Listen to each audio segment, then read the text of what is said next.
Go live. You're live. Yay. Now let's adjust it so I'm not looking at the metrics but can see what everyone is saying. Hello. Happy Thursday and happy 100 games, gamers. I taught my YouTuber 100 games.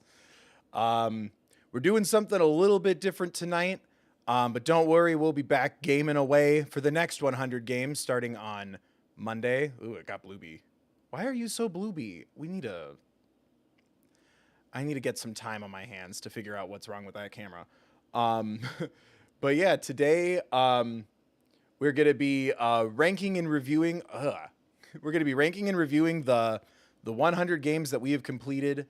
This goes all the way back to Life is Strange 1 on the main channel.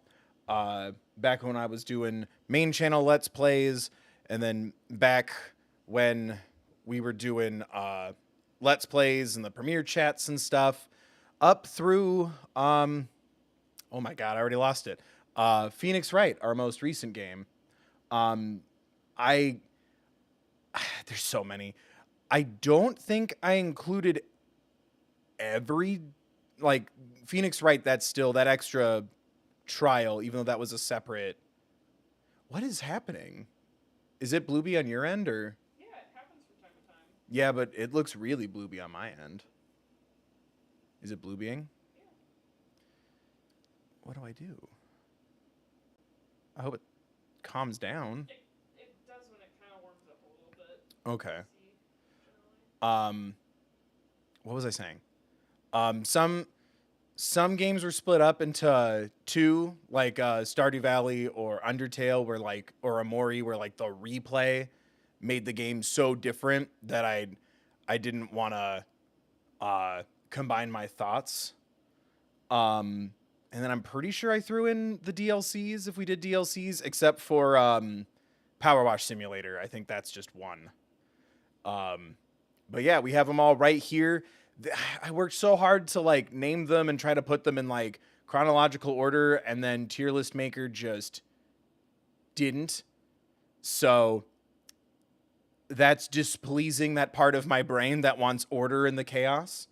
But that's fine. We'll just go through as we find them. But yeah, I don't know. We'll be talking about the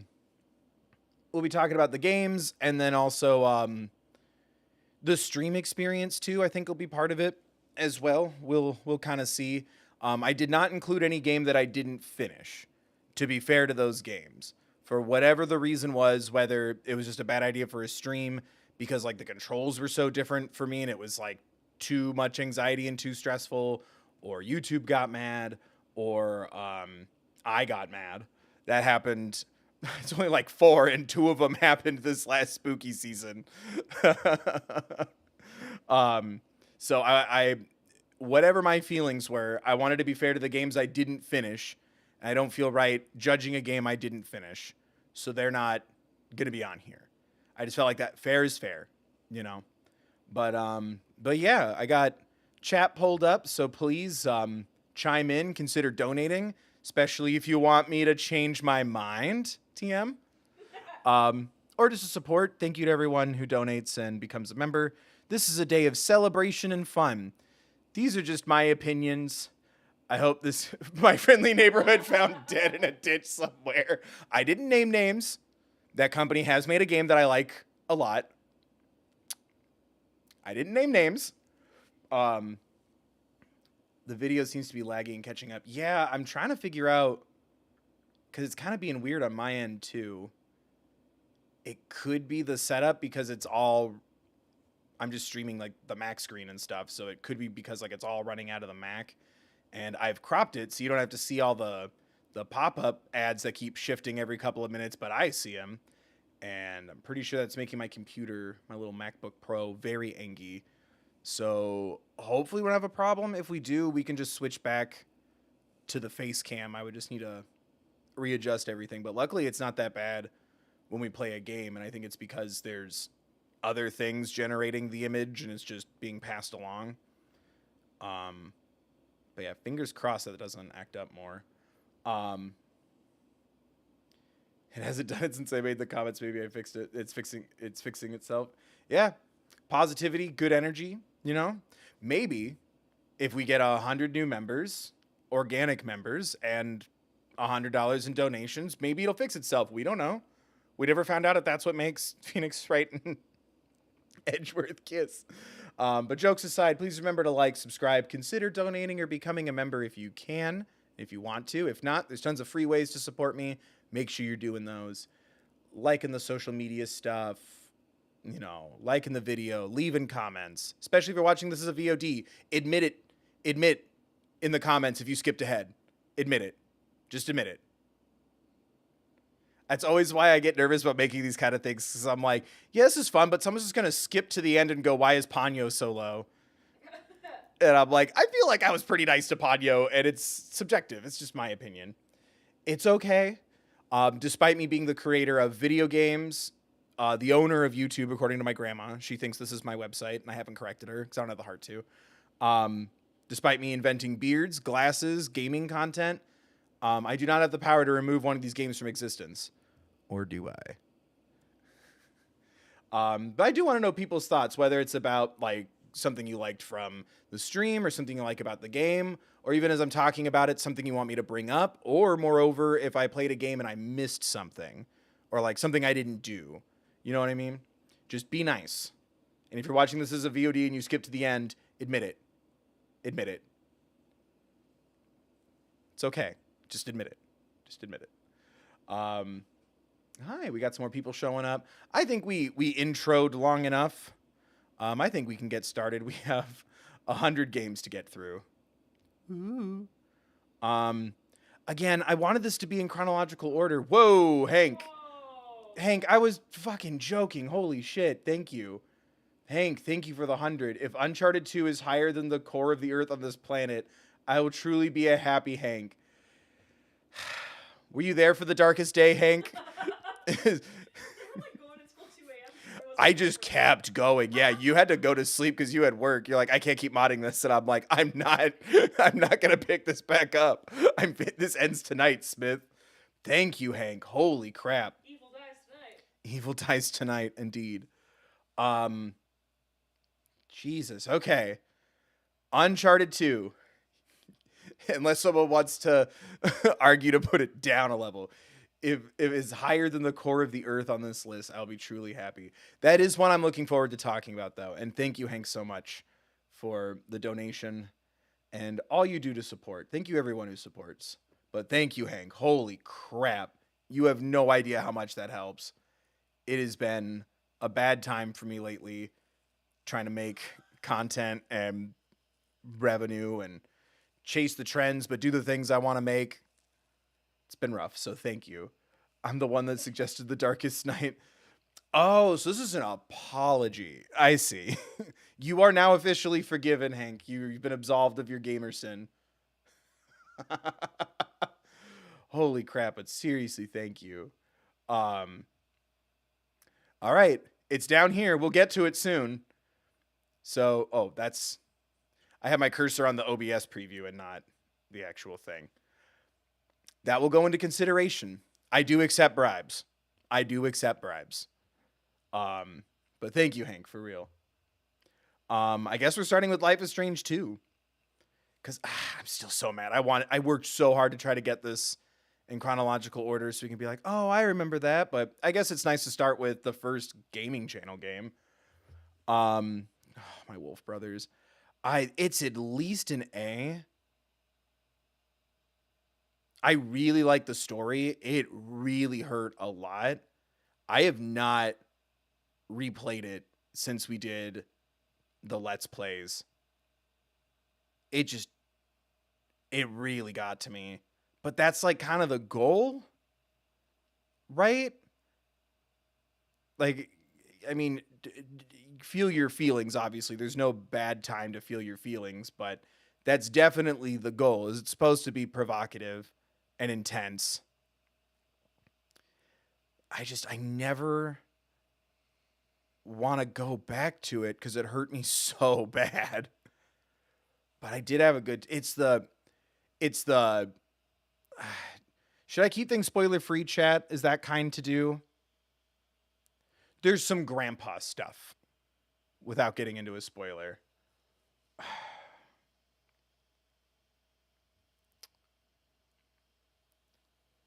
God, because even Captain Spirit, like, that really sent me down a place. But yeah, I would argue it's good that it hits me in such an intense way. Because that's what it's going for. You know? Everything's subject to change, but right now we'll start that as an S. I haven't. Like, most of these games, like, you know, when I have a little downtime or something's taking forever to upload, I just have my MacBook. So if something's importing or uploading, I can't do anything else. So I'll usually just take an hour or so and just pick up a game and just like try to get a trophy or replay it or something. I've never gone back to Life is Strange 2 because it hurts so damn much. And I do have a criticism of it, which I just remembered. I don't know if it would be a big enough criticism to make it go down to an A, but I do remember having to jump through way too many hoops for a I guess I'm trying to think of how to one of the non-heteronormative relationship path is way too hidden. And I do appreciate that in True Colors, that's not a problem anymore. I do remember that. Because I remember someone saying, like, oh, you totally can flirt with this character, but you have to do this, and then you have to do this, and then you have to do this. And I'm like, that's too hidden. It's better than not at all. It's very hidden. I still really like that story. And I've never played it again. After we finished it, I'm like, never again. I think I just watched the different endings on YouTube. I'm like, I'm never gonna play this again. It hurt too bad. Especially like at least someone was with me. You know what I mean? Like I wasn't if I was like 100% alone, just like, oh yeah, I'll pick one of these up. It'll hurt and I'll be alone. I think it'll stay as an S for now. But I do remember that. But no, I really enjoy the Life is Strange games. And I feel like 2 really did a good job servicing a lot of very poignant topics while still organically telling its story. It's just intense. And like that little superpowered morality meter just always going off every time I did something. It's like, all right, you're right. Like, this is why I don't have children, is because like I would be a morally gray influence. I'd be like, we're starving. We need to steal this soda. That it's like, Daniel saw you do that. And I'm like, shit, don't steal things when we're in different situations. Stanley Parable. Oh, yeah. I enjoyed Stanley Parable a lot. I feel like I did it wrong because I'm such an asshole. Because I remember the first time I went through it, it was like, follow the rules. And I went, no. And then I got a shorter ending. And then everyone was like, maybe listen to it the first time. And I liked the jokes a lot. And I liked when it got bizarre and meta.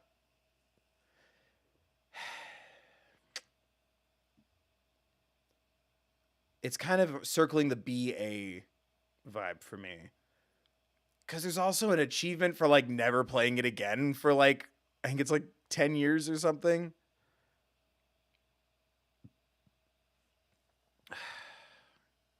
I really enjoy it. I think also, I think I have to speak more to the experience. I did this to myself, but also it's really hard for a meta game like this to translate to consoles well. That's not the game's fault. It's cool that it was at least accessible on the PlayStation because I only have so many options. I enjoyed it a lot. I remember getting lost a lot.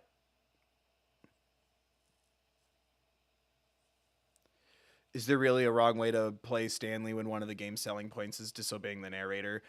I feel like I did it wrong. I'm trying to remember specifically what happened, but I remember going, you can't tell me what to do. And then it kind of like threw me into a trajectory to where I'm like, okay, the game's messing with me now. I liked the trippy, like, the trippy museum thing. I think B for now. That might change. I don't know. Because I haven't picked it back up since we played it, but we got a lot of endings. But I liked the bucket. Put it at an A for the bucket for now. And True Colors. I really like True Colors. And it was also a very beloved stream because of the turn off the copyright music so that they're just rocking out to nothing for like 3 minutes. But I really like that story. I love the settings. That town is so gorgeous to walk through. Again, also, we'll do the order of column later, but it did improve upon the second one with like my biggest complaint, like I talked about earlier. And I liked the concept because unless they start double dipping on powers, if they ever do another Life is Strange, like I think that was a really creative way to do this kind of the interactive decision-making drama storytelling game with like a very unique power. I felt like it was really creative. MXM Tune really rocked it. I like the performances. I adored the setting. And I definitely replayed a little bit of it. I don't think I platinumed it. I love the D&D like LARPing RPG little level. Yeah, I really liked it. Yeah, I'm good with it being up there for now. And here's where I'm going to start getting picky because when we get to horror games, your boy's got opinions, as we've learned. I'm the perfect gamer. My opinions are gold. You're welcome that I'm giving them to you. I'm so great.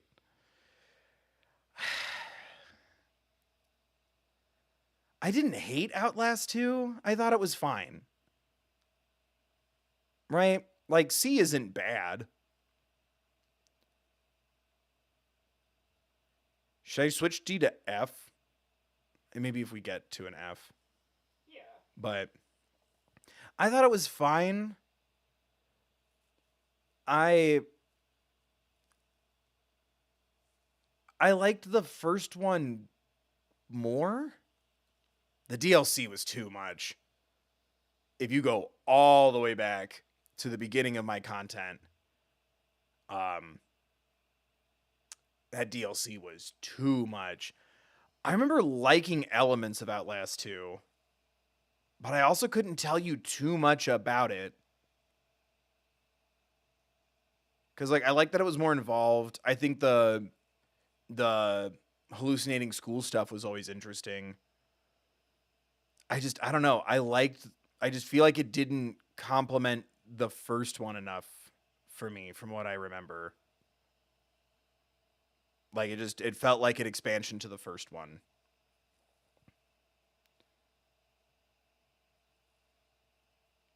Yeah, it doesn't linger in I'm trying to think of more specifics. It doesn't linger in my brain that much, and I feel like that has to factor into this a bit. I remember it was fun to play though, because stream.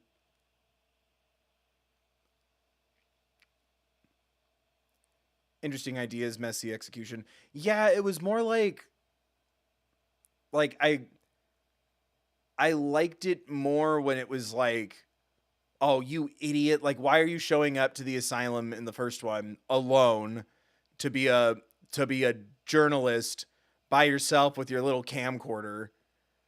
I liked all that more. I'm trying to remember the second one. I think you're a camera operator and your helicopter crashes and you find a cult.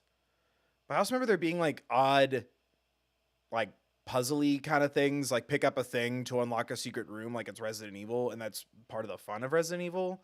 Whereas I felt like the first Outlast, like it was somewhat grounded in the realm of like there is something going on here, and this facility should be shut down and needs to be exposed or supposed to be shut down. Whereas the second one, I just kind of felt like we're just playing Outlast outside. It was still cool. Like I'm trying to just remember more. I just don't think it hit me that much.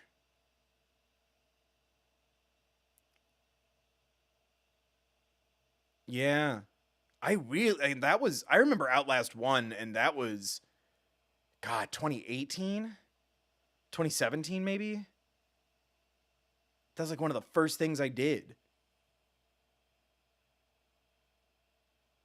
And I remember Outlast 1 so much more. And I will not replay that game.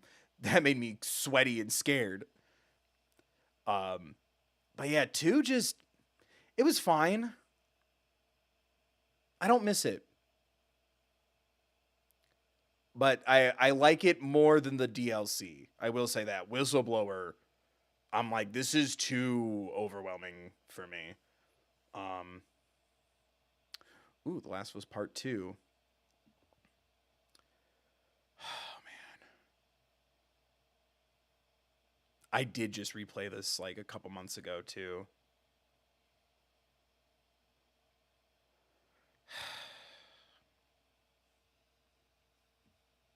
I think it might be an S. It might be on the bottom of the S. Cause I'm gonna always give credit to the non-awful takes on The Last of Us 2. To keep things spoiler free, the thing that happens, I wasn't waiting for this game for a decade-ish. I had just finished the first one. I had just experienced the first one. Hey, Asley, thank you for gifting a membership. Thank you. I hope you're enjoying the stream. Hope you're well. But thank you. It feels like I'm spying on you, and it went to Evan. That's so bizarre. Thank you, Asley. Thank you for the gifted sub. Trying to sound like a real streamer. Oh my god, my face. Gift more to fix my face. Oh no. Why is it being so awful? Hello? I think the first one is better. And I won't fault the people who were massive fans of the first one for ages just to have... Okay, I know how to say it without spoiling anything. It does bother me a lot that the trailers lied to you. That upsets me. I think that's kind of fucked up. If you don't know, you don't know. I still love the story. It takes place mostly in Seattle, and that's where I'm from, so shout out. I'm tempted to give it an A because so many people, it was a Let's Play, but so many people were trying to correct us about where, because we were like, that's not where the Space Needle is, and we're just kind of chuckling, and it's not a big deal, and we're not roasting the game, but we were like, oh, the Space Needle, that's like Whidbey Island. That's not that's not where the Space Needle is. And people tried correcting us. Tisk tisk. But I love that story. I'm a Lev stan. I'm trying to keep this so spoiler free. I love that part of the story. I appreciate how it's handled. And I look forward to a day where we can tell more stories with characters like that, and we don't have to hit the hateful social elements of it, because ideally we will have progressed past that point. I think it also did the Walking Dead thing better than The Walking Dead, at least the show. Where it's like, yeah, zombie bad, but people worse. I appreciate the story a lot. And I think if some of the things I experienced a lot in a much different way. I'm trying to keep the spoiler free. The thing that happens if I had experienced it in a similar way when something like that happened to me, I don't think I would have handled it well either. I'm staying spoiler free unless chat directs me away from spoiler free. Does that make sense to anyone who knows what I'm talking about? I'm trying to say, because like also there's people who like just watch the show, so I don't want to give it away, because like that's gotta suck. Like I can imagine, like especially when the show was happening, I can imagine someone going to school and being like, oh man, like I really like the show, and I like Joel and I like Ellie, and then someone at school just being like, well, you know what, this happens, and just ruining it for them.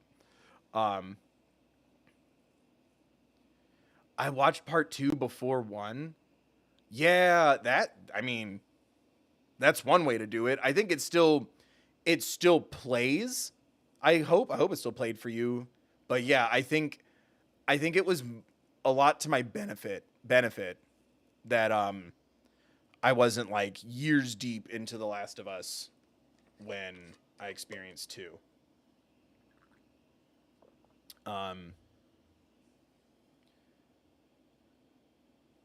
And I don't know. I really like it. I recently replayed it. I guess technically it's my first time playing it, but I recently relived it. And yeah, I really enjoy the game, like gameplay, and the story's very good.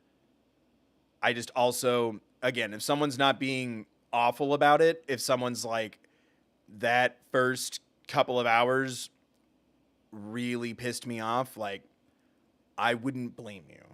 And I'm going to point the biggest finger at the trailer. If you tell me that the trailer lied to me and I felt like someone took my money and my time, I'd agree. When I started watching the trailers for part 2, when we were like, after we were done filming it, I was like, yeah, that would piss me off a lot. But I still like the story. I just think you could have handled the marketing for it better. And then we got Detroit. Connor, the hell are you doing? Coming, Lieutenant. Detroit's hard.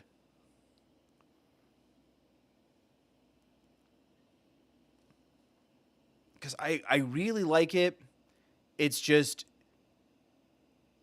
it doesn't go as far as I wish it did, as far as like how different the outcomes are. There's whole chunks of it that just don't happen if you don't end up going down a certain path. And that's really cool. I still don't feel like I fully played the game, and I don't have the time to like completely go through every single thing. I'm too busy watching TV shows and listening to music and talking about it for several hours, cutting it down to a much less time for someone to tell me I talk too much. I don't have the time to fully experience this game. And I like what it does a lot.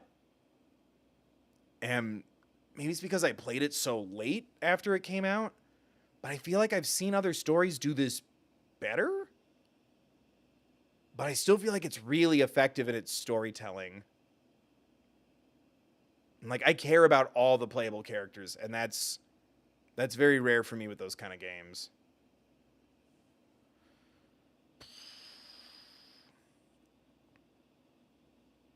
I still don't feel like I fully played this.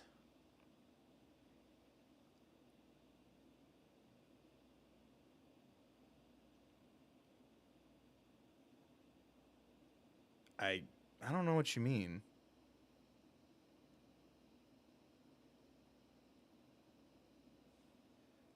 Because, again, I think the game is... I feel like sometimes the story can be, like, super, like, clunky. Like, I feel like you're going to get a, like, way too different of a time if you don't follow a certain route, because it tackles so many intense things. I feel like if you don't go down the right path and things kind of get edited, I guess, because you didn't go down the right path or the appropriate path to get the full scope of it, I think it can feel dismissive. I don't know.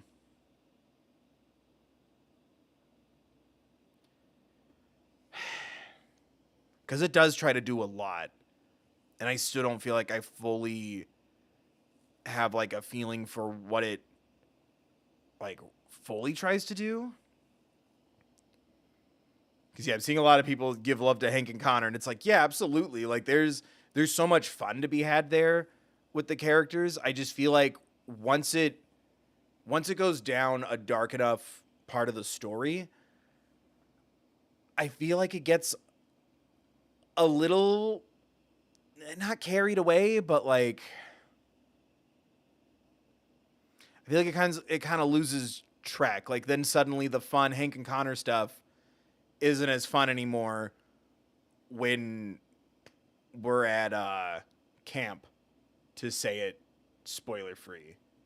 And to be fair, I did do this for a charity stream where we did like as bad as a time as we could without sacrificing a character.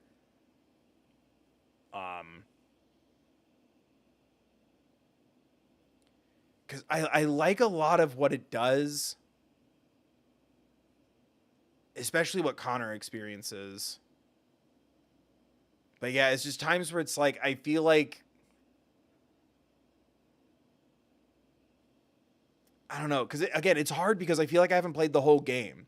So I feel like there's sometimes scenarios where like certain things won't happen, or you won't ever get an opportunity to discover it because that character didn't last long enough.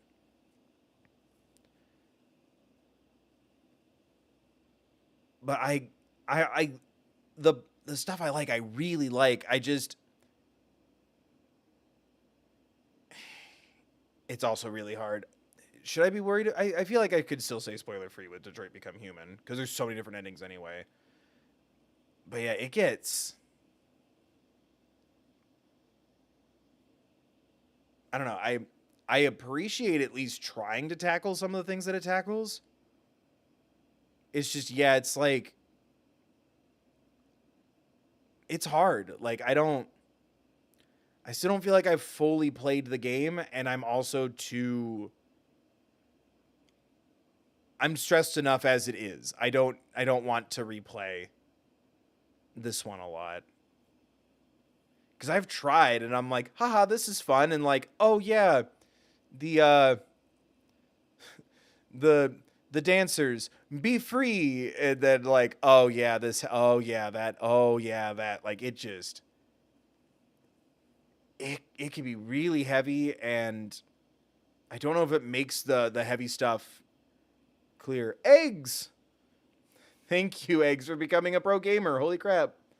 Hi. Thanks, Eggs. Good topics, but yes, it's hard to do right and comprehensively in game form. Yeah, and I think it's even harder when like you're choosing your own adventure. Because again, it's like there could be like a very intense thing that you're very passionate about, or on the precipice of reflecting something you're learning about society, and then you just don't go down that path anymore, and it's like, oh. I also love the username Eggs as well. Can we get a shout out to Eggs in chat? All right, Hank. Uncharted 2.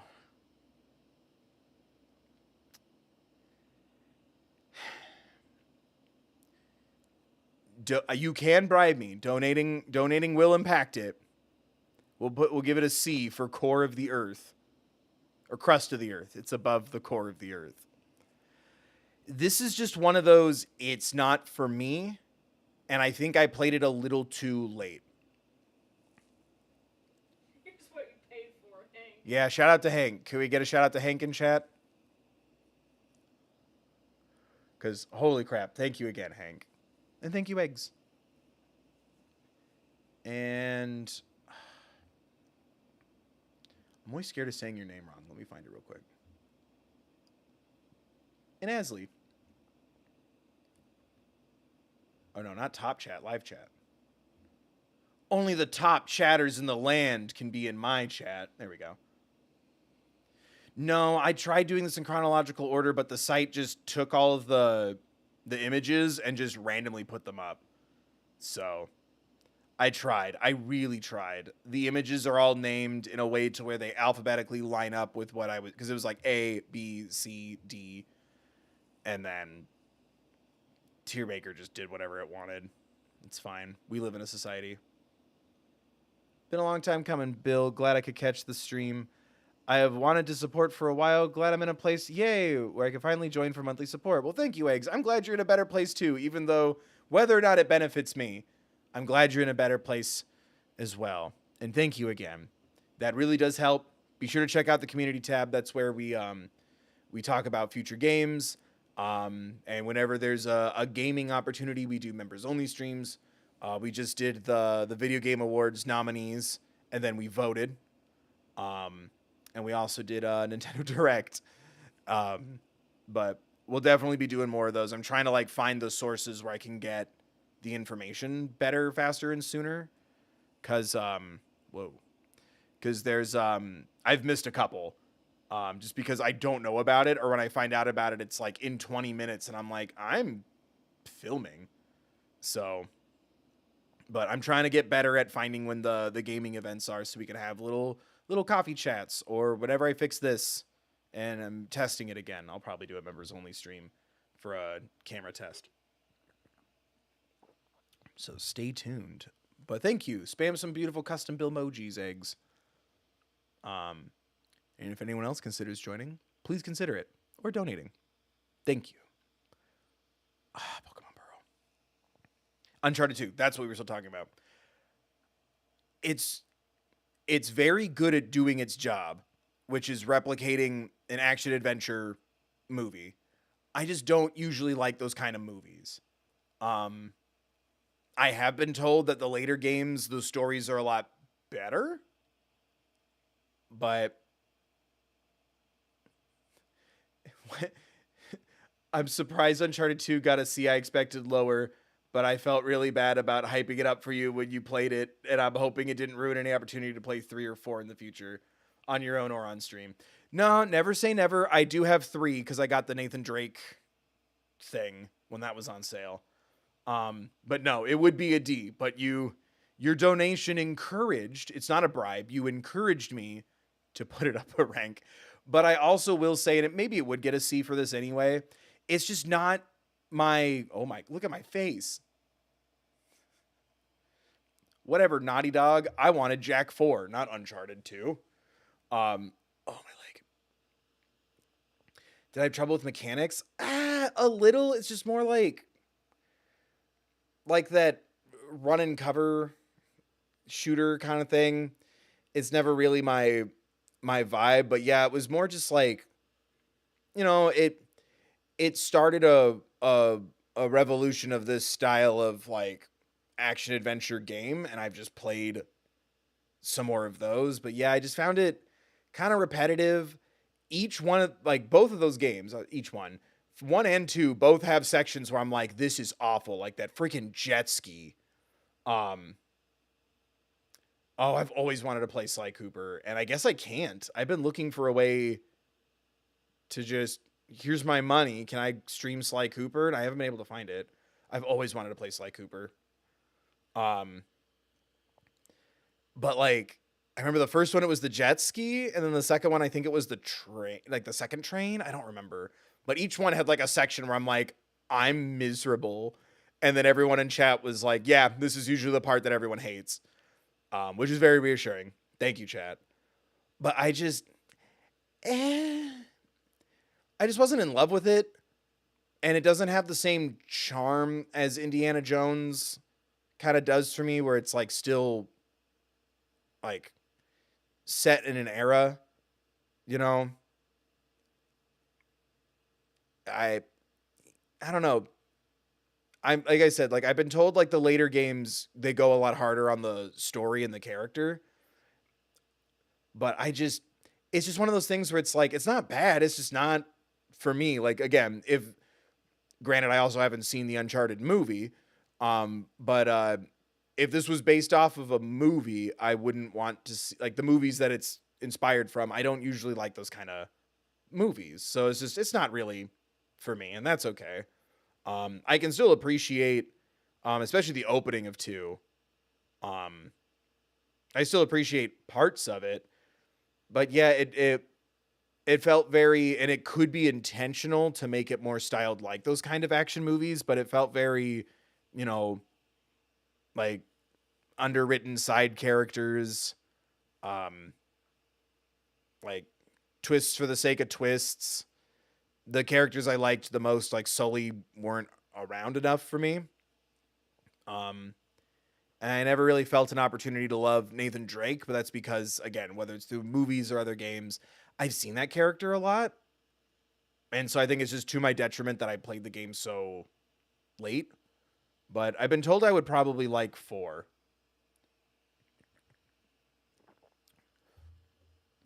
I also have rose tinted glasses, so I'm biased. No, it's okay. Like, again, it's like, it's I'm not gonna that's why I wanted to factor in like the experience as well as the game, because it's like, that's part of it for me. Is I'm like, I think I would have really, really liked this had I had played it on the PlayStation 3 when I was like about to graduate high school or whatever, whenever I'd gotten a PlayStation 3. I think I was about like 18. Um, wow, that's so bad. What's happening to is it like just on my end or is it bad on your end? Yeah, it's kind of weird on my end. Should I switch to the other camera? I mean, you could. I feel like I might, because like that's really blurby. I just would have to move the MacBook because then you would just see my boobies.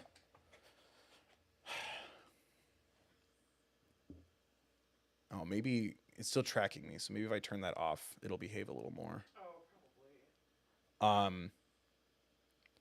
Yeah, I've been told a lot that 4 is really good. Because I remember, I have a couple friends who sometimes will like actually pay attention that I make things online, and I had a friend tell me like, I'm sorry you didn't like Uncharted, and I get it. For the record, a lot of the things that you didn't like about 1 and 2 gets addressed and it's better in 4. And I'm like, that's a lot of game to get to that point, but that's good. But yeah, like I said, it's just I don't like those kind. Like I don't see like the Mission Impossible movies and Fast and Furious and things like that. Like I'm just not a big action hero movie guy. Like it's just not my thing. So when it's like that, but you can control the action hero, I'm like, I'm good. 4 also has the most polished game mechanics. Yeah, I'm sure. Like after 4 times, I'm sure you can nail it. Yeah, that's bothering me. Should we switch it? It's still blue bin. Yeah. That's legitimately disappointing because this webcam was pricey. All right, hold on, chat.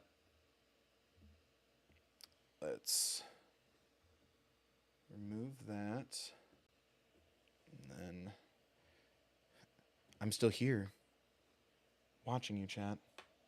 I'm on the wind. I'm every leaf that you've ever stepped on. I'm in the smile of every baby. Or whatever that poem is. The cord. All right, let's just move you.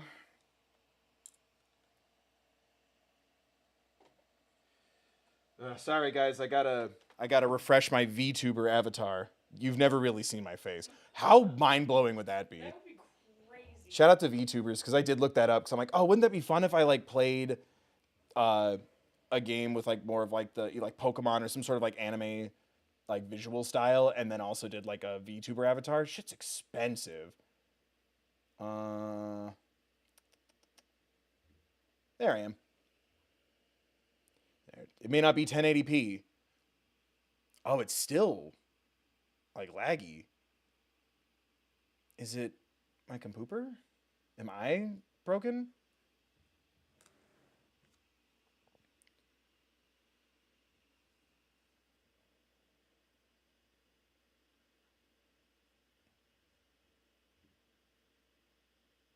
That's so weird. Okay, there we go. I guess it just needed a second. Anyway, this is my backup avatar. You will never see my Yeah, face. we're good now. Cool, cool, cool. Um, um, but yeah, it's just a taste thing for me. Like again, I like I said, I wouldn't watch those kind of movies. Like I'm just not into it. So it's just a personal thing. Pokemon Pearl. I'm still really bummed by the art design, but I really like Pokemon Pearl. And it was fun to do my first ever Nuzlocke. And I almost won. Um I do maintain that the more effort I put in to trying to do type matchups and weaknesses and make sure you have this kind and whatever, the more I fail. Because I remember there was a gym battle where it's like, you need to get a psychic type and don't use your starter. And then my psychic type got absolutely murdered. And then I threw out my starter and just one-shotted everything. And I'm like, I'm never listening to this again. Um, I do really enjoy Pokemon.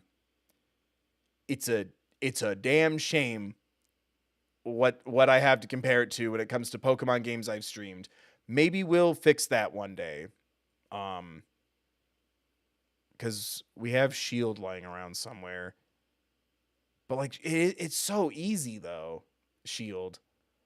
But I did really like Pearl. Um I haven't played Gen 4, so I can't comment. I mean, it's still for the most part, it's still Pokemon. Like I still enjoy it. Just for being just a nice RPG. And I love Cynthia. She's a really cool dancer. Cynthia. She's a really cool dancer. Um, I it's this weird trend that Nintendo did a couple of times. They did it with like Link's Awakening or something, where it's like we're gonna make them look like Playmobil toys for like the character design, and I don't get why. And it's like it's cool, like make it look a little different. Some people do like that design, and that's totally fine. It was just always so odd to me. Like we got like little nubby preschool action figure hands that were just kind of trotting along. And I'm like, man, after playing Sword and Shield, like I want to feel like I'm like in the anime more, you know. But I didn't play any game between like I played Ruby and Sapphire, and then I didn't play any mainline Pokemon game until Sword and Shield on the Switch. Until we did this remake. So the early days, they went the chibi route. Yeah.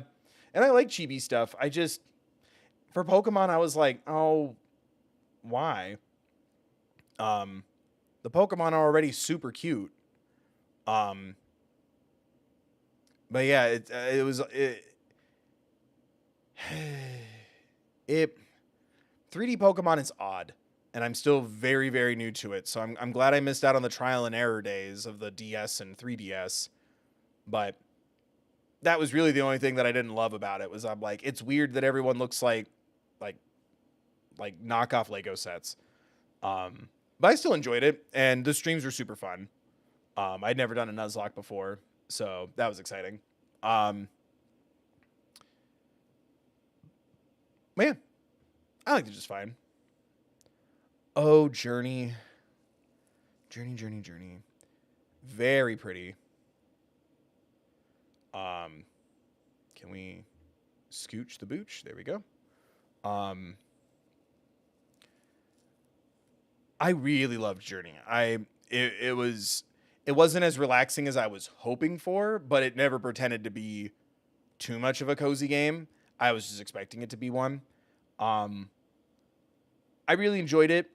There were a couple of times where I kind of floundered about towards the end, and um, but I liked the visual shifts. I liked when things got darker. I liked when things got kind of scary. I remember it made me jump a couple of times.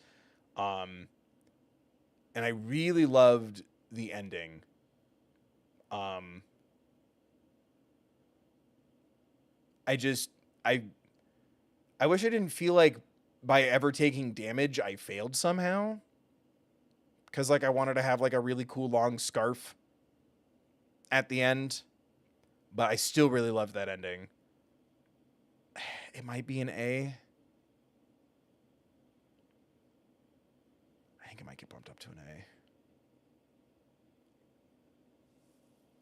It'll be easier for me to rank things more when I have more games in different categories. Because right now I'm like, I can definitely say I like it more than Detroit.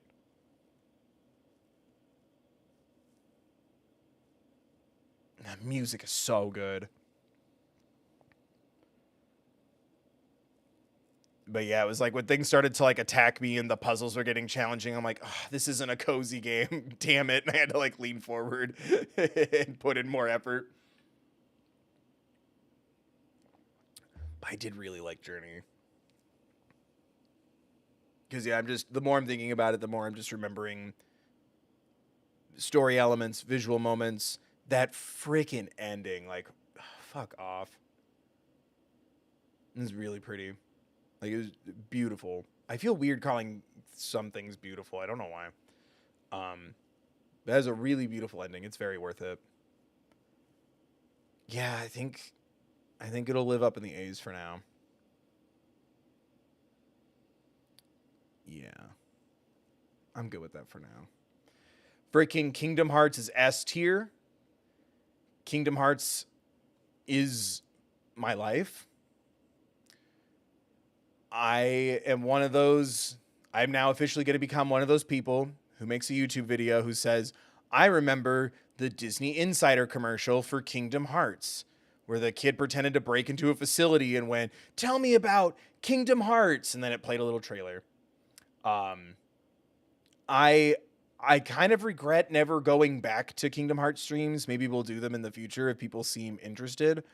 But that was a really fun one just to like share with people. And I also remember while playing Kingdom Hearts, a couple people were like, oh wow, Bill's actually good at games. And it's like, yeah, if I've played it before, yeah. Because I think that's something that gets lost and translated a lot with my gaming content. And really with the main channel too. Like I think like you didn't notice this little thing. And I'm like, no, if you're just watching the reaction highlights, those are just for fun. That's just me watching it once. I'm not tricking you. But with games, it's like, you're not doing this. You're wrong about that. And I'm like, it's not about being right. I haven't played this game. I've only been playing it for 2 hours. Like, of course I'm going to like screw up a lot or not understand the motive all the time right away or the direction or even the controls sometimes. But it was nice to like strap in, bitches, build games real good sometimes and just tearing through it and having fun. And like, I still like, forget it. There's no way you're taking Kyrie's heart. Like I have that playing in a loop in my brain. Same with to a boy seeking freedom, this island was a prison surrounded by water. Like always going through my head. I counted the seconds until I could pick up Kingdom Hearts 3 and then no one was allowed to talk to me for 30 straight hours until I beat it. I took 1 2-hour nap. Like and now I'm sitting here waiting for the rest of it because egg on my face. I really thought it was going to finish with 3 and it is not. And no, I'm not playing the mobile games, but because I did play the first one, Unchained Key or whatever. When that first came out, I played it for a while and I'm like, I don't want to play a game on my phone. But yeah, Kingdom Hearts is one of my favorite games. I have saved up so much allowance and lawn mowing money and then money from my part-time job at high school and then money from my summer job in college and then money for my waiting tables and my adult job before YouTube. Like I have always been saving money so I can have access to the next Kingdom Hearts. Hopping around from system to system to system just for them to throw it all in a second HD remaster collection, which I also have both of those. I have the first HD remaster, the second HD remaster, and then the one with all of them combined in one for the PS4. I have bought this game way too many times. And I love it. I still love it. This is a highly recommend. Polyphonica, who openly dissed it on Twitter with your ranking. Highly recommend. Freaking Disney characters get to fight Final Fantasy characters, and it also has its own crazy, annoying, amazing story. Um, but yeah, I got this for my birthday when I was like, I guess 9 or 10, and have not looked back. But that was a fun stream. I'd like to do more Kingdom Hearts because that'd be fun. Because when Kingdom Hearts 3 came out, it was like I had to then, as soon as I was done, rest, go to a wedding, and then immediately go back to work. And that was also about a month or so after that, the channel started to like really grow. So I was focusing on that. So I have not been able to replay Kingdom Hearts 3, minus watching the cutscenes occasionally, since I beat it. I've grabbed a couple of random achievements, but I've not been able to replay it. So it would be cool to like do Chain of Memories, 2, Birth by Sleep, and then 3. I think that would take like a good chunk of the year to do, though, even with my expertise and know-how, but that would be fun.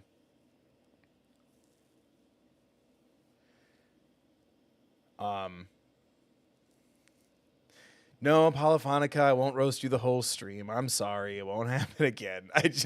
It was the fact that you had a category where it's like, haven't played, didn't watch, not interested. And I'm like, ow, my feelings. There's so many. You need to be in love with everything I play. Be obsessed with me, but not too obsessed with me. Or whatever. No, I get it though. It's also, I like jumping around from different games, and I know that's not how you're supposed to like cultivate gaming content audience stuff, but I like playing whatever. It's fun.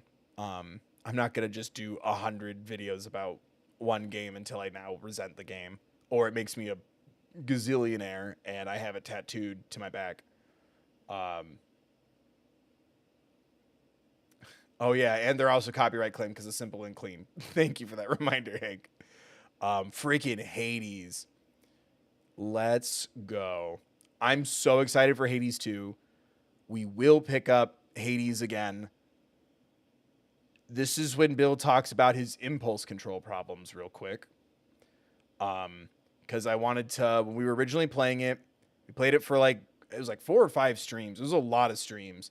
And I'm like, we'll take a break and come back to it later. And I'm like, oh, I want to practice it again so I don't forget how to finally get good at Hades, because it's a lot of trial and error, which is the nature of the game. But I didn't want to forget how to play it. And so I'd play it a couple of times and then a couple more. And now I have platinumed it. I'm sorry, but Bill couldn't stop playing.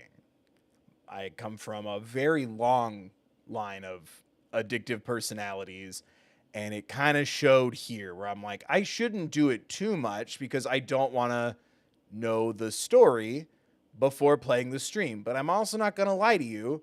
Oh, there's an ad blue bit in. Hello? Can that? Thank you. That was annoying. It was like shaking. Yeah, what is that? Please stop. What? Is it the ad? Go away. Why is it cutting in? That's so... I don't like that. Mom, come pick me up. There we go.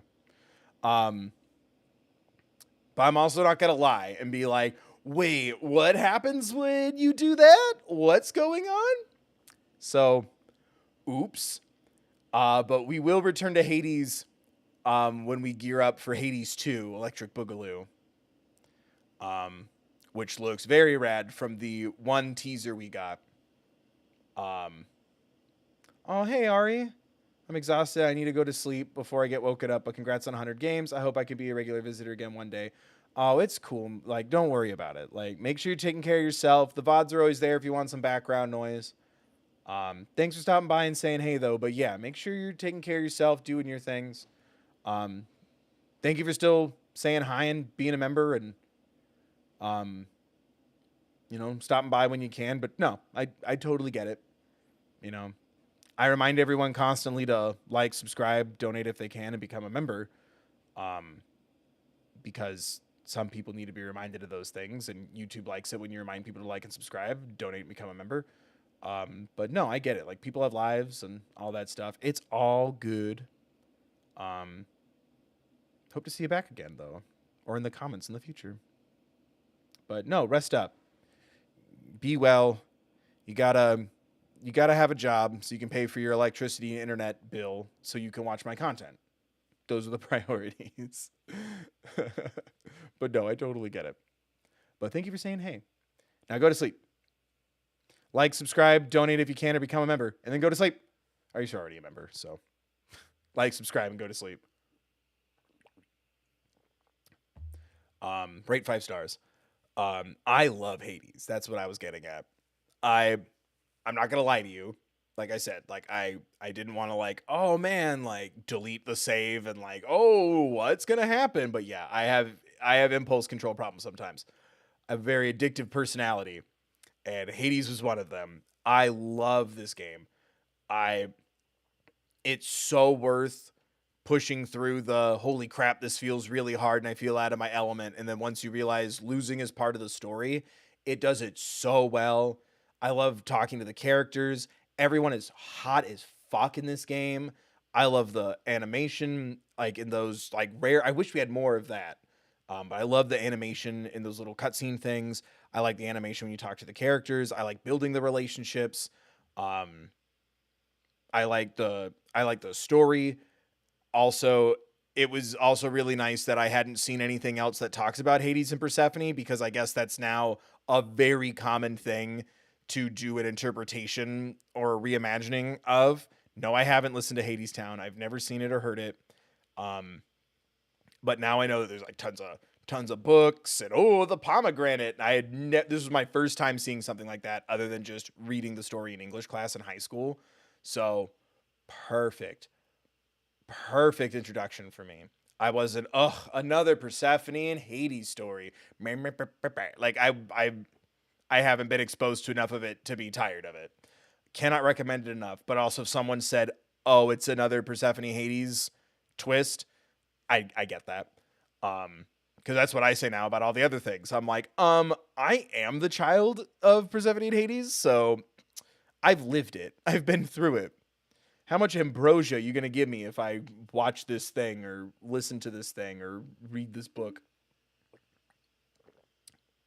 But I absolutely love Hades. And the gameplay is like stupid fun and addictive. I've unlocked all the fancy things. I've also given up on my love of swords for my love of punchy gloves. And I'm amazing at it. Oops.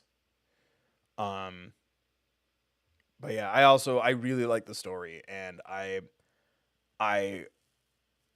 very rarely ever got bored, even doing it over and over again, because it's really good at changing things up, or you're excited to see certain characters on certain levels, or disappointed that you didn't see that character that time. It's perfectly randomized. I really love the characters, and I really love the story, and everyone is fine, and I can't wait for the second one.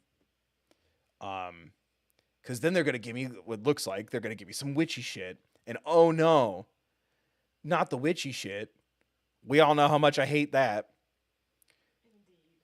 Anyway, unpacking. This one is tough. I like this game a lot. It does get a little sad for a cozy game. This is kind of the same thing as Journey in a sense. It's a little sadder, I feel like, than Journey. But it's so satisfying. But I still haven't found like a purely cozy game. And that's something I'm on the hunt for in the future. But I do really like unpacking. It was one of those, I wanted to turn my brain off and just have fun, and then suddenly there's context clues for where you're unpacking, what you're unpacking, how you're unpacking it, and it started to activate that hole-shaped hole in my brain full of theories and analysis where I just drone on and bore everybody for 20 minutes or sometimes hours. but it started to activate that part of my brain in the best way at a time where I did not think it was going to, and that wasn't the plan. Great surprise. I do wish someone had told me that ahead of time, because I would have been like, let's save it for when I want my brain on. But holy crap, it's so smart. It's like just clever. Like I adore this game, and it stays super interesting. Um and I'm also really mad that it came out on console shortly after I did it on my Steam Deck, because configuring all the buttons to the controller was really annoying. I think I would get the perfect experience knowing it's going to activate the thinky stuff in my brain, and if I was playing it on a console or an actual computer setup as opposed to a deck and an old controller. Um, but yeah, it was. Please do. I hope you do go back and rewatch it. Because that is one of those, like, it's like a quiet twist. There's no dialogue or anything, and just that revelation as you start playing through some of the levels is palpable. I think it's like it's a whole different style of storytelling that I very rarely, if ever, have seen. And I think that's incredible. It might even go a little higher, but right now, yeah, it's an A, because that's the only bummer that I can really think of. Is you can even tell from the thumbnail, it's like Cozy Bill in a little box being all cute. And it's like, oh, this is, let's go. We're putting our thinking caps on. Turn my beanie backwards and throw the Pokeball that is my thought. Well, it was nice saying nice things while we could. Alan, goddamn Wake. I don't know what it is. Like, I couldn't even tell you. I really liked the setup, and then it just felt ridiculous. And then it's like, now do like this mediocre driving mechanic as you race through to the finish. Like, I just remember laughing hysterically. I don't know. I feel like, and it's I'm a really big Stephen King guy too. Like I grew up reading those books with my sister, and my parents were like constantly, like, whether I was at my mom's house, my dad's house, or my stepdad or my stepmom or my grandparents, somebody would stare at me reading a Stephen King book and have to like verify with somebody that it's okay that I'm reading this. I love horror. I love suspense. I love horror games. I think Stephen King had a part in this, or it might have been his son. I don't remember. I just couldn't get into it. It just felt a little too silly. I think I wanted a little more, like, intensity, or I wanted it to be a little more fun. I don't know. And it's horror. Like, I'm so picky with horror because, like, that's the world I've lived in the longest, other than like musicals. And here we go. How dare I? How dare I? And I finished it. I also want that on record. Again, if I didn't finish a game, whether I liked it or not, if I didn't finish a game, it's not on here. I finished Alan Wake. I would like a trophy for finishing Alan Wake. I'm sure the second one is cool. Someone really, really needs to like convince me. Also, Alan Wake was on sale when I grabbed it. Thank you, Robeson, for the trophy emoji. It's a full price new game. I also think Alan Wake 2 is being done dirty because it came out way too close to the Game Awards. That was something I talked about in the members only stream, where I'm like, didn't that just come out? Like, it's weird. Someone would really have to convince me, because I remember when I first saw the trailer and it was like a reveal that it was going to be Alan Wake 2. I was like, oh, this looks really cool. You're like this FBI agent, this creepy cult, and some guy in the darkness with a flashlight. Alan Wake 2, and I'm like, fuck you. So I don't know. Someone would have to convince me.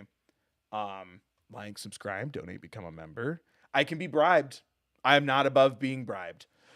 But yeah, I think I would hate it a lot more. I don't hate it. I would hate it if I paid full price.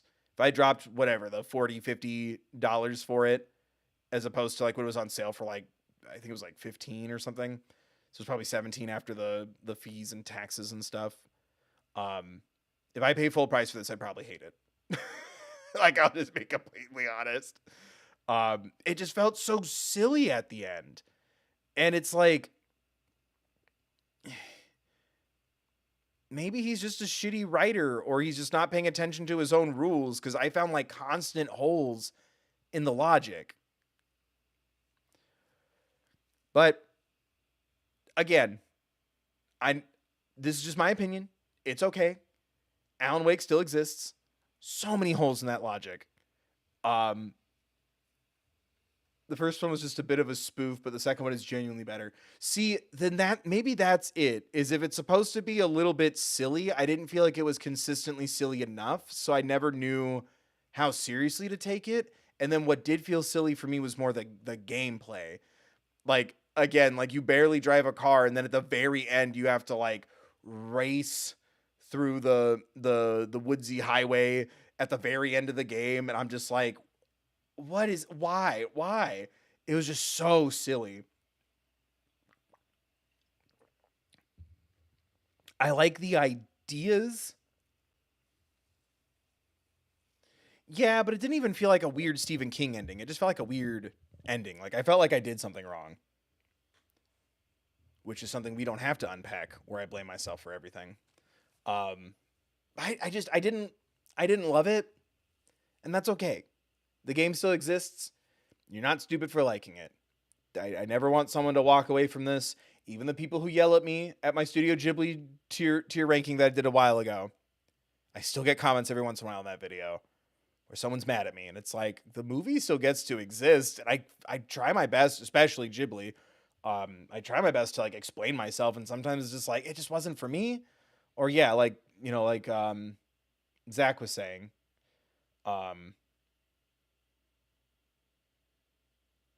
No. I know. If I thought you were being an asshole, I'd either ignore you or be like, "Can we calm down, guys?" Like no one's trying to vet your energy right now. You're totally good.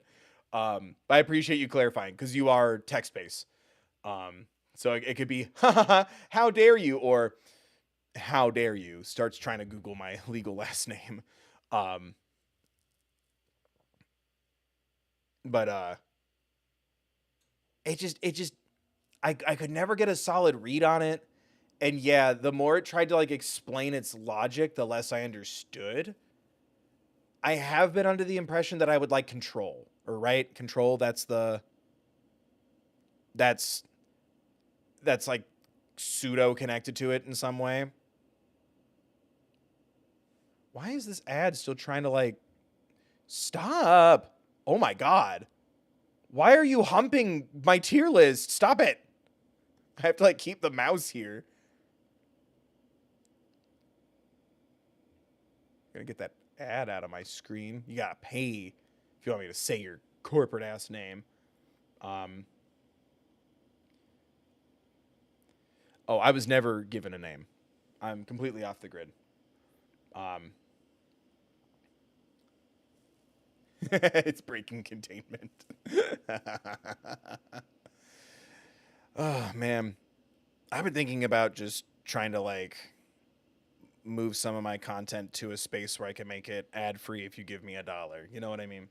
I'm looking into some stuff like that, just because the ad blocker thing. Obviously, I'm biased. Please watch an ad so I can make revenue. But like, drop $1 and you'd be spending way more money than I make off of you watching an ad. Correct. My last name is Bill, and my first name is the third. Last name Bill, first name 3. Oh, everyone put on your 3B glasses, by the way. That was something when I was trying to think, like, should I have a better intro for my videos? I really thought about saying put on your 3B glasses, and I'm like, that's borderline cringe, borderline hilarious. I still can't decide. But no, like Alan Wake just didn't do enough for me. But yeah, I think maybe a more modern, I think part of like the scares not working was because like I'm watching it on a TV that's far more advanced. than the game would expect at the time. So maybe that could be part of it. But yeah, I just didn't love it. And like, I especially with the second one coming out, I debated picking it up on my own, and I'm just like, it's just, it's a little too, like, I can never tell if it's like joking or if it's like tragic. And I think going for that T rating really boned it, because I couldn't stop thinking about, are the flashlights part of this because you didn't want an M rating for a horror title? So that's just me. Um, American McGee's Alice. Oh baby, this is so tough. It's so, I feel like it's better than Detroit Become Human. I feel like it's a B. Cause like it's just, there's a lot of repetitive stuff, but I love so much about it. Like art direction and writing and tone can only take you so far. Also, fuck EA. Also, there's a better Alice game somewhere in here. Um, but I really liked, so yeah, Held Back by Its Age is a really good, absolutely. And I don't want to hold that against it, but I'm like, but like it came out like a year before Kingdom Hearts. But that's also a bad comparison because Square has done more than EA. But I love the vision. I love the art style. I love the fucking design of things. Like it just, when it's not making me do like bizarre repetitive things. Like I just felt like the game kept getting in the way of this amazing story. And that's another good point. I also don't have nostalgia for it. I have nostalgia for wishing I could play it. Um, and there is a better Alice game. And also, fuck EA. It's a high B, low A, is where I'm sitting at. Because, like, the game mechanics were so rough.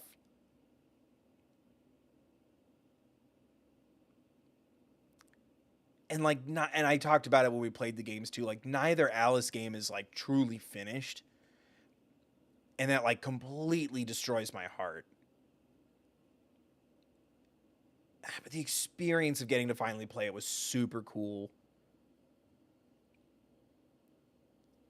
And like I'm even replaying, man, I have to replay. I didn't get like half the or achievements on it or whatever, and I replayed the final boss on the autosave feature and the achievement popped. So I'm replaying them for achievements, but also just to look around some more, not worry about like, is this stream going to go too long?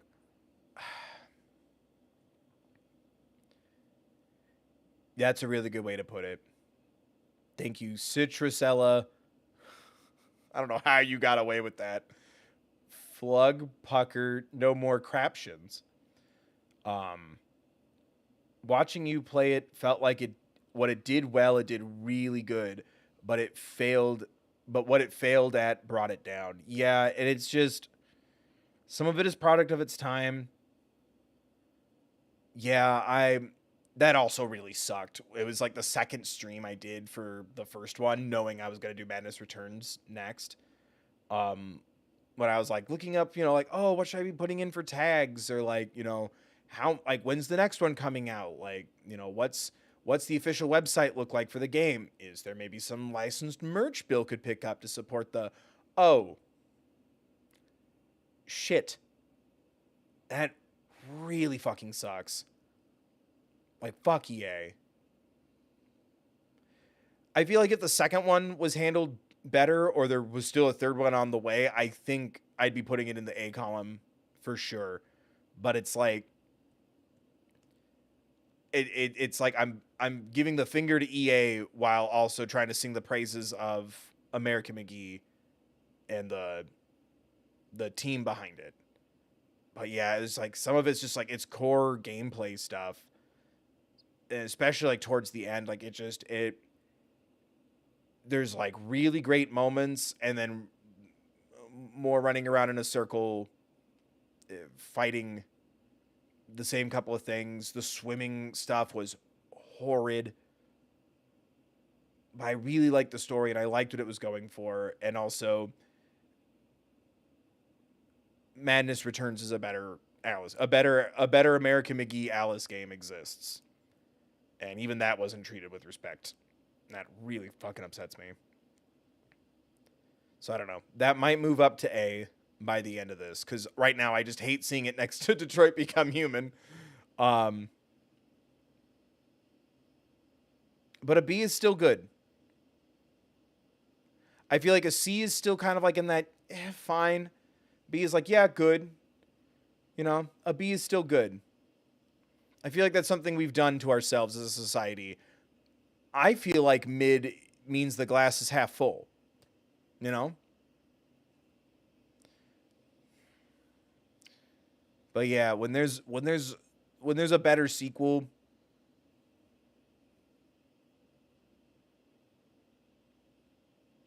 I don't know. It might move. It might move by the end of this. I don't know.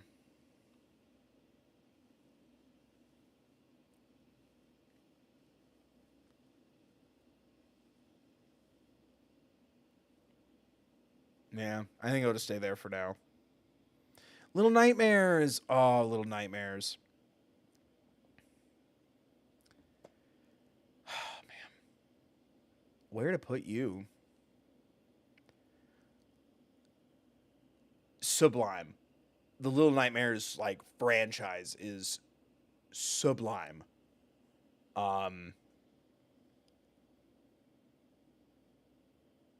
I don't know. Definitely on the higher end.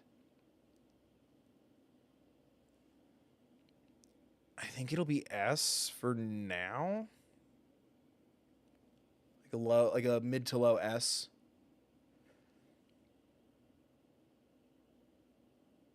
Because I do greatly enjoy it. I want to feel like the story, like, because they're gonna make a third one, and it looks really cool, and I'm in love with the art design. But when I think about the story, I'm like, at some point it's gotta end, you know. But I love the visuals of it. I love the monster design. I love the first time playing it is like the strongest time, in my opinion. I think replaying the second one is the strongest run. Excuse me.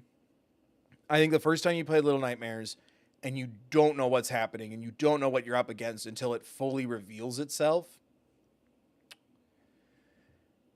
And I'll never be able to get that magic back without something tragic happening. Um, but it's art, like visually. Oh, and the DLC is separate. Okay. Um, but yeah, it's like the right amount of like creepy, and then there's no jump scares. So when like I'm genuinely like scared or actually jumping or taken aback, it's not cheap. And it's that like, oh wow, kind of like feeling mixed with terror because you have to deal with that now.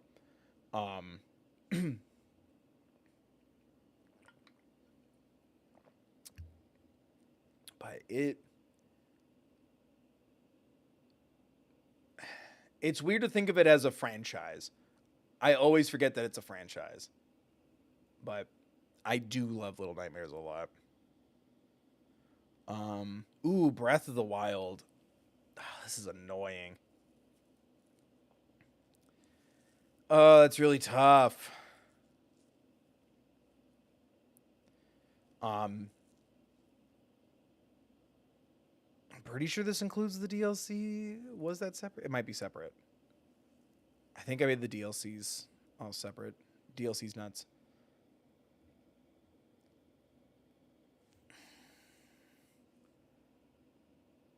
It's tough because I thought to myself with Little Nightmares and Last of Us and Life is Strange, I'm like, should I make the rule one per franchise in the S rank? But we'll just see how the S rank plays out. It's either it's a high A at the lowest. Cuz it's really tough cuz like I like Tears of the Kingdom more from a story element, but just getting lost in this game is so wonderful. Either one. I just also miss Zelda's structure, but I like how I play Breath. I can play it in a way that makes me happy, and we kind of did it in the streams, but I like to do one temple. So then someone makes a comment.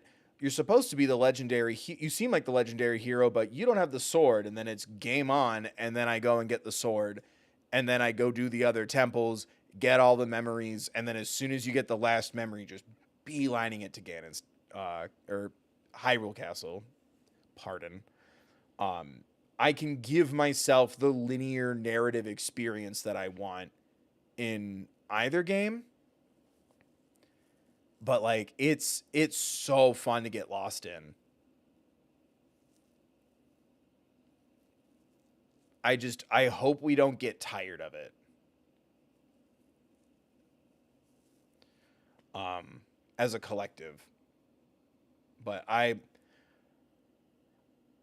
really like Breath of the Wild. I don't know what I'm going to do if I tell myself one per franchise an S, cuz I've never really given it I don't think I've gone back to Breath of the Wild since starting Tears of the Kingdom, because as soon as we were done streaming Tears of the Kingdom, it went straight into my little Switch, and it is never left.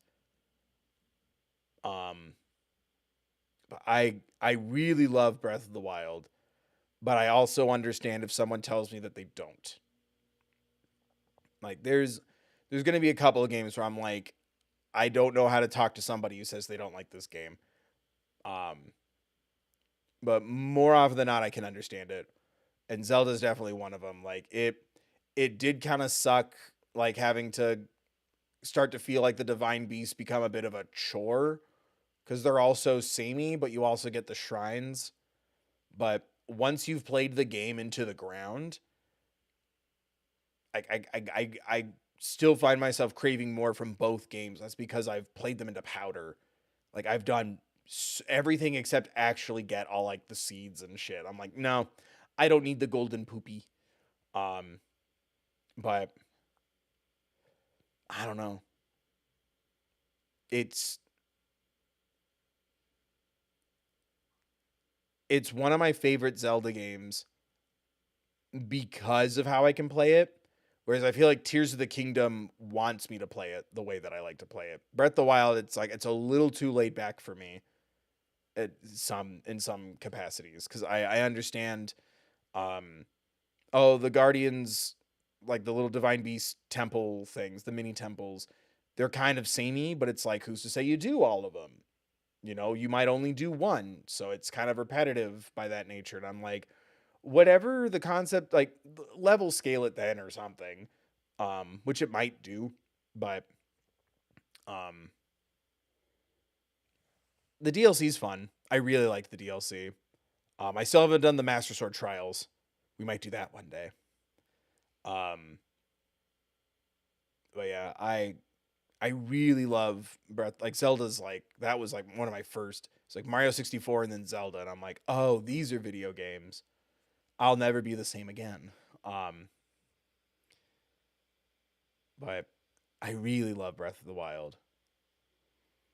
It's just it's just tough when Tears of the Kingdom exists. I'm like I'm kind of dreading having to talk about like comparing them in some way. But I really like Breath of the Wild.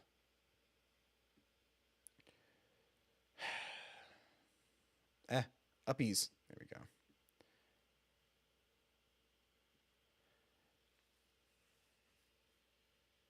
I think Brothers is a B. I'm still kind of thinking I never want to play that game again. It made me so sad. And it's like this defeated kind of sad. Like it's just draining. Like I never want to play that again. It's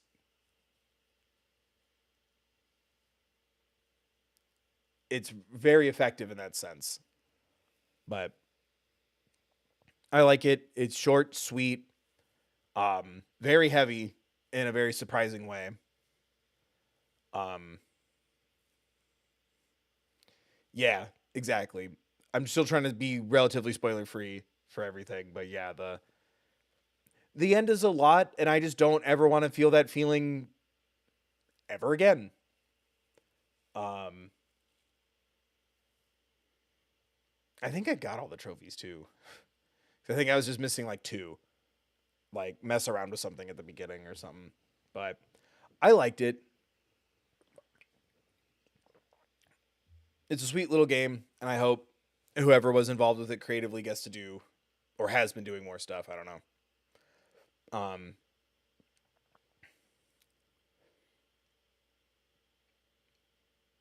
but yeah, I enjoy might not be the right word, but I admire the story and the feeling that it gave me. I just don't ever want that feeling again. It's like eating really spicy food. Like I like spicy food, but sometimes something can be so spicy and I like the taste and I can respect it. And it was exhilarating to feel that level of spice. I felt more than I was bargaining for, but I'm not going to reach for another habanero, you know? Or at least not a pound of habaneros fried in batter and handed to me in a little fritter ball so I can get my picture on the wall of a restaurant, which I did. And then I threw up when I got home. And it is harder the second time, kids. Like, subscribe, donate, become a member. The Quarry. The Quarry is so fun. I feel like it finally gave me the Until Dawn follow up that I actually wanted because I've only played one Dark Pictures anthology game, and that was Man of Medan, and I was like, it was fine. Um, but it wasn't as silly, like not campy, because it didn't feel campy, but it had like good character moments. Anne Boone Choi's in it. She's Anne. That was still my favorite when that trailer hit, and I was like, "Oh my god, yay!" Brenda Song is in it. She's Anne Boone Choi. I'm gonna kill Anne Boone Choi. And I like, oh no, her life is in my hands. Um, yeah, you're kind of supposed to hate them a little bit, at least most of them. That's kind of what I liked about it.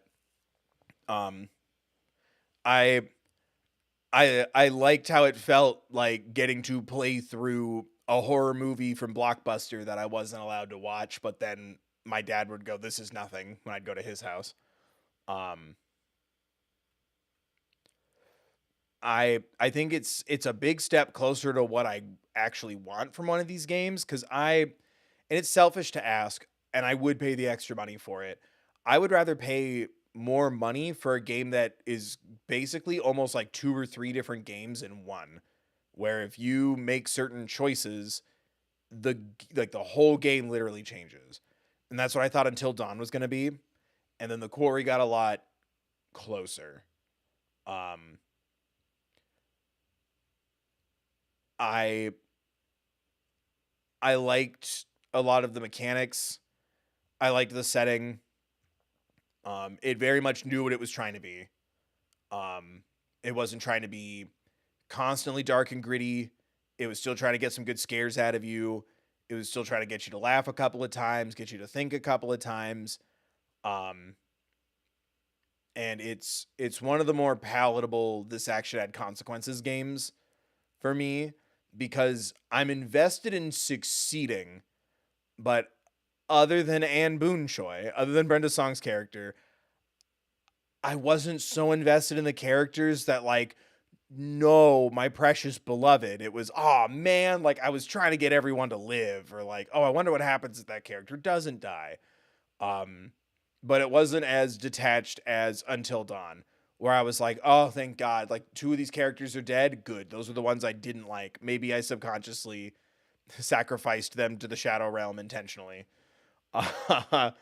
But I liked it. I think the only thing I didn't love about it was that fucking podcast. The 20 minutes at the end. It was way too long. I really didn't like that. So I think I'm going to give it a B.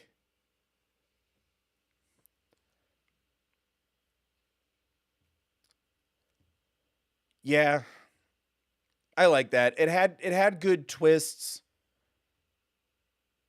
B for Brenda, exactly. Um, B for Bradley, comma Matt. Because that was how I found out about the game. Was he had retweeted and been like, "Oh my god, we're so happy to see Anne in other projects, ha ha ha," and I'm like, "Haha, that's great." Uh-oh. I'm I'm gonna have Anne Boonchoy's blood on my hands. And then someone tried to gatekeep Brenda Song characters on me. Um, she's married to the Page Master, and they just had a baby. So, bet you didn't know that. Um,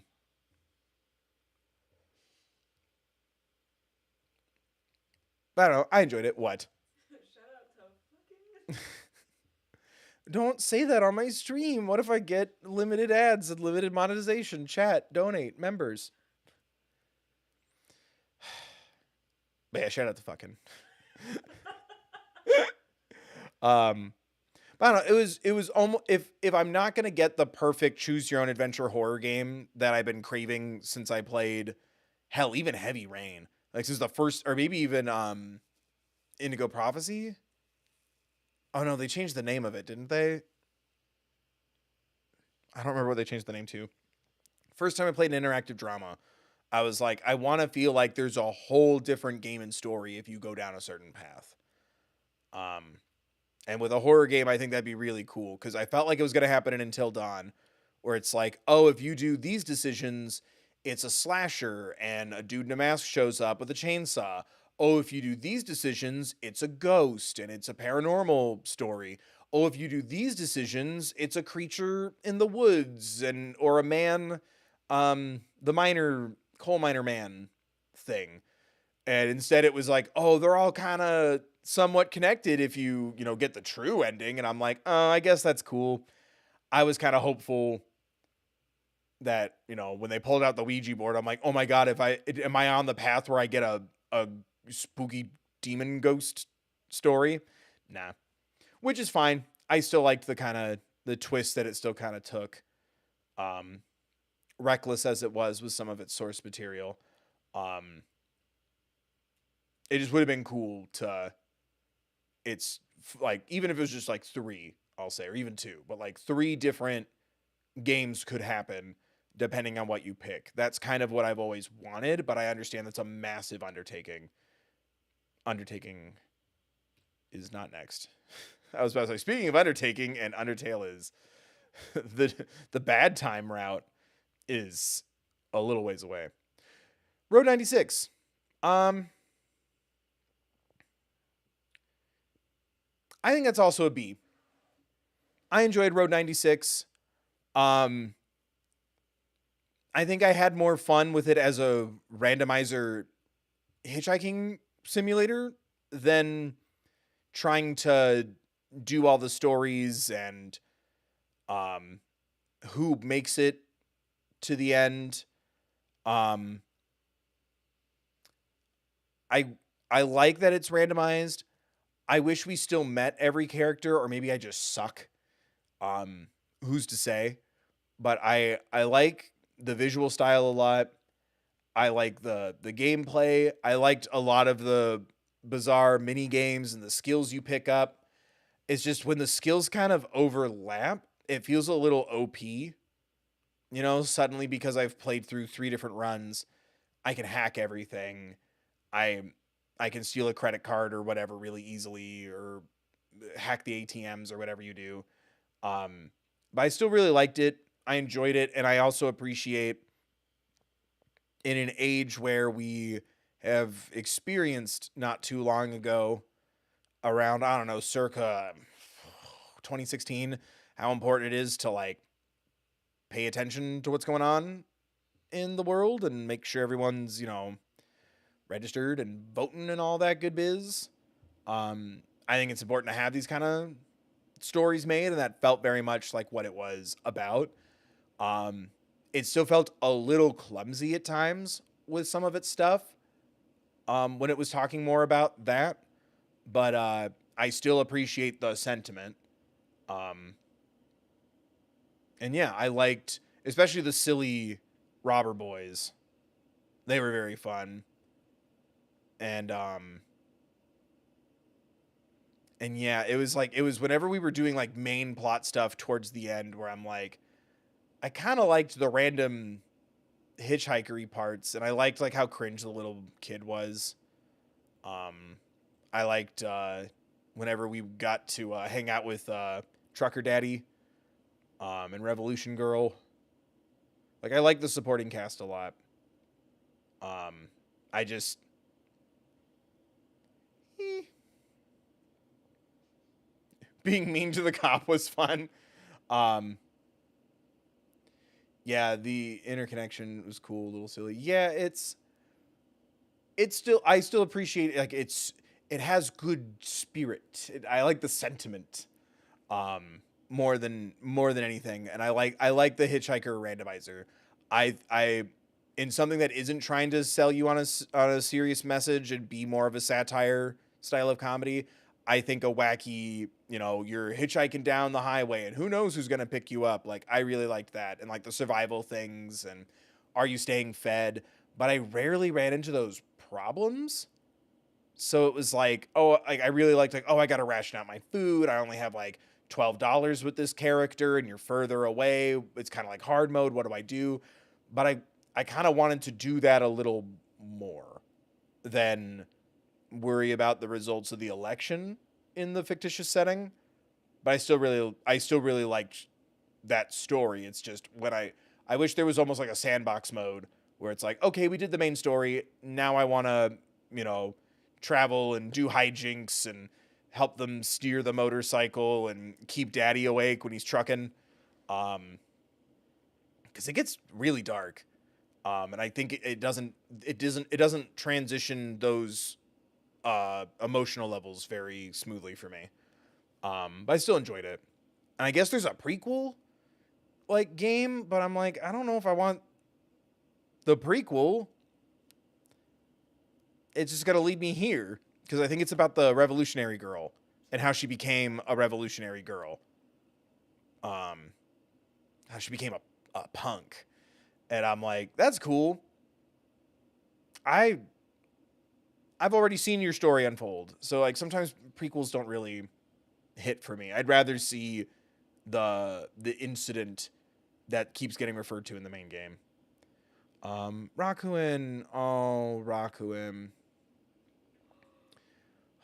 One of like 3 games to make me cry. Yeah, I was gonna say this is definitely in that category of like I don't want to play this again, but it's so damn lovely. It might go to the top of my A's. Cause like that really fucked with me. And I love the design. And I wish it had gone better because I would have 100% played the sequel. But I love the music. I love the story. Um, I'm not going to talk about it too much because it really fucks with me. This is another game where I'm like, this made me incredibly emotional, and I have not picked it back up. Excuse me. We got a couple more of those. But that is very fun, very cute, and those segues into the heavy as opposed to Road 96 where I felt like it wasn't always very balanced. This definitely was. Um, I I absolutely loved it, and I don't want to feel that raw again anytime soon. It's a game that makes anybody sob. We don't have to always speak in the idioms. But I know what you mean, I guess. But the meme of it all is fun, but don't categorize yourself, you know? Because that... The sequel without spoilers is in the same universe, but not really a sequel. Yeah, I'm talking more if those streams were more popular, I would have followed it up with the sequel game. And it's like something where it's like I have to wait for it to get off of Steam if I want it to feel a little more reliable, because it is frustrating when the Steam Deck isn't keeping its connection through the Steam dock, and the controller button layout needs to be reconfigured all the time. So as nice as it is to have the Steam Deck for some options, if I can help it, I'd rather have it on the console, unless it's like verified or whatever. But yeah, high A for sure. I don't think I can go back to it. Maybe I could watch myself play it or someone funnier than me, but I also think if someone made too many jokes, I'd get annoyed. I don't know. That's a tricky one.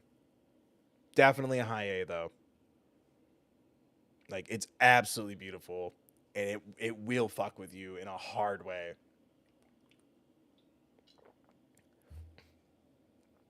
Oh man. Oh, super liminal. That was a fun day. I think I'd put it above Brothers, but under the Quarry. It's a fun little brain melty puzzle time. I do get it confused with the Stanley Parable a lot, but I'm trying to remember. Do you remember how it ends?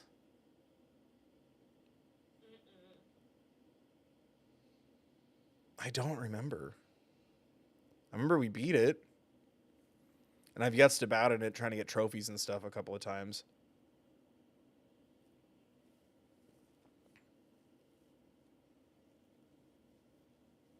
Yeah, I feel like it would have been cool if there had been more of an incorporated story. I totally agree. But still, that wasn't what I was expecting anyway. Like, it's cool brain teasers is kind of how I felt. It's the evolution of the impossible test or like math games and stuff. I definitely grabbed this one on sale too, so it was only like $4 or $5. I was like, fuck yeah, I think. I don't know. I liked it. It's a good brain teaser. It's trippy. There's some good like creepy simulated like meta humans or patients in experiments kind of vibes that I like. But yeah, the story wasn't, if I remember correctly, like there wasn't a lot of a story, and that was fine. I was like, I want to get through this room and prove that I can. Oh, is that what it was? It's like lucid dreaming almost, or whatever. Inception. It was dreaming? Yeah, because of the little, I'm seeing it in the picture too. The room with the alarm clock. I'm starting to remember it more now. I just remember the puzzles. I remember trying to make the wedges and the pieces, and the walls aren't real and all that stuff. Making infinite, like filling the room with an item so you can get out. It's cool and trippy. Oh my god, Hatful Boyfriend. Oh my god, Hatful Boyfriend. Oh my god, Hatful Boyfriend. S plus plus. I think you're right, actually. I think, especially out of respect for the fact that I still have it on my hard drive, thank God. But I found out that there's a holiday Hatful Boyfriend, but they've taken everything off of the PlayStation Store. So I'm gonna try to find it for a holiday stream. But oh my god, it's so fun, and it can kiss Kingdom Hearts. It's so fun, it's so silly, and then like it just pulls out the rug from under you in the best way, and then it's like, oh man, like I'm talking to this bird about like really amazing things, or I'm fighting a demon in an RPG. But yeah, it's not on the PlayStation Store anymore, so like it's still burned on my hard drive, but I can't find the holiday one to save my life, and I really want to play it. Um, I love Had of a Boyfriend. That was a really fun stream. We might pick it up again someday. But yeah, I didn't even get all the options. What options I did get were so different. Again, that's what I want from a game like The Quarry or Until Dawn. Like, it's a completely different game if you go down a certain route a couple of times, and I fucking love it. Um, and the birds were all fun, and I love that they all have like little anime sonas, but you just see the birds. um, F in the chat for the hootie bit.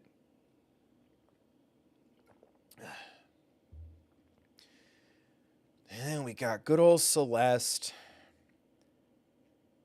Oh my god. Put you next to Hades. Because here's the thing, the story is immaculate, and I will never not appreciate letting me cheese my way up with superpowers so I can keep that story going. Because holy shit, would you be such an asshole to have such a beautiful message about like, self-discovery, healing, trauma, mental health. Like, you can't do the feather scene and then tell me to get fucked on like a insane level platformer thing when I'm like, no, I suck at this game and I'm getting stressed out and I just want the story.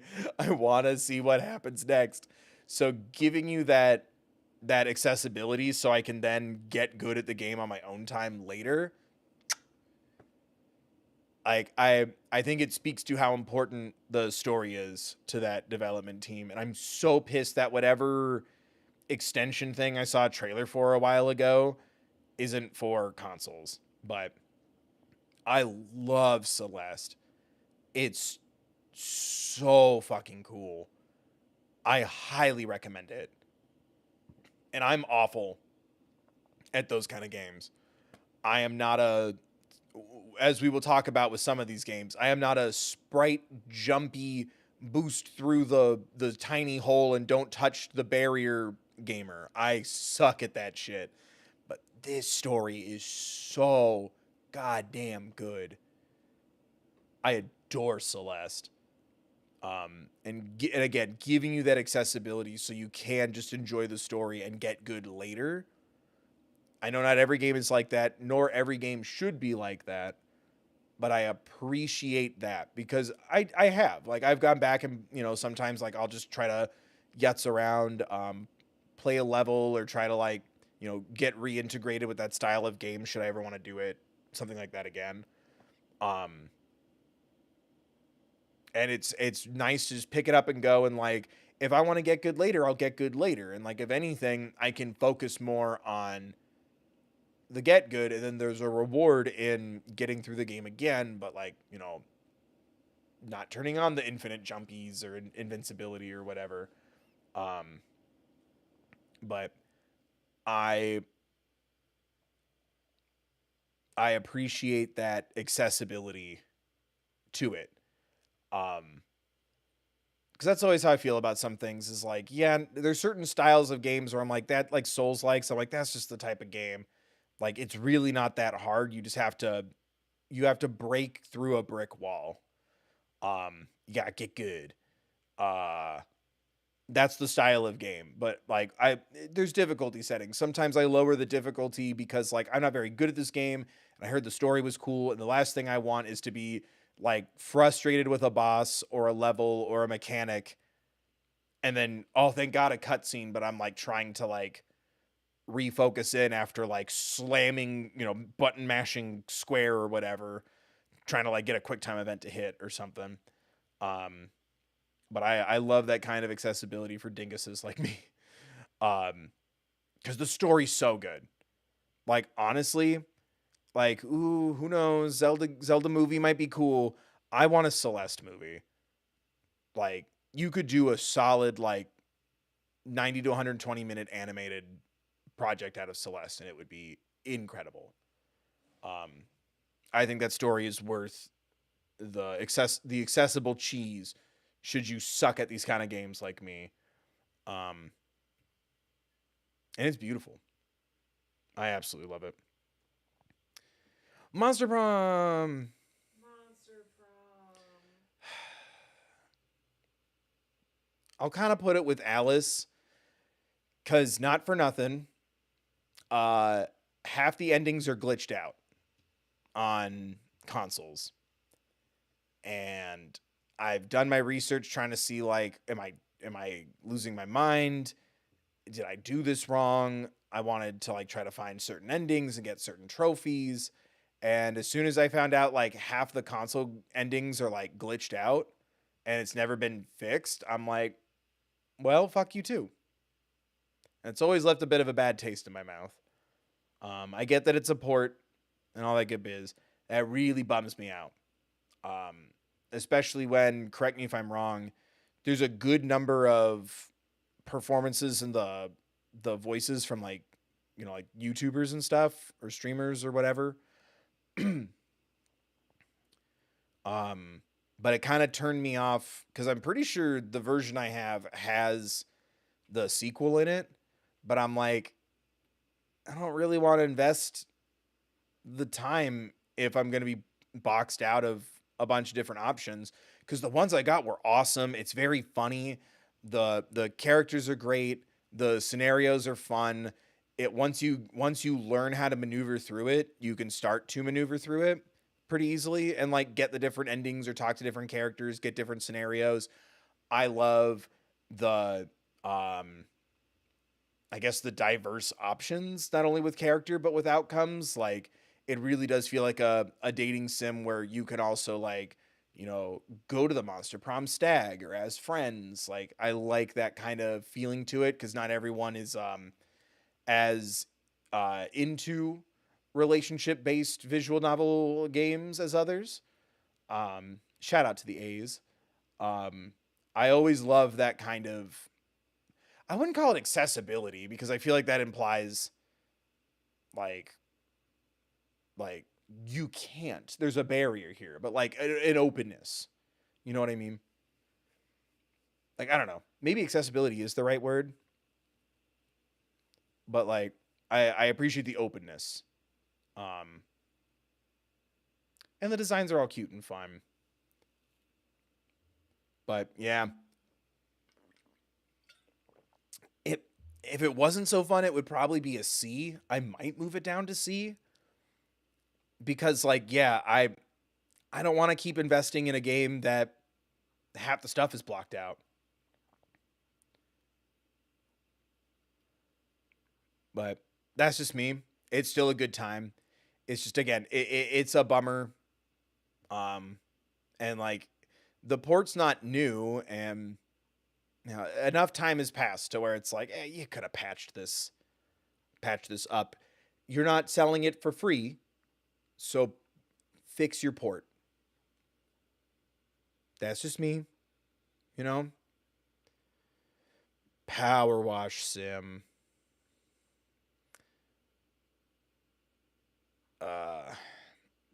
Actually, I'll probably put Monster Prom a little lower. Power Wash Sim is nice. It succeeds my no expectations. Maybe should I put it higher, because I like doing those streams. We haven't done one in a while. I like doing Power Wash Simulator streams. I think they're fun and relaxing. Revolutionary. Yeah, the world changed when I introduced everyone to Power Wash Simulator cozy streams. It does let my brain wander a lot, so sometimes I do get stressed out that I'm just running my mouth too much while I power wash. Those are really fun. I wish the time trials weren't such bullshit, because I tried to do some for trophies and I'm like, I can't wash this in less than a minute and a half, or with only using, like, X liters of water or whatever. But God, it's so fun. I liked especially the DLC stuff is always fun. And I don't think I put the DLC as separate, because we just play them randomly when they showed up. But I like the little details of, like, you doing a Final Fantasy VII thing, or SpongeBob. Tifa Lockhart has my phone number. I'll always roll high for a simulator game that has that feature in it.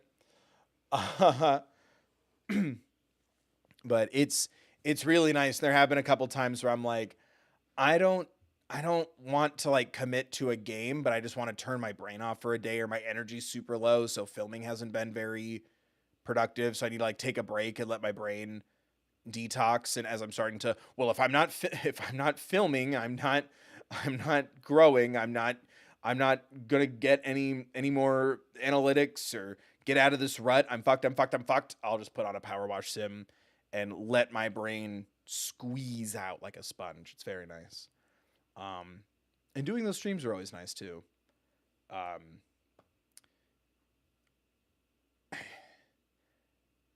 the the big stressful bad day in gaming this year, I was like, fuck that. We're just gonna I'm never giving that game my money.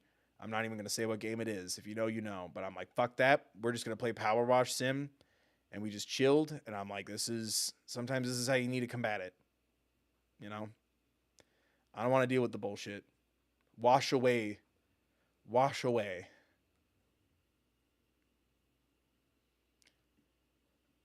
I didn't like Man of Medan. First off, especially when it's that small, that looks like Jim Parsons. That looks like Sheldon Cooper. Not a bad thing. I just thought it was funny. It was a little too predictable for me. Like, I remember there's a moment towards the end where it's like someone says some like really specific information, and I went, that sounds specific and important. And then sure enough, it should indicate whether you do or don't do a thing towards the end. And I realized it was a setup, and I didn't fall for it. And then I got the everyone survives ending, I think, and then went, okay. Like, it was fine, but also I played it solo, and the big thing about, especially, I think all of them do it, but like Man of Medan's big thing is like you can co-op that kind of game. I didn't do that. So the thing that makes it not like the other girls, I didn't do it. Um but it just didn't excite me, you know. I haven't played any of the other ones.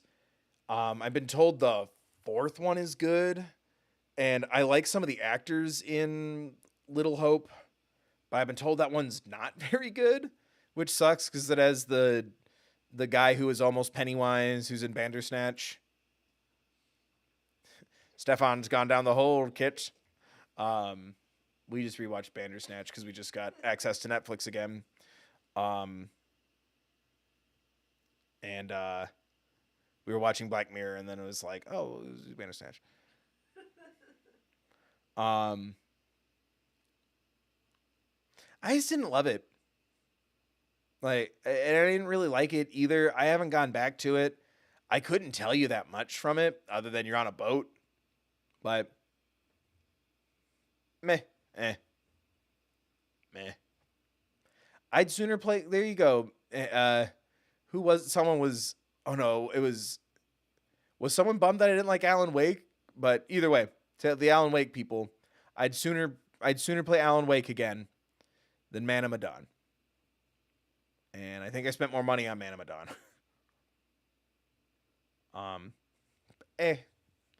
This wasn't very memorable. Cult of the Lamb.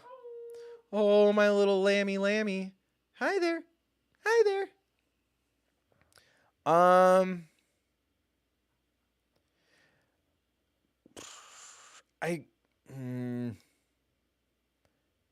haven't played it in a while, but I loved playing it on my own. It can't handle itself when my village gets too big, but maybe I'll put it, because it was like really glitchy, but I'm pretty sure they've updated it a couple of times. If anyone knows, let me know. It's a roguelike satanic Animal Crossing. It's hilarious. It's got that thing I love where it's like, yeah, like the joke is like cute critters doing like occult things, but it's like that perfect blend for me where it doesn't make me think of the stressors of real world religion, and I love where the story kind of goes. Cause like shitty people saying shitty religious things at or around me has plagued my mind enough ever since I was a small child to where like sometimes themes of the afterlife, that's not escapism for me. I don't enjoy it. And Cult of the Lamb was not one of those times. It's that perfect blend of I get what you're going for, but it's there for fun. And I really like the style, and I like how it's both a community Animal Crossing game and a roguelike. Um, but uh, but yeah, I like that it was, you know, a little more self-aware with its aesthetic. There's a couple of times where I felt like the mechanics of some of the random hidden things kind of tricked me, or it wasn't very clear what the goal was until it was too late and I gave too much. I gave the money to the thing, and now I can't do the other thing. But I really liked playing it, and it's super funny. Like, it's one of those rare games where I'm still having fun when I fail. It's still frustrating because I want to succeed. But when you fail in your village, it's really funny.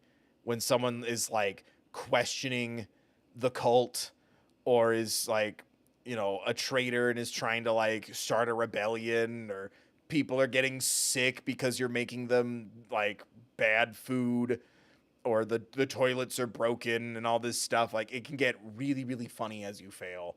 And I really like that feeling. I think that's a special thing to be able to encapsulate. Little Nightmares DLC. I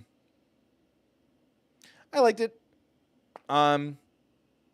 Obviously you're comparing it to its two siblings, Little Nightmares 1 and Little Nightmares 2.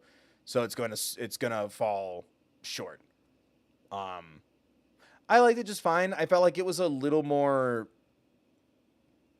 troll puzzly than cool monstery. But it came with the first one, if I remember correct.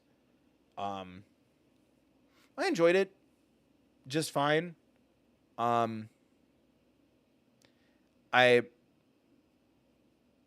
just like 1 and 2 more. But it's still a good time. It's exactly what you would want, minus the fact that you're not playing as either the leads in 1 and 2. Like it feels like extra Little Nightmare levels, and the twist at the end is like cool, but it doesn't change anything, if I remember correct. Still fun, but yeah, very, very creepy puzzle heavy over, you know, creepy puzzle, action, fantasy, adventure, dark twist, enthralling social commentary if you're looking for it. And yeah, it's nice. If you have the version of Little Nightmares that comes with the DLC, highly recommend you play it. You don't need to, though. But yeah, it has the unenviable task of being compared to Little Nightmares 1 and 2. So the DLC is fine. Oh, Deltarune. I feel like I should have done chapter 1 and 2 separately, and I don't think I did. I feel like I need to just put a little question mark next to you, because you're still not done. But I had a lot of fun both times. And it's also impressive because I like those style of RPGs enough. But like Deltarune really turned me around on like 2D sprite RPG adventure games. I don't know. Should I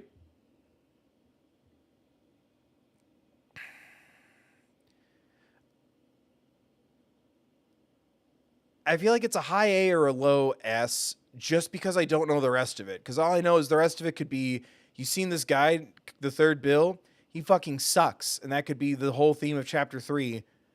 And I'd be like, well, chapter 1 and 2 are still good. It's just not done yet. But also, don't rush it. You know? Because, like, so far I'm like, I like Undertale a little more. But it's also, well, yeah, Undertale is done. Like, it's a complete entity. Whereas Deltarune's still going. because I don't know, I like it. I like enjoying the ride because like some people were trying to like push their theories on me and stuff. Because that was some a stream, not a let's play. Like push theories on me or get me to theorize that I'm like, honestly, like I'm just here for like the adventure. Like I think I could feasibly guess like maybe some things the characters might do or where it might go. But I feel like you're trying to, like, it's a goose chase to try to figure out what Toby Fox is going to do next. I just want to enjoy the ride, you know? And I do, especially, oh, what's his name?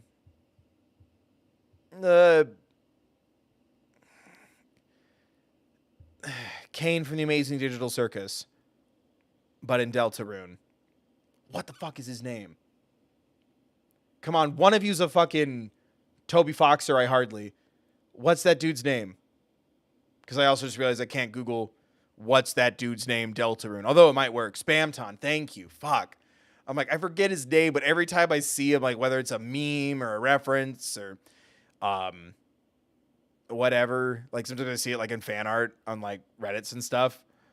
I'm like, oh, fuck it. Oh, so fun. I love getting to do those voices. I love getting to like see those characters and oh man. Yeah. You've now made your presence known, Toby Foxers. That's my fault. We should never have come here.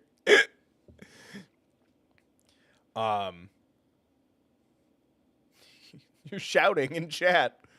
But no, I love him so much. I like the clown boss. I still haven't beaten it. I think I really like the characters. I like where it's heading a lot.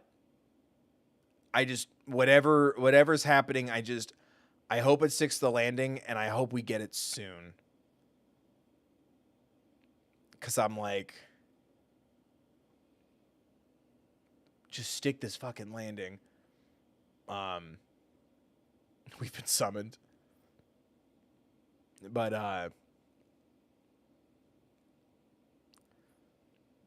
yeah, the streaming is its own experience. I was a lot luckier with Deltarune than Undertale, and I think it's because it's not over yet. But a lot less, I guess, controlling backseat gamey. Like, it's one of those things where like, and like a lot of my friends, especially my sister, who's she begged me for so long to play Undertale, and then I finally did. She totally gets it because I was like, yeah, I'm glad I played Undertale and pre-recorded it as opposed to streaming it, because sometimes the aggressive side of a precious fandom can like take from my experience. And I'm glad that hasn't happened with either, but it came closer with Undertale. I think it would have if I had streamed it. But getting to like, do the puzzles, but then have people to kind of nudge me in the right direction when I'm like overwhelmed. Because it's one of those feelings for me in a lot of streams. This happens with just games that I like, where like I get so invested in the story that I'm like, can I skip the fucking puzzle and get back to the story, please? But it's a good time. It sucks that it's been so long, but again, I'm like, don't rush it, do your thing. But I would like to see the rest of it. I guess S for now, as long as it doesn't suck ass at the end. Because it's supposed to be, in 5 chapters, and they've only done 2. But yeah, I'm really glad my introduction to Undertale was all... We'll talk about it a bit when we get to it, but I'm glad that was pre-recorded. Because, like, I've seen a lot of people lament doing their first playthrough of a Toby Fox game like publicly, and then it's like it just got too chaotic, and I'm like, yeah. Um, but Deltarune is nice because like no one knows more than me. Um, when it comes to like the streaming experience, and also no one spoiled anything for me. Because if I had done the Undertale Let's Plays as streams, first thing out of people's mouth in the premiere chats were like always spoilers. And I'm like, I'm just sitting there. I'm like, this is why I played the whole game and then started uploading it. Cause I'm like, I know someone's going to pop in and spoil shit for me. No one spoiled the Deltarune stuff. Which I appreciate. But yeah, it doesn't feel malicious. It feels like an aggressive amount of enthusiasm. But yeah, I will always recommend that I would always recommend how I did it to somebody else. Especially because knowing how fucked up the bad, I want to see, because I think there's a bad route for chapter 2 or like a hidden thing. I'd like to check it out, but I want to feel a little more confident in it, or maybe when there's like more news and like, oh, it's more of a clicky, like fun time to do that, you know? So maybe one day we'll do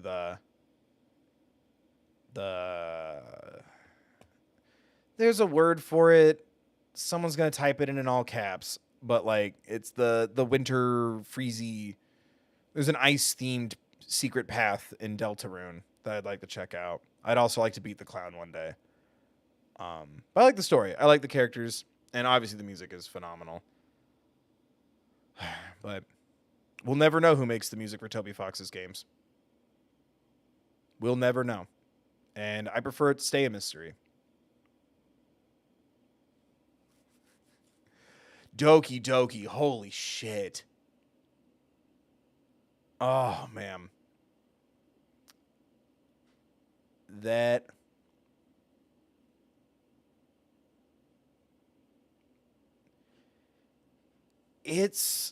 I feel like it's such a... I feel like someone's going to, speaking of aggression and the internet,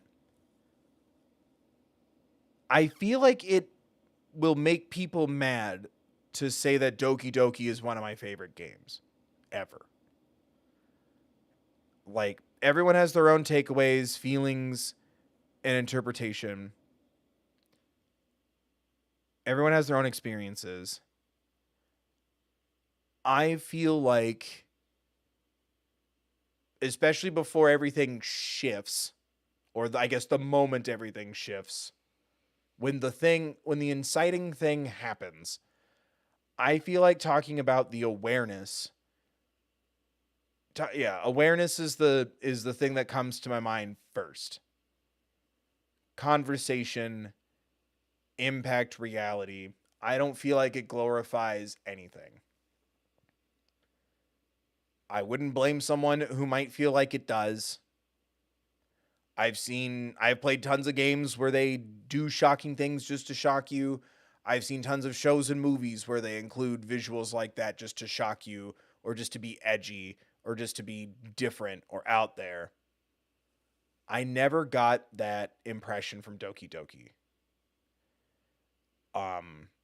I think it's supposed to be gutting. I think it's supposed to be sudden. It's supposed to be scary and overwhelming.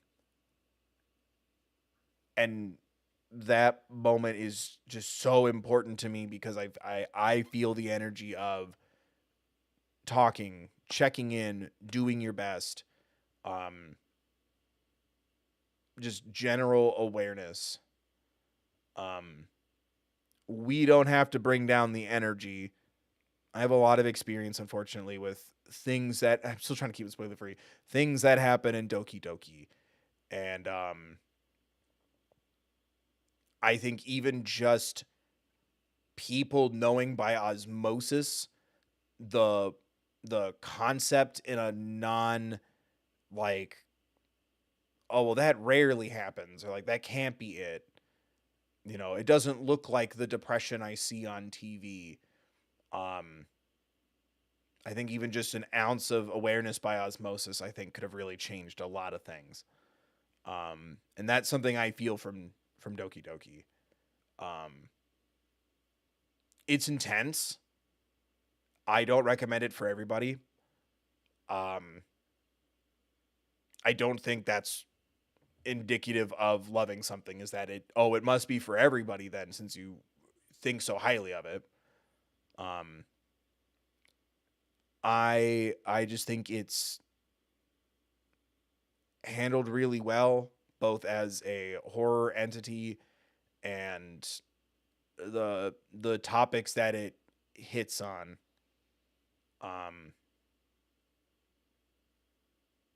Yeah. I love Doki Doki.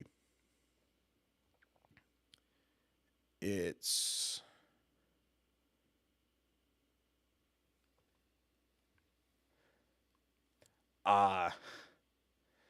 ask a friend.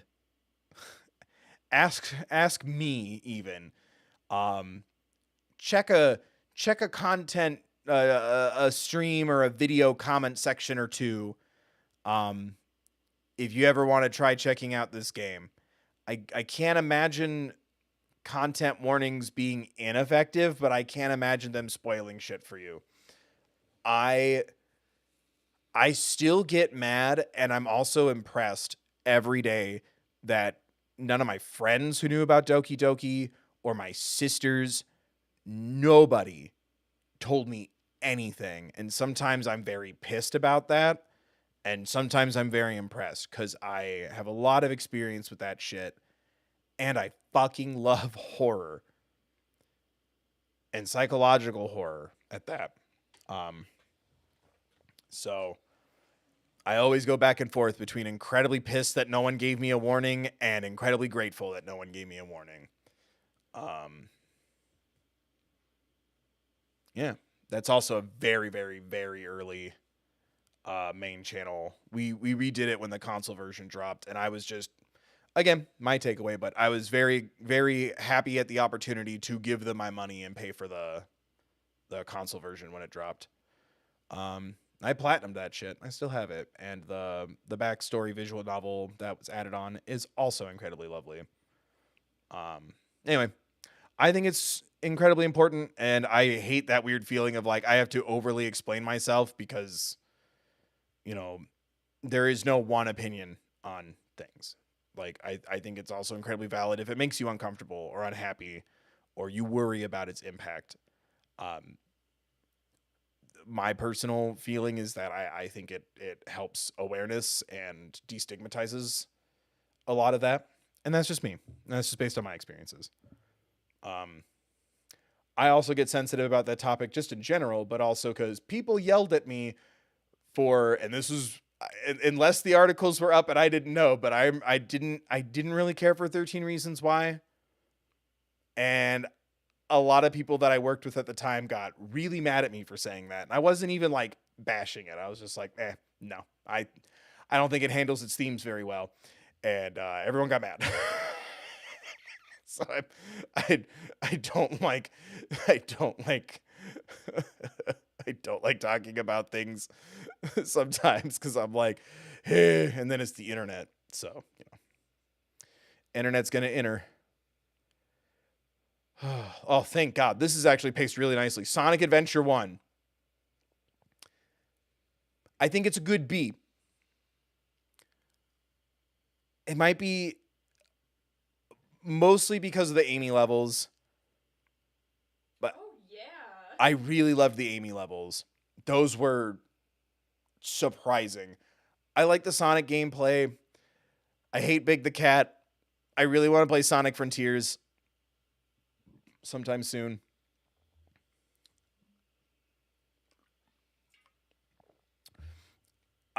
There is another Sonic game on this list that has better controls, visuals, and music.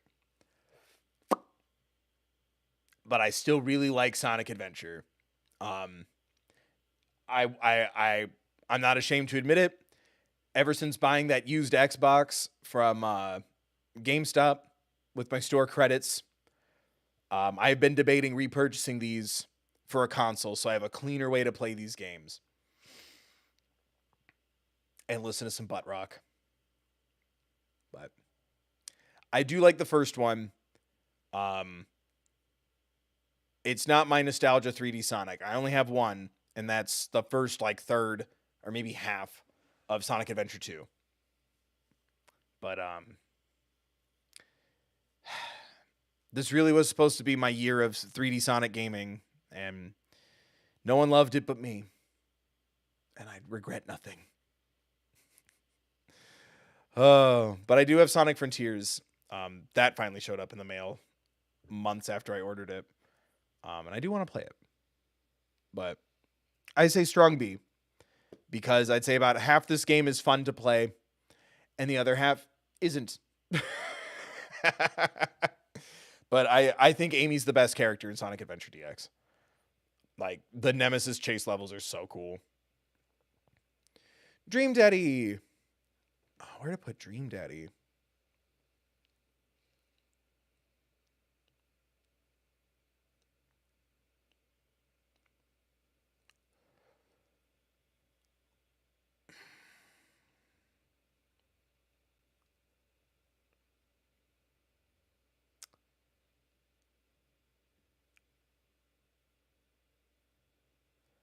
I feel like it has that cool, like, spooky, evil story, the Margaritaville unlock. If you do that, I really enjoyed that, because I was like, did I get a lot of enjoyment out of replaying it again? And I'm like, I think I liked it more the second time I played it, because I got through all the parts of the story where, like, sad backstory, this happened to your previous partner. And it's time to get back out there. Like, replaying it, I'm like, oh, I'm prepared for the little sad story moments. Let's fucking go. The characters are very fun and silly. Freaking, oh, what's his name? Damien? The vampire daddy?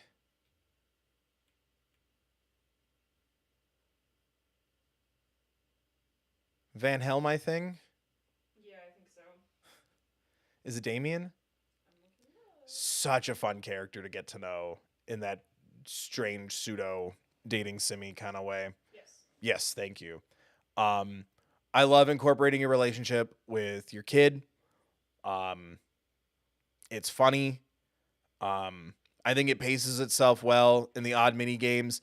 The only bummer in streaming it was the knockoff Wii music got claimed by Nintendo. They eventually, I think, released the claim. I'd have to double check. It's been so long. But oh, it wasn't originally in there. Oh, the scary route is like one of my favorite things. But I think it's very funny. I think it's very fun. And yeah, there's some characters that I do kind of miss. But that was a really good time. And there's something very comforting for me about playing that game on a stream and not feeling judged. I feel like if this game came out when I was younger, I feel like I would have been bullied away from this game. So shout out to y'all. So that was just, it was like stupid fun. Minus getting copyright claimed by Nintendo. Unless they really use the Wii music. But yeah. Stray.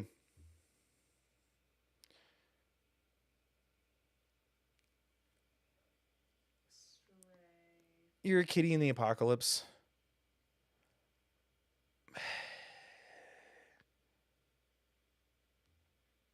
I think a low A. It was exactly what I wanted. You look like a kitty. You're in the apocalypse. I got to be a kitty. The streams were fun. One or two of the puzzles towards the end I remember really frustrating me. But I like the setting. I like the world.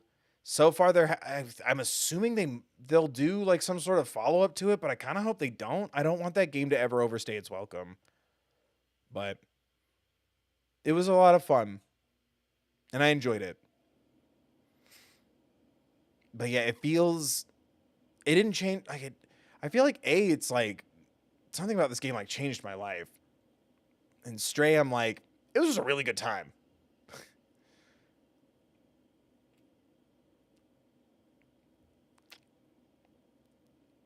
Low A, high B.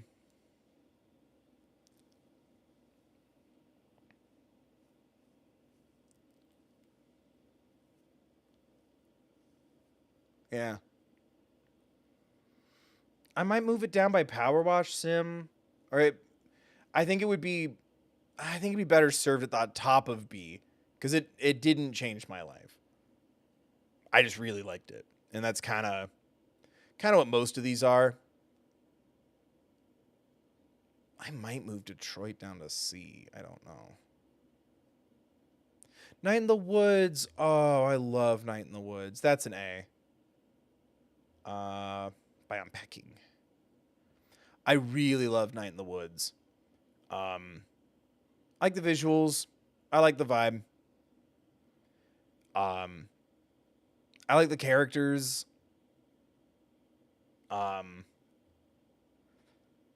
Streaming it was a little stressful from time to time, but that was also my first time trying to play like a Steam game, so I was using like the MacBook controls. That was awful. I know better now. I would redo a lot of things when it comes to like the logistics of it, but I really enjoyed it.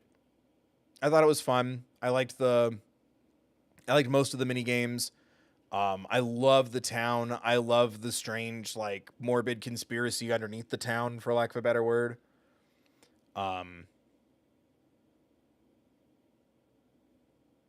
yeah, this is one where I have a little bit of like frustrating chat moment memories. But that was like I think one of my first streams too, so I was also very new to that. But yeah, there was a little bit of like spoiling shit and things like that where I'm like, come on. But I don't know. I really like the game. I haven't been under the impression that like replaying it and doing different choices really changes much. But I don't know. I'd be down to do a replay if people were interested in that just to see. But it's good. I like the animation style. Isn't that company like doing another game? And everyone, because I remember watching a trailer for something and I'm like, Night in the Woods 2. And then it's like, no, that's a cat, not a cat person. And I was like, oh, are you sure it's not Night in the Woods 2? It was called something else. But I liked it. I remember the bear with the glasses was my favorite. Yeah. And I gave him a little soft voice like this. I modeled him after a friend of mine, that voice. He's a very soft way of speaking. I think he'd be very proud if he knew anything about this game or that character. He's very soft-spoken. You know exactly what I'm doing now. Yeah. I don't like giving people's personal details, but yeah, the voice for the bear was based off of someone real. RE4 remake. Let's go. I liked it. It's weird. I feel like if that was my first time playing Resident Evil 4, I'd be like, oh my fucking God, like I did when I was a little kid. But yeah, it's good. It's really good. I liked being able to play a more updated, in-depth version of it. Maybe that's a little high then.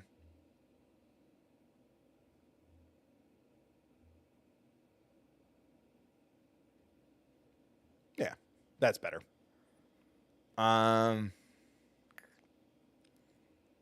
I don't want to do row orders until like we're done, so I'm not gonna keep doing that. But yeah, solid A. I had a great time. I loved what they added. I loved the extra battles. I loved most of the shifts in the story. I wish I assumed, and I assumed correctly, most of the things that were cut out of the original for the remake was put in the DLC. But the DLC wasn't expensive. I liked it. I really love Resident Evil.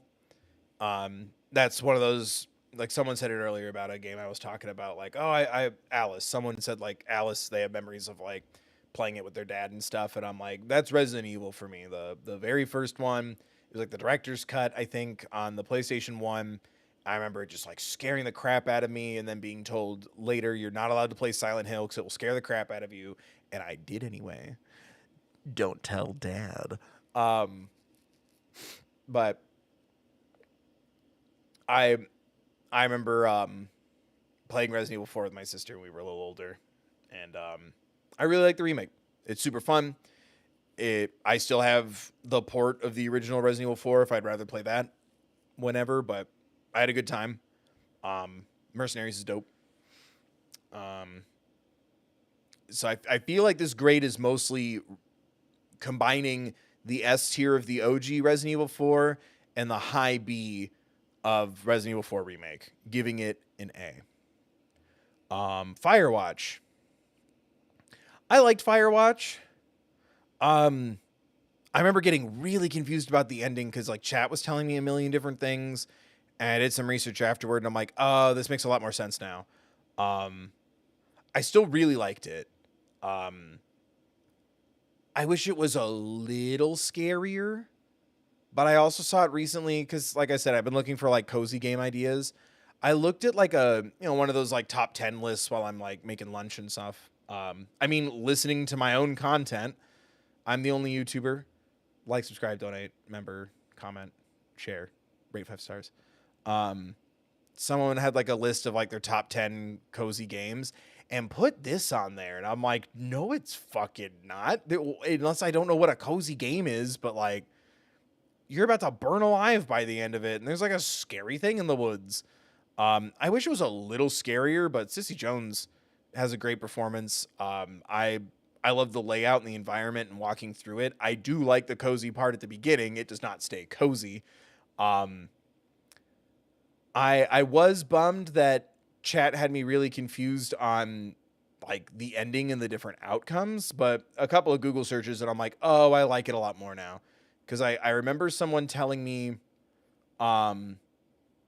like, oh, your relationship with the Sissy Jones voice changes based on your based on your choices, and I'm like, oh, I don't like that as much. Like, I think I totally misinterpreted what they were going for, and I looked it up later, and no, it because I was like, how do I get the other endings? No, it does not, and I'm like, oh, okay, sick. Then I understand what this game was going for. But I really enjoy it. I like that it moves at your pace. If you want to cook through the story, like I tend to do my first time playing a game, you can. If you want to meander, you kind of can. I think it's a really solid game.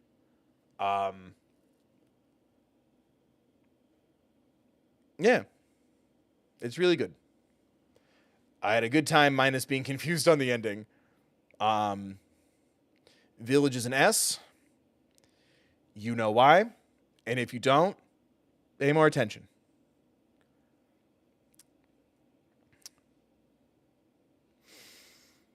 Actually, D for not enough. Yeah, D for I don't get stepped on by either of them. I do really like Resident Evil Village. I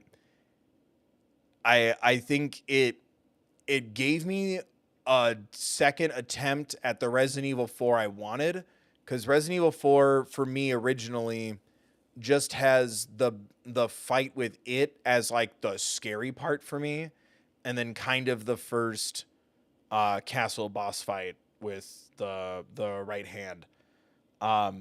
Those are kind of scary, and the rest of it's just like really cool, tense, actiony kind of scary. Village gives me the very scary chapter, the disturbing chapter, and then the two sexy chapters, and then the third sexy chapter, and a really solid ending. Still really bummed that Ethan Winters wasn't like, how do I say this? I wish there was more games about. I hope we get another game about Ethan Winters to expand on it more. That part felt too sudden. That's really my only like hard criticism about Resident Evil Village. Um, yeah, it's definitely one of my favorite Resident Evils, possibly my favorite, because as I sit there and think, the later games have been a little too actiony and not scary enough for me. It has that really, really scary part. I'm like, that's perfect, because I also don't want a full 10-hour game of being stressed out of my mind and it goes nowhere. Anyway, so this isn't Undertale. This is Bad Undertale, which I give Bad Undertale an A-. So, did we all hear that, everybody? This Undertale is down here. There, I'll move it up. Someone's going to talk in all caps at me or yell at me in the comments. This is Undertale. This is Bad Route Undertale. Say it back to me, chat. Say it back to me, chat. This is Bad Undertale. Bad Route Undertale is an A- for me. Thank you. Bad Route Undertale has an A- for me just because of how I legitimately felt with like the aggressive amount of challenge for the final boss that you should never face. Because I loved the idea so goddamn much. I think it's one of the few times where Toby Fox and I just don't see eye to eye. I think depriving you of a mega boss fight is a much bigger punishment than giving it to you. Because I absolutely love that idea. For those of you who don't know, Bad Undertale is a semi-hidden path in Undertale, where you can fight too much. And if you do that, you suddenly are deprived of a lot of the story. Because it's a very different path. I don't know what the point is of being spoiler free on that one, but just in case. It's what I was literally talking about with the other like alternate path games, where I'm like, I really want to feel like it's a completely different game in some instances.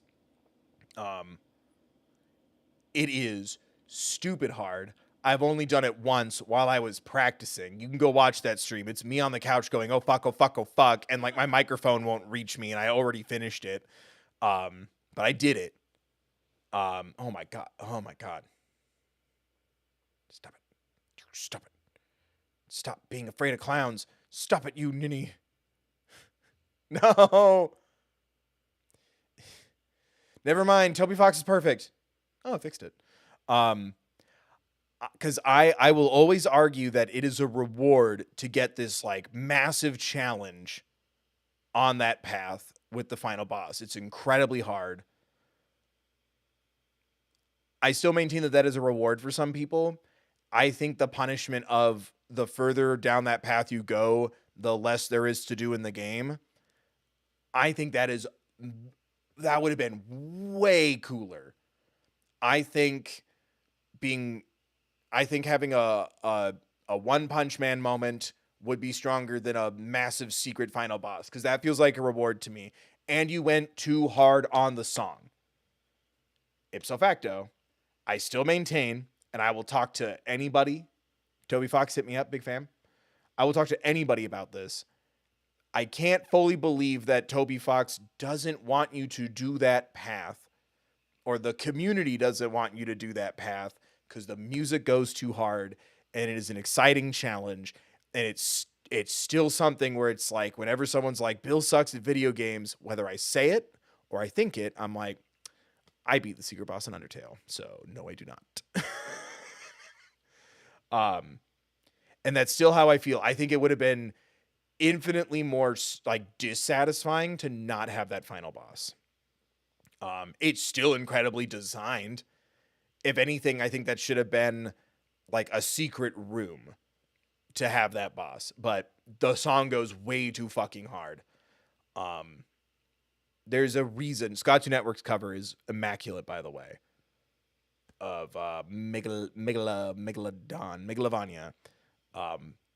20 out of 10 recommend Scott2 Network's cover of really the whole album, but that one's a really good one. Shout out to Scott2 Network. SKA Network. Or Tune Network. You got it. TUNE. Not sponsored. That is my only real gripe. It's not that it's hard, it's that I think it makes it rewarding to do this path. And I wish it wasn't. I wish it was the most, like, the first massive boss fight, awesome, fine. Build everything up, build everything up, build everything up. Ooh, I'm challenging myself. I found a secret path. Ooh, I'll show you, like, chat, let's go stream this and, like, let's be the most thorough gamers we can. Fuck. That's just me, though.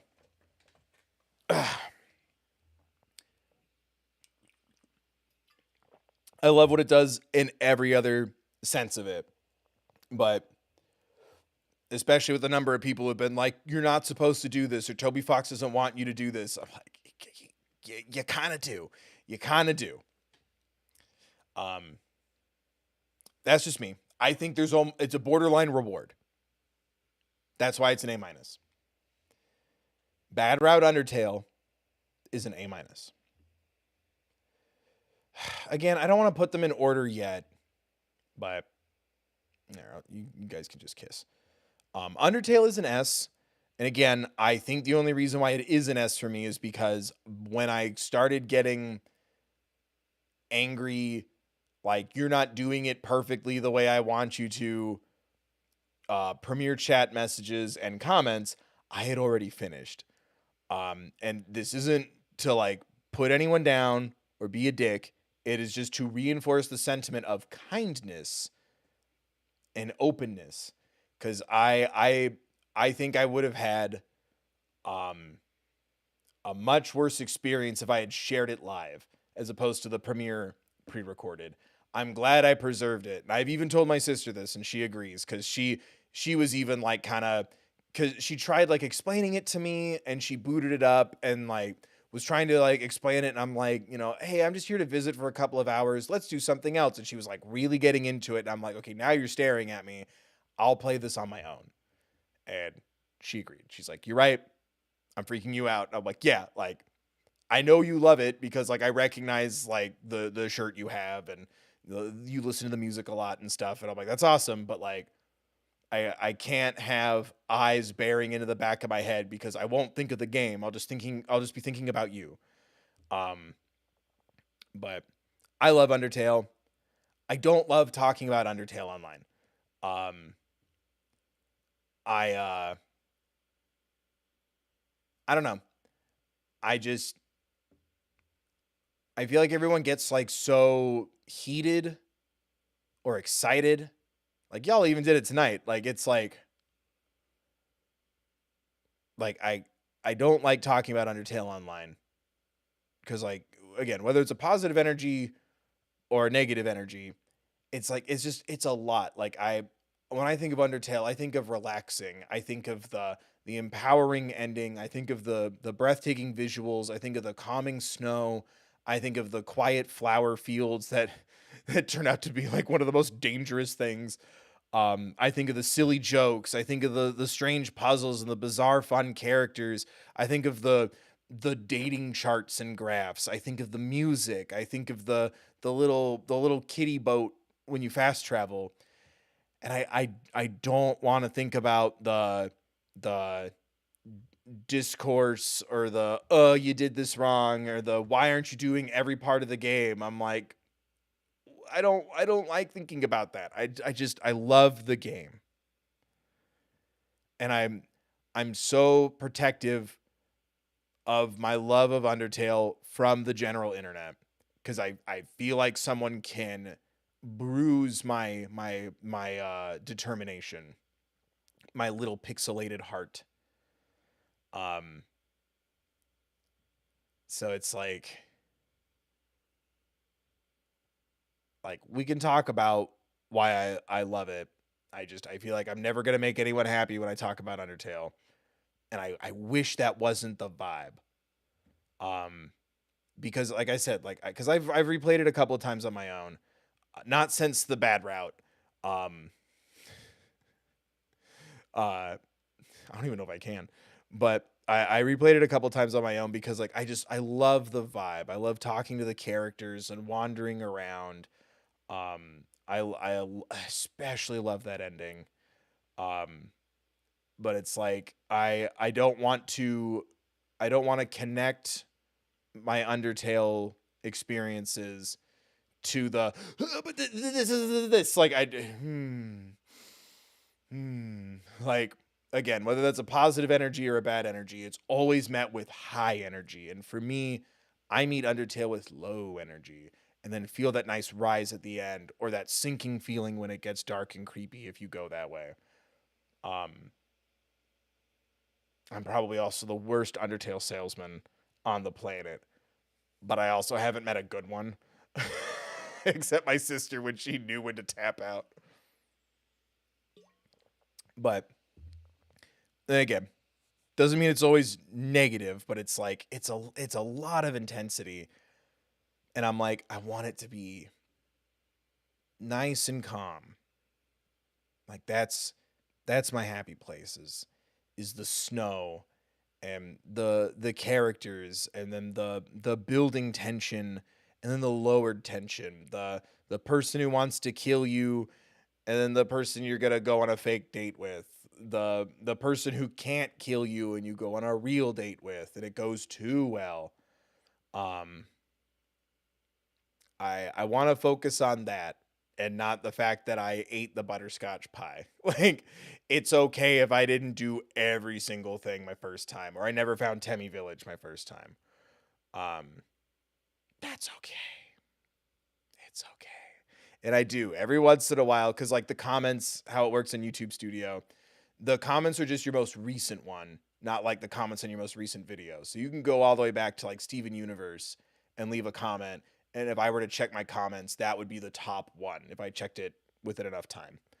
And every once in a while, I still get one where it's like, you didn't do this. Oh, I can't believe you fucked this up or whatever. And I'm like, dude, what game did you play? Like, Undertale isn't about doing every little thing. Undertale is love and hope and positivity and friendship and determination or death and despair. Like, and isolation. Um, but I'm like, please, like, I feel like I have to cling so desperately to the calm, warm love that I have for Undertale because I'm like, the internet's not taking this from me. Like you won't take this from me. And I feel like people unknowingly try or ignorantly try. Because again, sometimes it's kindness. Sometimes it's, oh man, like I really read it as like, oh, I wish you would talk to Temmie. I love Temmie. And other times it's, you're stupid. I can't believe you wouldn't. I'm like, holy, like eh. It's really weird. I remember it was just like so stressful even to just do the premiere chat. So I'm like, thank God it's already done. Cause like I can feel my soul want to go, we're done for the night, guys, and like just step away. And it's like, no, he's still going for another 45 minutes because goddamn, he really wants to know what's happening next. Um, but yeah, again, I want to talk about this not in the desire to put anyone down, but to reinforce kindness and to maybe illustrate this in the hopes that maybe a couple people can approach it with more um, kindness or patience.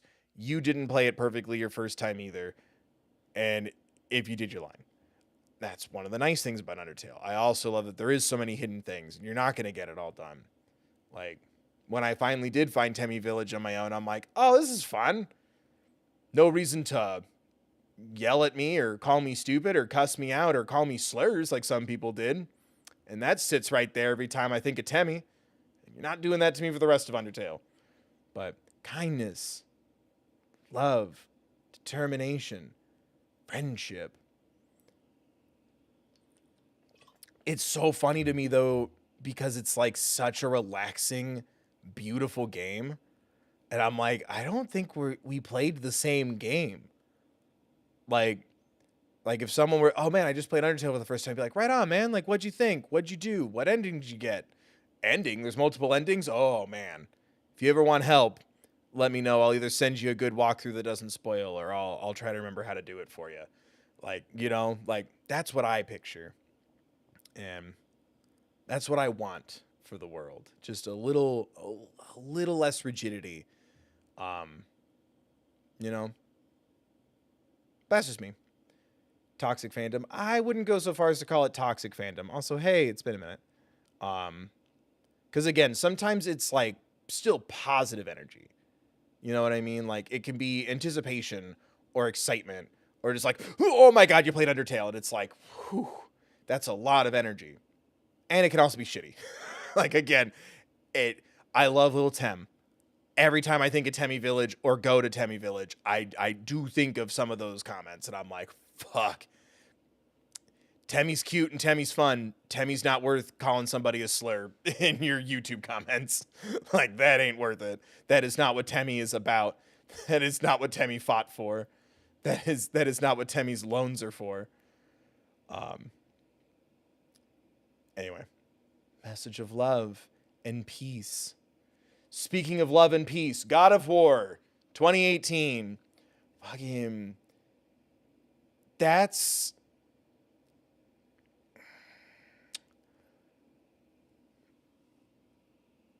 I don't know how I feel about that.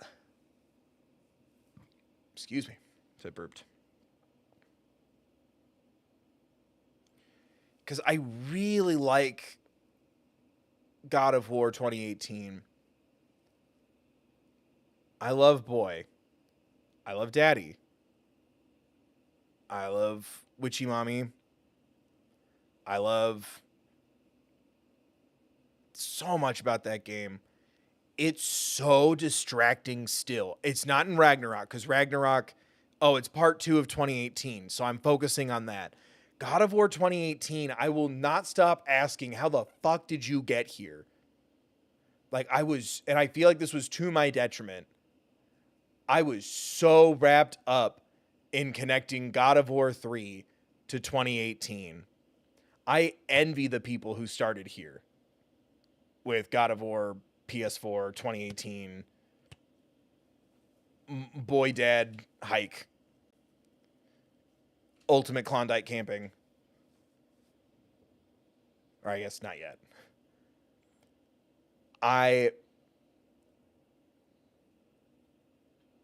It's so distracting, and I don't think I know how he got there now.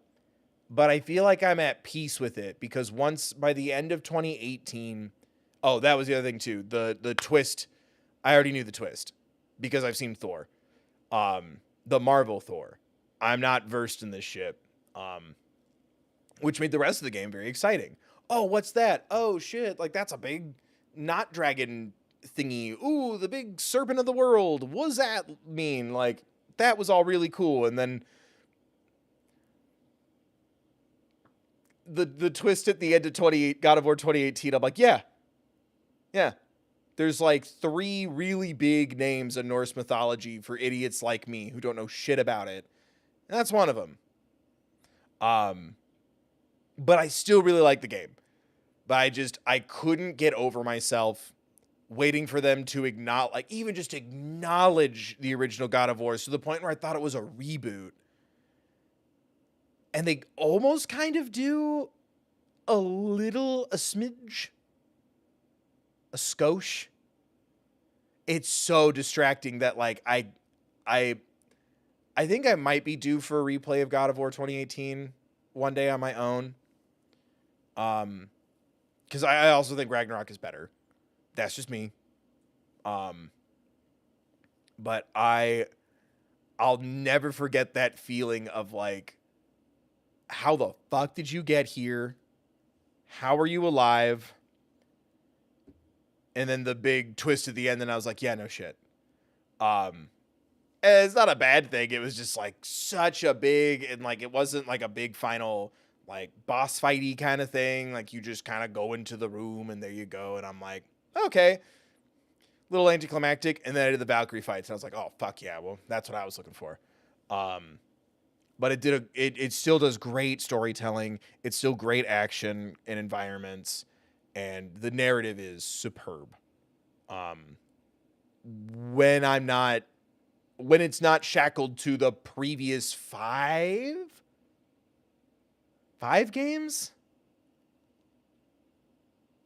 Chat, how many God of War games were on the Piss Piss?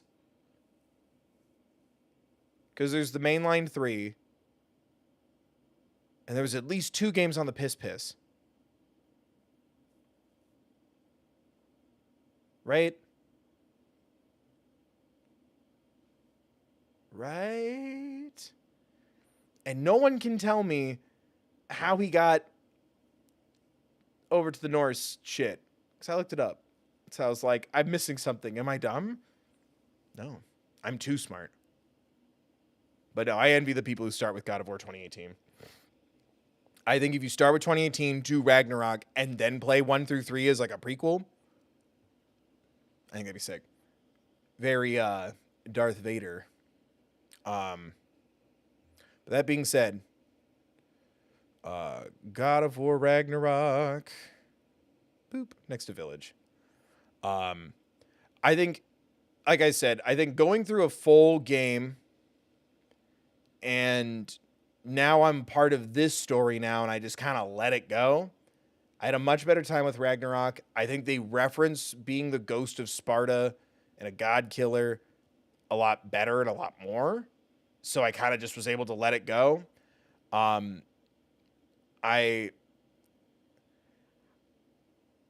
felt like there was actual like more boss fights in Ragnarok. I liked where the characters were going.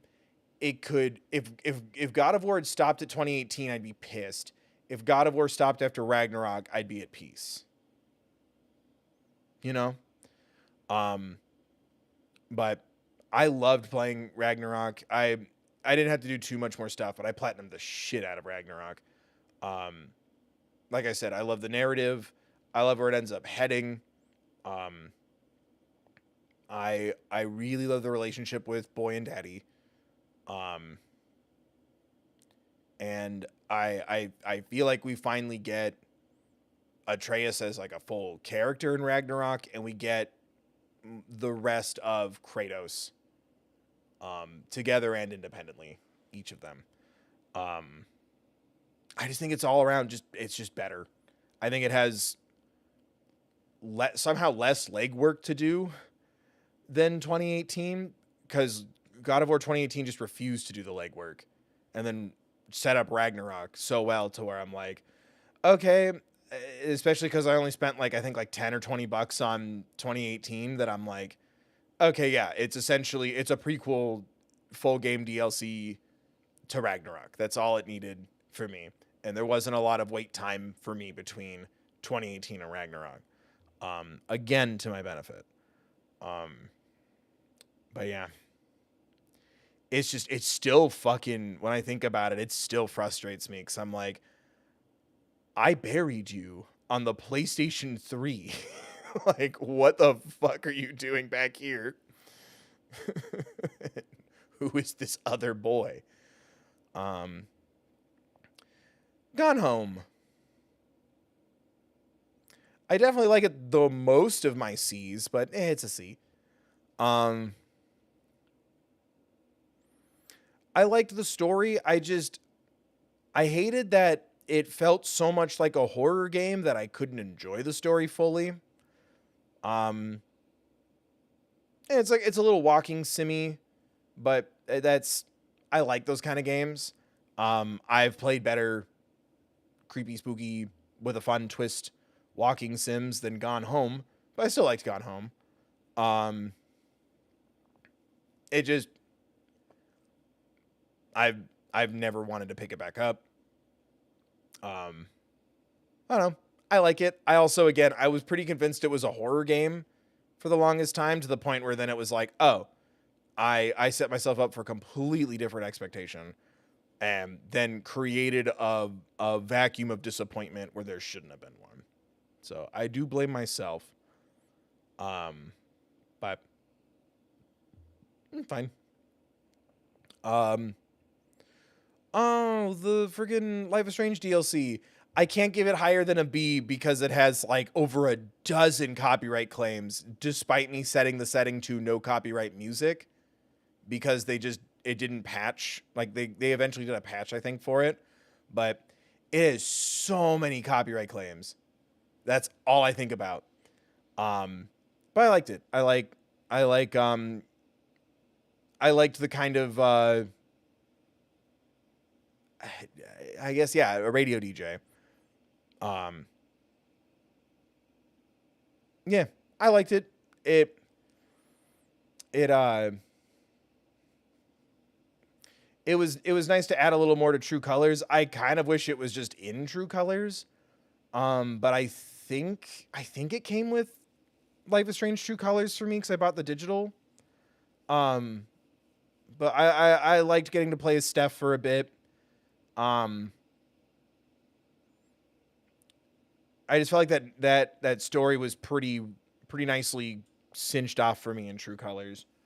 Um, because like we'll get to it. Life is Strange Before the Storm, um, really proved me wrong because I was like, I know what happens. No, I don't. But I liked it just fine. It felt like a missing level from Life is Strange True Colors as opposed to like a full DLC, and it was a stream nightmare behind the scenes. So still kind of mad they let that slip through the crack. Never Song, never again. Um, I liked it enough until like I stopped and like the boss doesn't attack you. Oh yeah. Yeah, it was really strange. I felt like the twist was interesting enough, but not set up very well. Um, I it felt very rushed towards the end to that reveal, and I don't, it felt kind of convoluted. But that final boss was I don't know if it was intended or not, but I remember after some point I'm like, if I just stand here, I just don't take damage. And I kind of lost my love for it towards the end. Um, but you know, it just wasn't for me. Um, it just I feel like it thought that the reveal was bigger and more shocking to the game than it was in reality for me. But meh. Hollow Knight. Oh, my little buggy boy.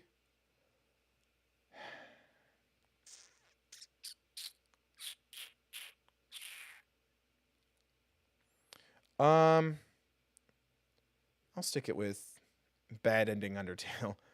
Um, I really like Hollow Knight. Again, this is one where I'm like, chat spoiled a lot of stuff for me. Um, I also, it's it's a combination of like several types of games that I'm really bad at. Like holy fuck, like trying to like navigate the thorns and parts of the world and like the stuff in Celeste you can skip cuz it's kind to you. I'm really bad at that. Um Again, high octane fandom experience tied also with trying to like piece together a lot of the lore. It was a bit of a recipe for disaster, and it made things more stressful than fascinating. But I love the art design. I love the combat.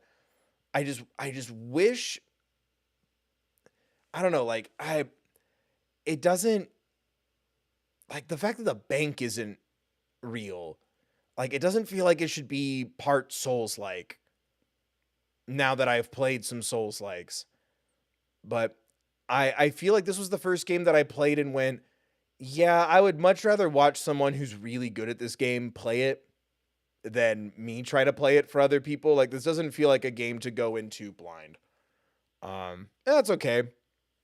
And like I said, it turned out to be a lot of different games that I'm bad at and not that familiar with it. Um, and like it's cool offline to get lost in the map. It's cool offline to, try to search for every, like, collect every bug journal entry and piece things together, cuz I like environmental storytelling. I And even in games that, like, I absolutely adore, I hate when I have to, like, read through the description of every scrap of paper to figure out what's going on, or to piece the rest of it together. I like the context clues in the environment more. Um, but I love the interactions we have with the other bugs boys. Um, freaking um begins with an S. The little shitty guy. I love him. And Hornet, right? It's been a while. I barely, like, limped my way through one of the the DLCs after we finished the game, and I was like, I don't think I'm gonna get much better at this game than this. Um uh oh, it might be Zote. I think you're right. Thank you. I thought it was Stoat. Um I love the story when you talk to the sword blacksmith dudes. I love them. That was the other thing too, is I'm like, oh, I'll grind and level some stuff up offline, Gazoon type. Every time I was like, oh, I'll grind and level up some stuff offline to, like, save time, because again, like, it's too easy to get lost, and I'm trying to, like, keep everything at a good pace and keep it entertaining and keep the game moving forward. And then there's be a bunch of shit that would just happen, and I'm like, nothing has happened for the last, like, 3 hours. And then, like, I'm like, hey, I'd like to upgrade my sword. And I'm like, oh fuck. Like, that's so much shit. Um, I don't know. I don't think it's a good idea to, at least for me, to have streamed it with no context. Um, but I always wanted to play that game because it looks adorable and fun, and I'm glad I did. Um, that final shit. Um, the obstacle course with all the spiky boys. I could not have done that as a stream. I I needed the ability to stand. I needed the ability to, like shout without worrying about the audio levels. Um,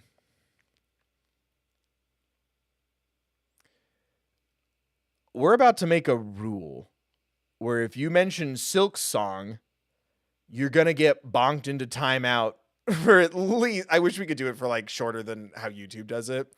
But, like, my heart goes out every time I see it trending, and I'm like, I don't think it got announced. And then it's just a bunch of people with, like, the either it's someone being an asshole and it's the Megamind no Silk Song, or it's gifs and memes of people just being, like, legitimately upset. And I'm like, I knew it. I remember at a stream, um, somehow Silk Song came up, and I went, there's no fucking way that's coming out this year. They're not gonna they're not gonna Taylor Swift you and, like, hey, there's a new album dropping in 3 days. Like, it's such a big thing people are waiting for that they're not gonna be subtle about it.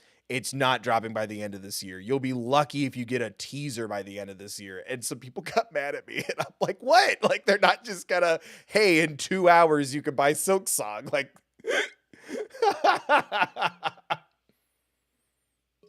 I feel so bad. Either people are being huge dicks about it, and I'm like, it has taken a while, and I'd like to play as Hornet one day.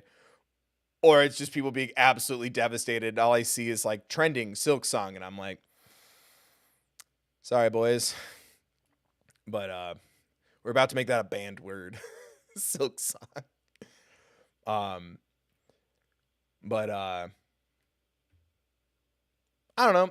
I like it enough. It's just one of those things where, like, aggressively cruel games or aggressively challenging games after a while feel cruel to me. It just feels unnecessary. Um, and I hate that feeling where like I stop like, oh, bring it on, boss. I'm gonna get you next time, or I'm gonna level up and come back and be good. And instead, it's like, fuck you, Hollow Knight. Like, stop bullying me. But that fucking like some of the fucking post game shit that I did, I'm like, there's no way I could have done this on a stream. Like I don't want to be worried, like I said, about audio levels or like fuck the motherfuckers who made this. And then someone's like, the people who made this are gods to me. How dare you? And I'm like, let me express myself. Nothing I say matters. Let me play the game. I'm struggling and dying. Like, did you want to watch someone angrily play a hard game or no? So it was smart to just do that offline, because also I could just stand up when I wanted to and take breaks when I wanted to, and I'm not holding it all in, and I can go to the bathroom whenever I want. Oh my God, we still got a ways to go. It has been too long. JojaMart. I think it's interesting to do JojaMart, and I think people are kind of exaggerating how upsetting it is to do the JojaMart run. I kind of like it because it does. It's like, oh, the magic's gone. Maybe you should have played Stardew Valley better, or the right way rather. Because yeah, it gets you everything faster, and it just costs money. You don't have to like do the collecty things and everything. But then it's like, wow, no one's made me fish or fish at winter at night at the beach. I like how different that is. Oh, What? the message in chat. Oh, thank you, Fox Girl. Your Stanley Parable and Walking Dead series hold a special place in my heart because I got my wisdom teeth out in spring and I was binging them all day for a week and a half. Oh, as someone who's had 5 wisdom teeth pulled, that makes me very happy. My teeth send teeth hugs or teeth flowers to the gravestones of your teeth. That makes me really happy, and I'm glad you got through getting your wisdom teeth out. Oh, thank you for that. That's very sweet, and I'm glad everything went well.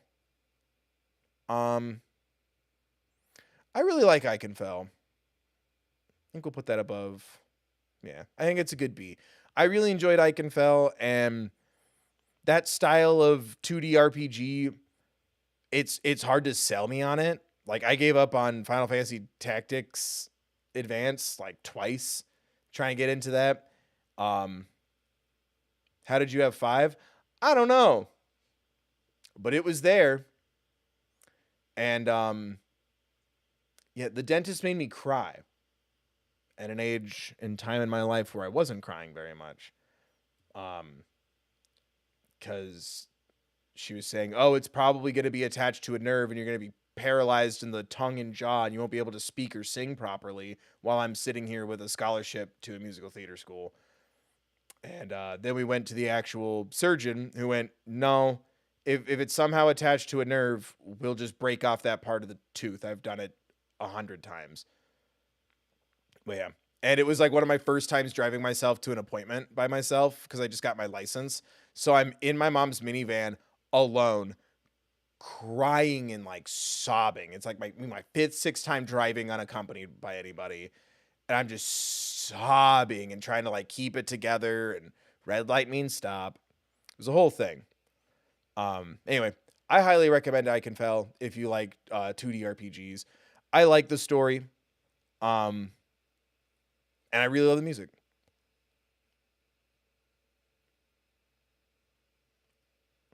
Oh, that was so long ago. But thank you for sharing kindness. In script.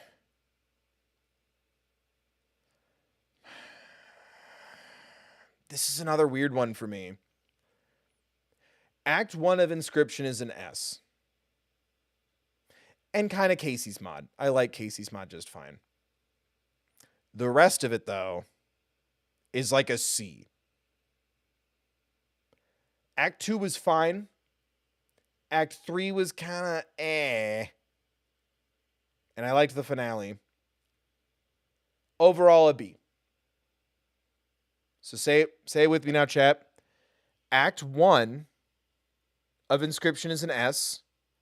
I'd give Casey's Mod an A. And Act 2 and 3 are kind of C's. C plus and a C. I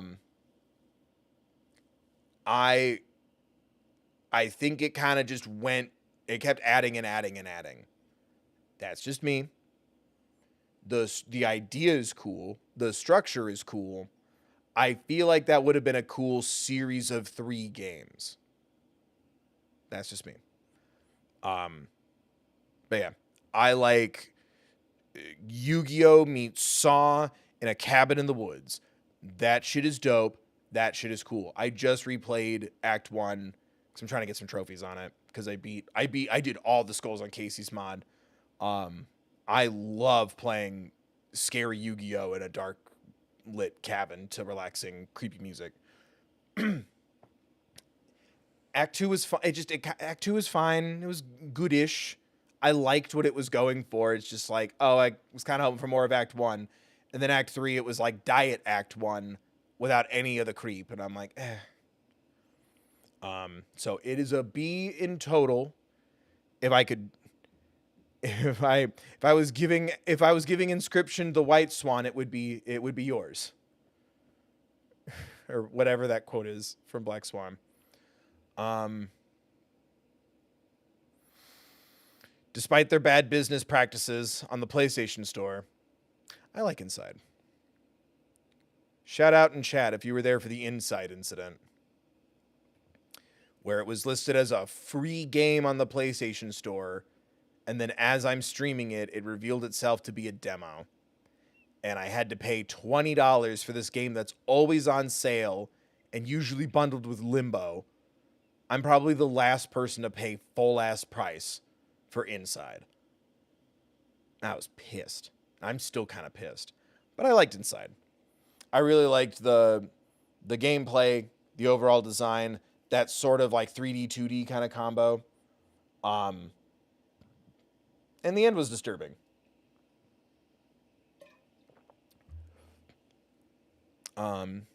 Speed dating for ghosts. Oh. Yeah.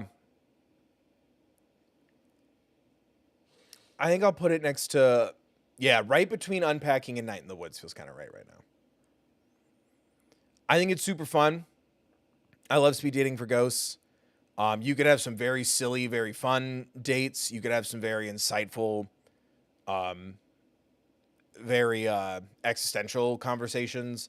I think the humor's really solid. There is at least one hot one, right? Because most of the designs are just like super cool. And Spooky Peter. Spooky Peter, my beloved. He's so cool. He's so cool. You don't deserve him. No, I want those, the little, like, they're not Squishmallows, but they look like Squishmallows, but they're the Plague Doctor. Squishables. Sorry. The ones you get for lunch. I want the squishable Plague Doctor. I love little Plague Doctor things so much. I kind of took a pause from my love of Plague Doctors during the pandemic, but now I'm back into it. I was staring at, like, they had one at, like, it was like a Barnes & Noble or something, but it was in the window, and it was, like, sun damaged to shit, and it was, like, $60 or $70. I'm like, it's sun damaged, but it's gigantic. I just want a little Plague Doctor boy. Anyway, I love Spooky Peter. Jak and Daxter. Oh, that's right. I bought the trilogy pack of Jak and Daxter. I'm like, we're going to play the trilogy. And then no one gave a fuck about Jak and Daxter. So now I just have the trilogy. I like Precursor Legacy. I think it's the weakest of the trilogy, in my opinion. But it fills me with a lot of nostalgia. I remember playing the shit out of this as a kid.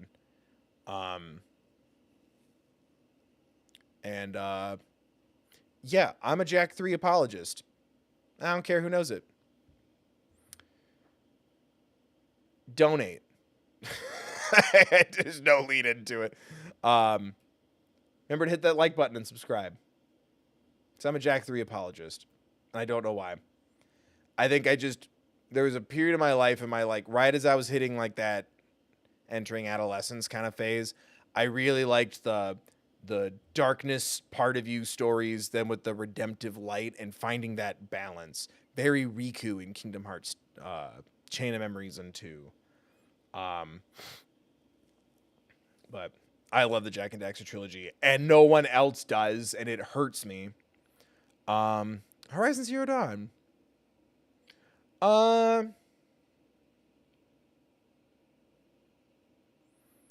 B plus, A minus for sure. I'm gonna go B plus. Cause I kind of would have liked it better if it was just robots or dinosaurs and shit and no robots. But I liked the clash at the same time.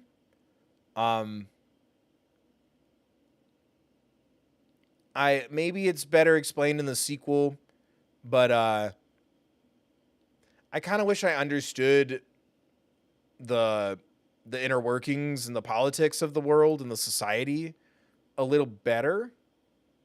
But I really enjoyed it. I wish you had a melee weapon that wasn't your bow, but shooting things with your bow and like getting your little pet boys to like become your pet was always really fun.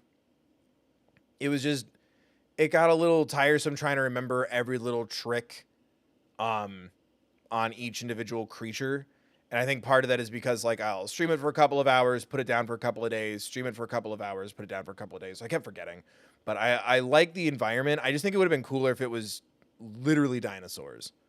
I still to this day, other than to give everything a interesting sci-fi edge and so your HUD will make sense, I still didn't understand why it had to be robot dinosaurs, but I still like the idea. But I like the story. I think I like the beginning of the story the most. I like you're an outsider, outcast, you're being raised by someone who's shunned and you don't really know why. But then it turns out like then you earn your way back into, you prove yourself and you're back in with everybody and you're already trying to get acclimated to that. But then like 20 seconds later, you're a chosen one and then off you get. I kind of wish it was more, about building your relationship with the community or changing the structure of the community or something. Because we left the place we were trying so hard to join a little too quick for me, but I still really liked it.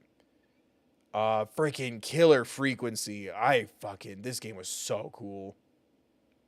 Definitely an A minus. I like the gimmick. It's a lot of fun. I haven't tried to get a different ending. I liked the little mini games. There was like 2 that like it just didn't translate. Like one of them, it was like a maze and it's like go back. And I thought it meant undo your choice, not turn around. There was a couple of little things like that. But I think for a game that was originally supposed to be VR, I think it translated to VR-less gameplay really well. I like the fun and the aesthetic. I like the jokes. I liked getting to control the music. I liked trying to solve a murder mystery.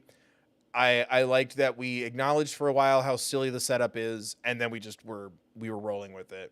I like the twists in the conspiracy. I like trying to piece together what was going to happen next. And I don't know. I just thought it was a really enjoyable like whodunit single location game, because that's pretty tough to do, I feel like. And it had just enough fidget things for me, like throwing crumpled pieces of paper while people are talking. I liked that. Kirby Elden Ring. I love Kirby the Forgotten Lands was so good. Another game like that. Video games I don't really like anime or video games. This game made me cry. Those are my 3. All 3 of them. I loved it. I loved the gameplay. There's still something to me about like being Kirby and seeing that Elden Ring like boss health bar at the bottom of the screen just slowly fill up with like bright pink, and I'm just like, Jesus Christ, like it's a Kirby Soulsborne. Um, I absolutely love it. I hope that they go harder in this direction. Because I like the other new one, Return to Dreamland or something. That's really cool. We've mostly played the mini games, Yeah. but I want more of like a Kirby action platformer combo than like Kirby platforming. But that's just me. I also think like by the time Kirby came into my life, I had gotten my fill of platformers, and I wanted Kirby to have a sword or a gun, and now Kirby has a sword or a gun. Ooh, The Last of Us DLC.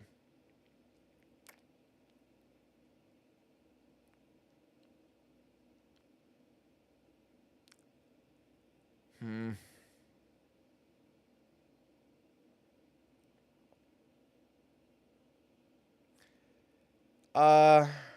Sorry, I'm trying to move a little faster. This was supposed to be a shorter stream than it ended up being. It's 100 games, and I talk too much about some of them. I'm sorry, chat. It's just not very long. And like everything I love about The Last of Us Left Behind DLC, you get in The Last of Us 2. I liked playing as Ellie. I liked learning and getting the representation of Ellie. I liked using the bow more. You get all of that in The Last of Us 2.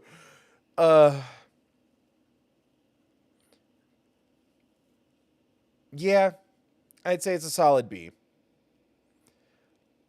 Oh, Layers of Fear.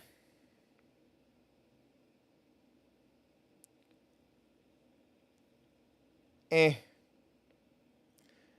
It it scared me a couple of times.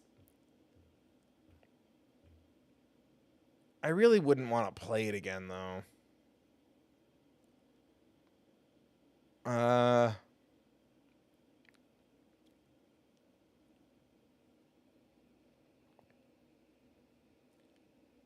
Meh. I would sooner give Uncharted 2 or Outlast 2 a shot before Layers. You're just walking around. It's cool the first time through. It scared me a good handful of times. It's a great tense environment, and then it overstays its welcome. It's like towards the end, it's the first time you see a baby doll running down the hall and it bonks its head on the wall, and I just couldn't stop laughing, and then I wasn't really that scared after that. It's fine. I wanted to play the sequel and then never heard anything about it, and now I guess they're doing a remake of Layers of Fear, and I'm like, why? But eh. Life is Strange fucked with me. Like, as cringy as some of that dialogue is, I really enjoyed my first playthrough of Life is Strange.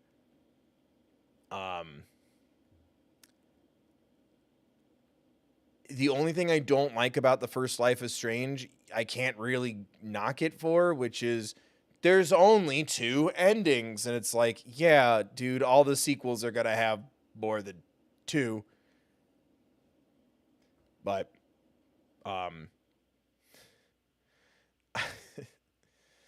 that final choice is still like super fucked up. I'm trying to remember what confused me about it.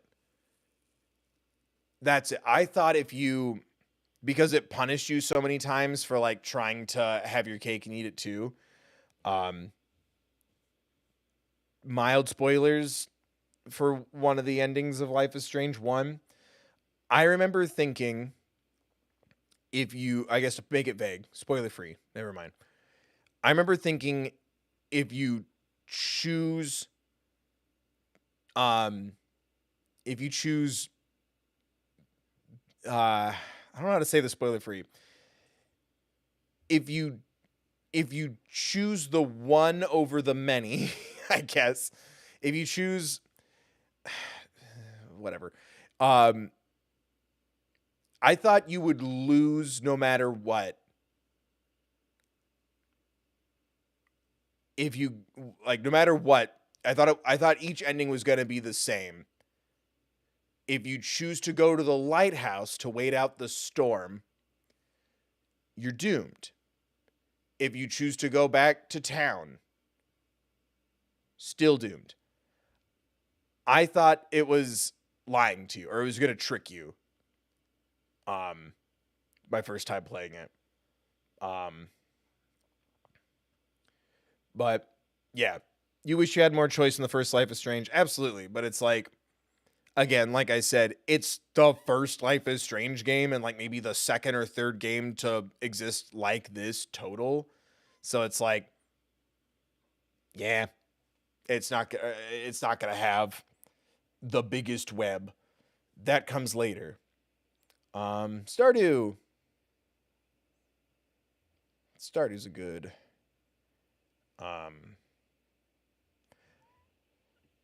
yeah, S. Like I wish there's more to do after a certain point, but I really like Stardew. Every once in a while, I'll start a new file and just be given some seeds and run off. Grandpa's ghost talking to you really fucks with me.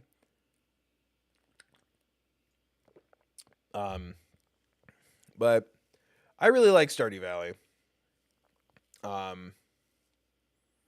It sometimes it gets a little stressful when I'm trying to chill. Like I hate days where I need to like go to the mine a lot more because it's like, that it's combat and inventory management and resource management and healing yourself and all that stuff. That can get a little stressful. And I think it's still that way on the stream file. I think we're missing like 1 or 2 fish and they're like in a completely different season than where we're at and really hard to find. Like it's like the eel and something else. That kind of sucks, but it's fine. But I love the little festivals. I love getting to know the townspeople. I recently, because if I have insomnia, I usually play Stardew Valley on my Switch to go to sleep. I recently did another Joja Mart run, and as soon as I gave the rest of the money to Joja Mart, I then married Abigail just so I could like mentally role play that I fucked the store over and then I took his daughter. Like just because he said something shitty to me and I'm like, well, I've decided what this run's gonna be. But it's always relaxing and it's a lot of fun and you can focus on decorating in the farm, you can focus on the townspeople, you can focus on the mines. It's a lot of fun and I like most of the different people and things you can do. It does have that kind of problem where after a certain point it's like I feel like I've kind of run out of things to do. I could only sell so many ancient fruit and rare berries. Like I'm running out of things to do. I'm tired of upgrading my house. And I have that problem with most games like that, like Animal Crossing when I played it on the DS way too long ago. I'm like, all right, I'm just sitting here now. And then all my villagers were like, you never talk to me. Oh, God.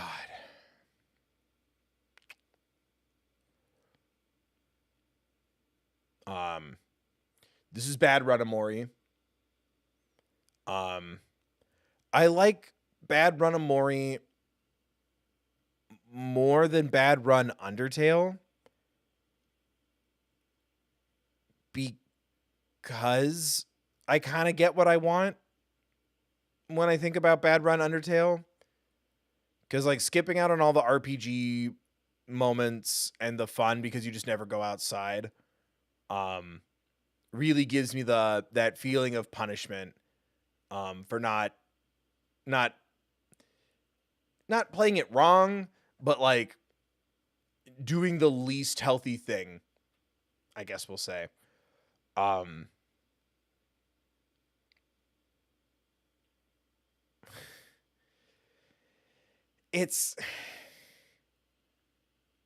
it's so upsetting. Um, I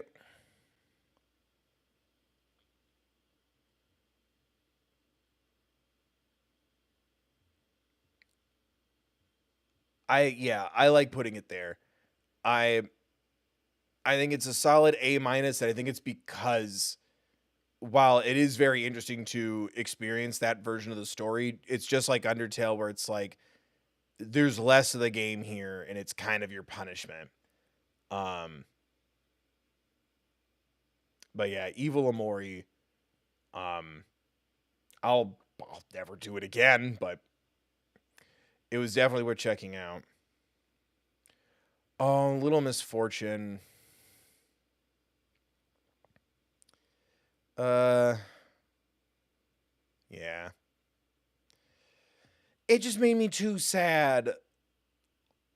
Like I don't think it's I I don't think it's funny when like something falls on her head or she falls and hurts herself or like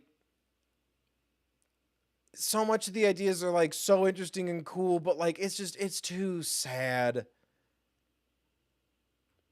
I've I've never wanted to play it again because like I feel so bad, but like it's so well written and it's very well performed. Like because that kid is like so cute, I don't want to play the game again because she'll just be filled with so much pain. Um but I like it. It's different. Um it's just that kind of humor. It's like it's that intention. I like to think it's intentional, uncomfortable, nervous laughter. It's not a fun experience for me. You know what is a fun experience for me?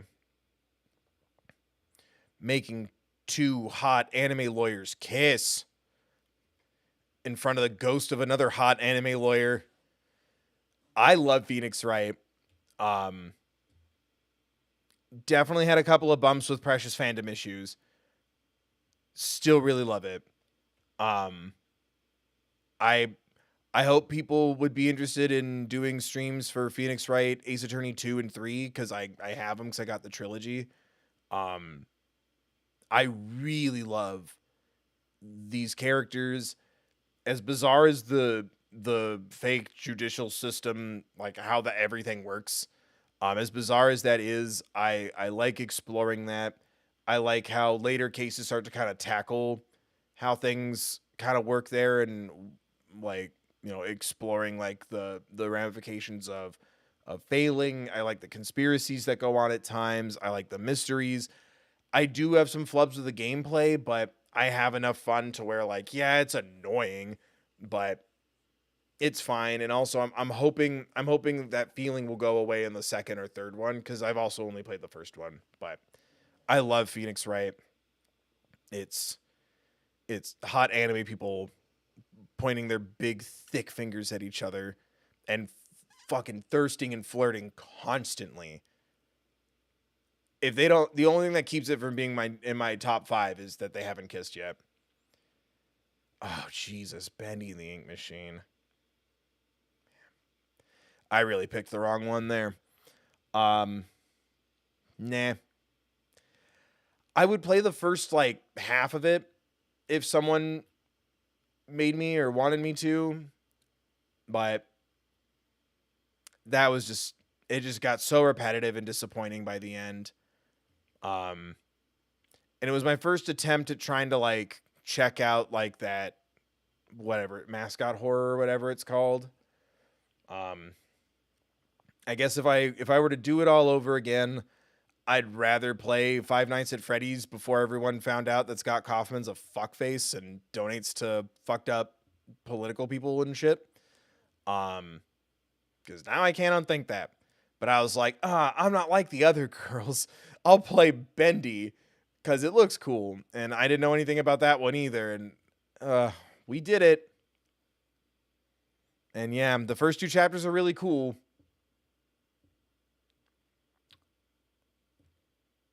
And now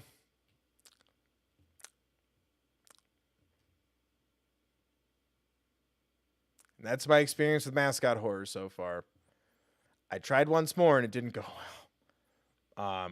But yeah, that's a bummer. But it was cool. The first 2 chapters, I liked the idea. I liked some of the little scares, but yeah, it just kind of meanders through. I loved the aesthetic so much that I tried to carry that through the rest of the game, and it just didn't work. Frambo.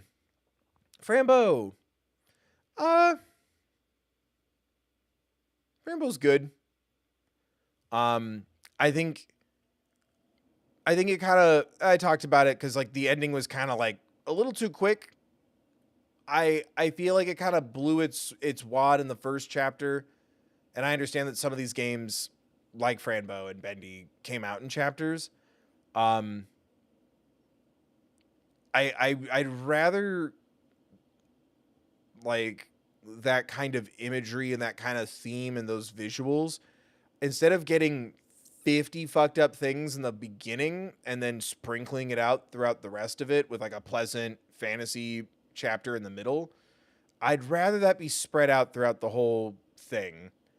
It kind of felt like it was it blew its load too early for me.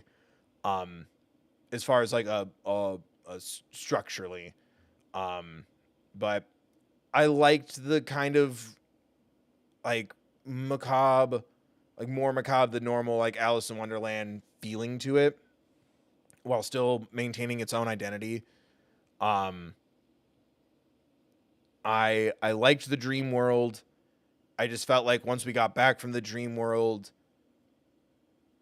like I wanted to then feel that the terror of reality after the comfort of the fantasy, if that makes any sense. The last like chunk just didn't wow me, but I still really liked it. What the fuck? I don't know. Alexa. No, stop it. Kill it. Kill it with fire. Cool, just in time for me to talk about PT. No. I fucking, oh man. It's going to be a hard day. I want to play the Silent Hill 2 remake, if it's even real, if it ever even comes out.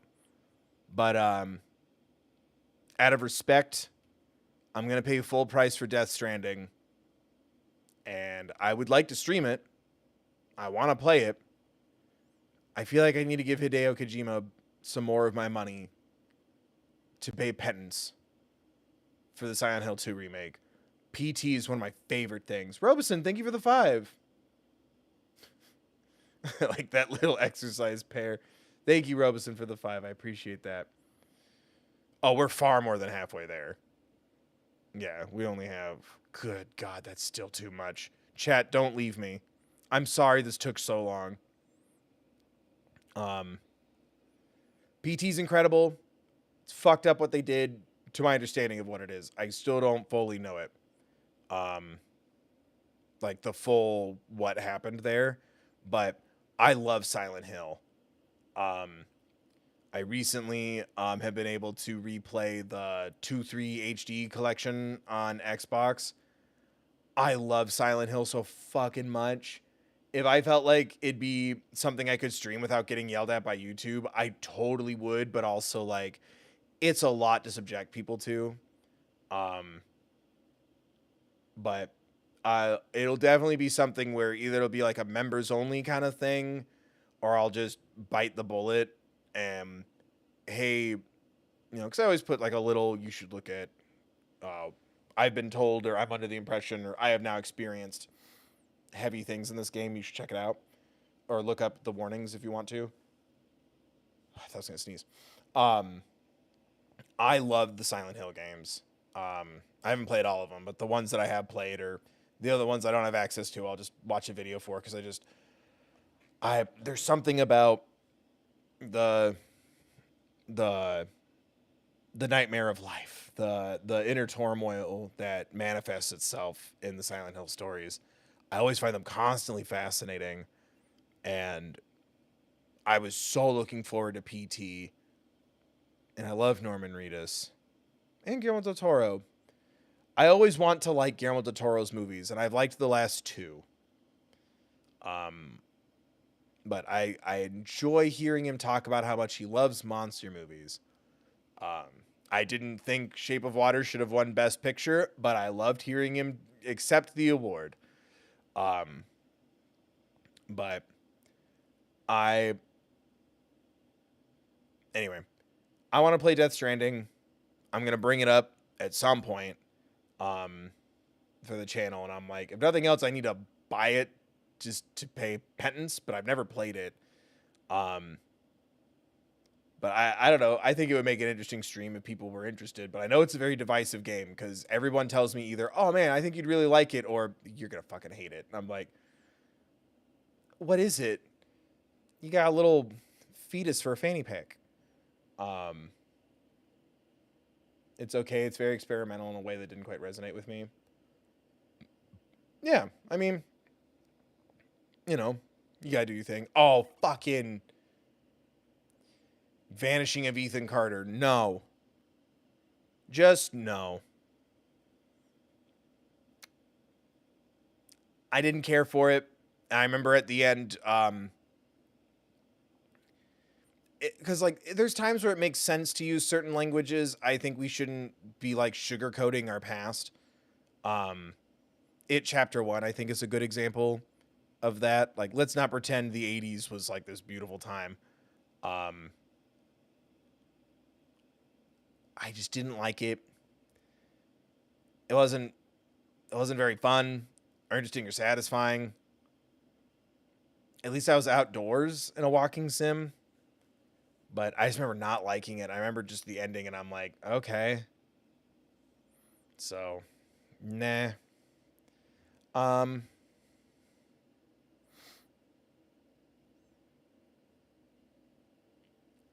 Among the Sleep is fine. I like the concept more than the execution, but the execution was fine. I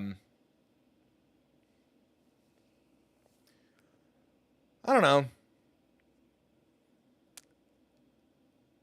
I got a good understanding of what was going on. I thought it was visually interesting, and haven't really felt a need to play it much again. Fucking Alice.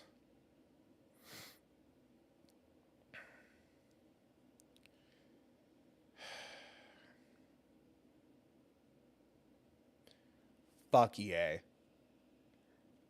Again, this is getting all the points for the things that it does well. I'm so mad that there's like hardly any boss fights.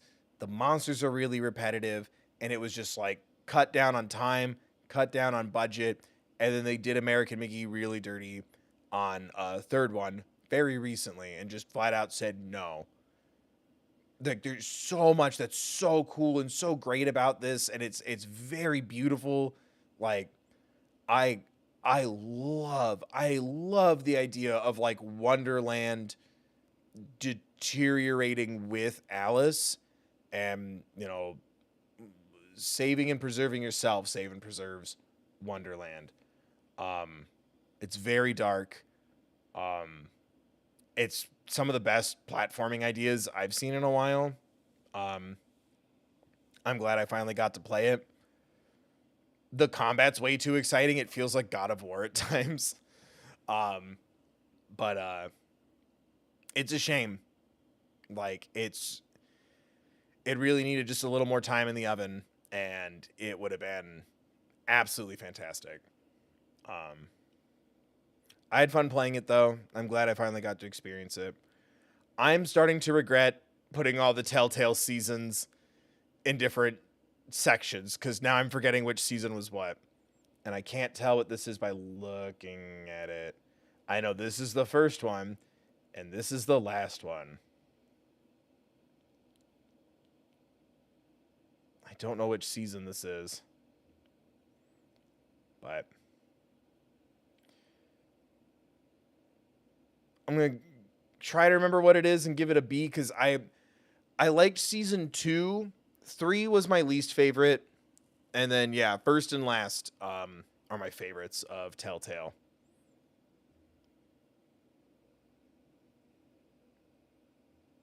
Because if Joel is the last of us, Lee is the best of us. Fucking Bloodborne, let's go. That is the second one? Okay, then I'll... Yeah, then yeah, B. Season 2 of the Telltale The Walking Dead is a B. I love the transition away from having a guardian. I liked seeing some season 1 recurring characters, and I liked the ending a lot. I love Bloodborne, and you're just gonna have to accept that part of me. It's like my first like real like attempt at a Souls like game, and I still don't think I understand fully what's going on, and I don't think I care. I've crafted my own idea of the story. The gameplay is like very satisfying. The bosses are always interesting. I love the gothic aesthetic. I love the combat system. It's fast and vicious, and that's how I like to play these kind of games. I don't like blocking very much if I can help it. And I don't know, I just kind of fell in love with it, and it really got me through, because like there was a period of time where I was just very angry at anything that reminded me of Lovecraft, because there's so much stuff, like especially in horror, that's, you know, referencing or influenced or inspired by Lovecraft. And then I found out what a piece of shit he was, and I was just like, man, fuck that guy. And it was just like me just needing to kind of process that somebody who's inspired so many things that I love wants me and my loved ones and my family dead. And that was a really great feeling. But that motherfucker's dead. Who cares? But like, I needed to kind of not pout or sulk, but like just kind of fuck that guy for a little while. And Bloodborne is one of those things that like got me kind of through that. It's fucking fantastic. And yeah, I don't know. If you like Get Good games, it's one of the best Get Good games in the land. Speaking of getting good, Amori.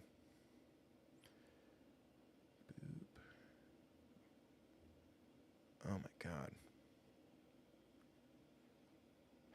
Yeah, I think to save time, we're not gonna do these in row order.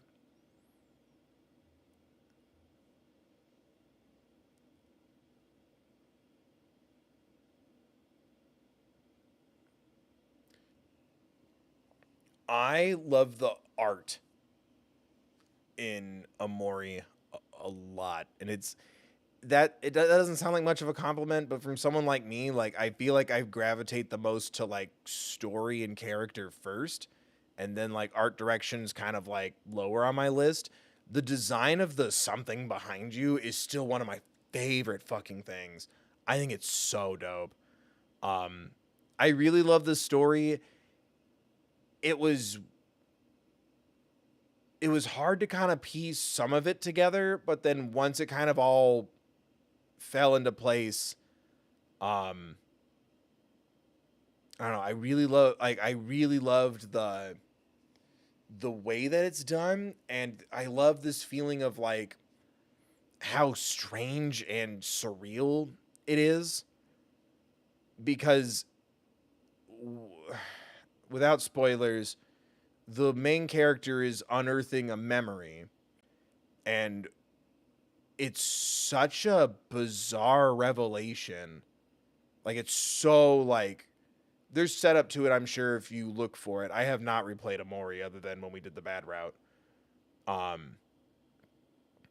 It's so bizarre that you're kind of moving through a confused fog with someone who's recovering a repressed memory, to the point where I'm like, I feel like that's kind of intentional.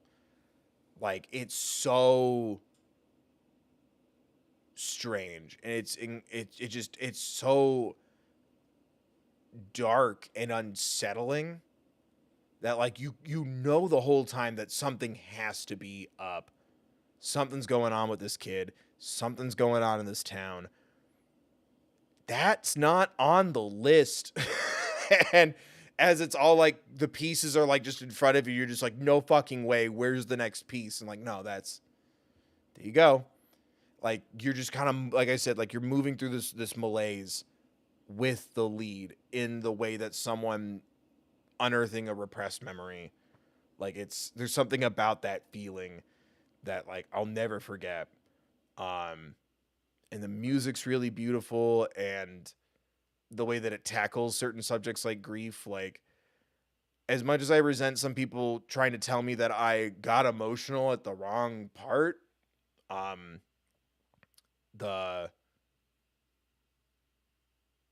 there's a scene that takes place at a cemetery, and I just remember getting like crazy emotional over it, and I really appreciate the way that it handles that for most of the characters. And nobody should tell you how you feel, but people do. They do get to. It's the internet. But thank you for the sentiment. But there was just something about that. It was very, very moving and very strong and very peaceful.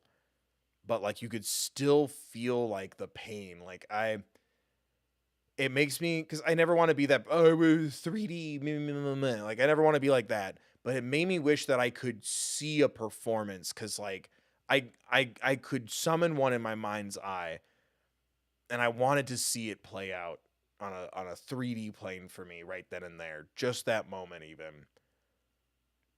Like, I just related so much to it. Yeah.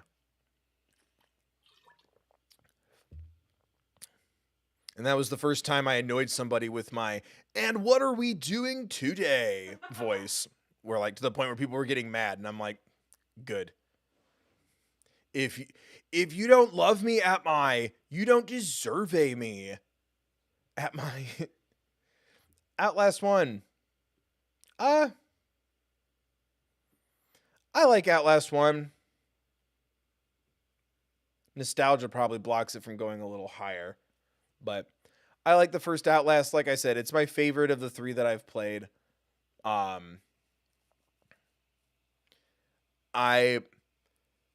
To me, because it's not something that was really talked to me about much until like I was older. Like, I didn't see it a lot in my stories too much. We didn't talk about it in school very often, if at all.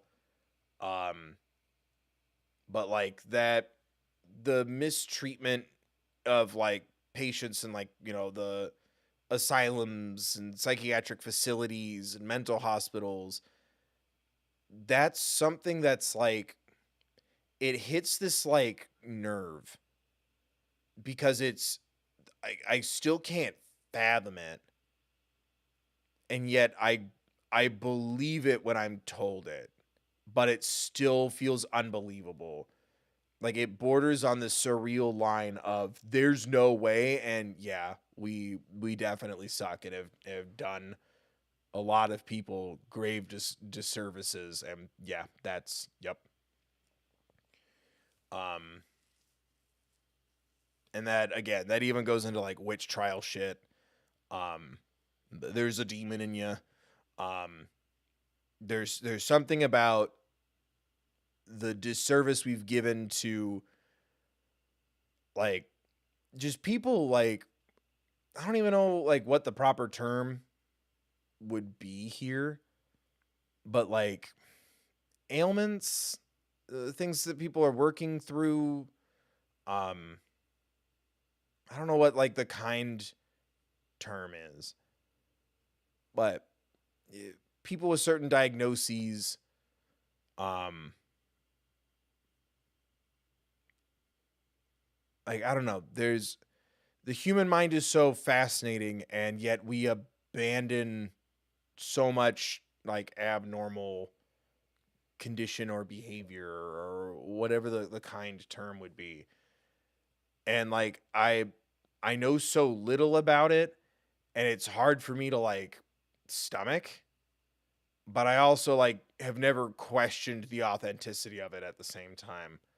Like, no, yeah, that makes sense that people would, take advantage of and abuse a system to gain a profit and then throw people in a room with mattresses for walls and leave them there for days on end. We'll stop talking about it, but like that's always something that's just been like always like a fast trigger's probably not the right word, but like it's something that can get a big response out of me in like such a scared, clammy way. And playing through it freaked me out even more where it's like holy shit, like it makes me think of like, the I forgot what the term is for it, but like the experiments where it's like what happens if we give somebody acid, like those things. um I don't know. I think Outlast really kind of hit a lot of those things for me. Where again, it's something where it's like, it's the same thing like thinking about like my sisters or my mom or my grandma like would have been sent to the sea for being sad. It's that same kind of feeling, but it's like, oh, I would have been thrown in the asylum for like not not knowing why I'm upset or not responding to people in the right way all the time, like positively or like with enough energy. Um, I don't know. It makes you think about that stuff a lot. Um, and Outlast kind of put me in that scared zone. I agree. I would much rather watch a movie than play a game in that space, and that's why Outlast always kind of stands out to me because it's like I'm gonna expose this, you know, institute or this mental hospital or this asylum, and then oh fuck, they're really like they've been treating you guys like shit, and then like something happened, and now the workers are gone, and it's oh man, it just freaks me out. But it's like I don't want to look away because there's a reality, unfortunately, in that. And you know, if only we treat people with fucking basic human decency. Any hoozle. Fucking. I know I said placement doesn't matter, and like I was trying to make like the top like maybe five like just my personal favorites. Um, fucking Liza P is still my game of the year. Like especially if I'm not gonna count a legacy game like Tears of the Kingdom. I just fucking I it's from the moment I saw the first teaser for this, I'm like, that is so damn cool. And if I'm never gonna get a second Bloodborne game, this is it. And it did not disappoint. A couple of things here and there I didn't love, and some of it they've actually fixed. Like I think they just did a patch where upgrading the dodge isn't a thing anymore. Um, appreciate that. Too little, too late. Already platinumed it. Poggers. I love the aesthetic. I love the story. I love the idea. It is literally a retelling of Pinocchio in this like steampunk alchemy is real. We're trying to contact God. Eldritch horrors might be part of this kind of world. I've referenced it in my Murder Drones videos. Like I love this game so much. Like Liza P is one of my favorite games. I don't even know why. Like I I love this world. I love these characters. I think it's so fascinating. That ending is sublime. It was a treat replaying it over and over again.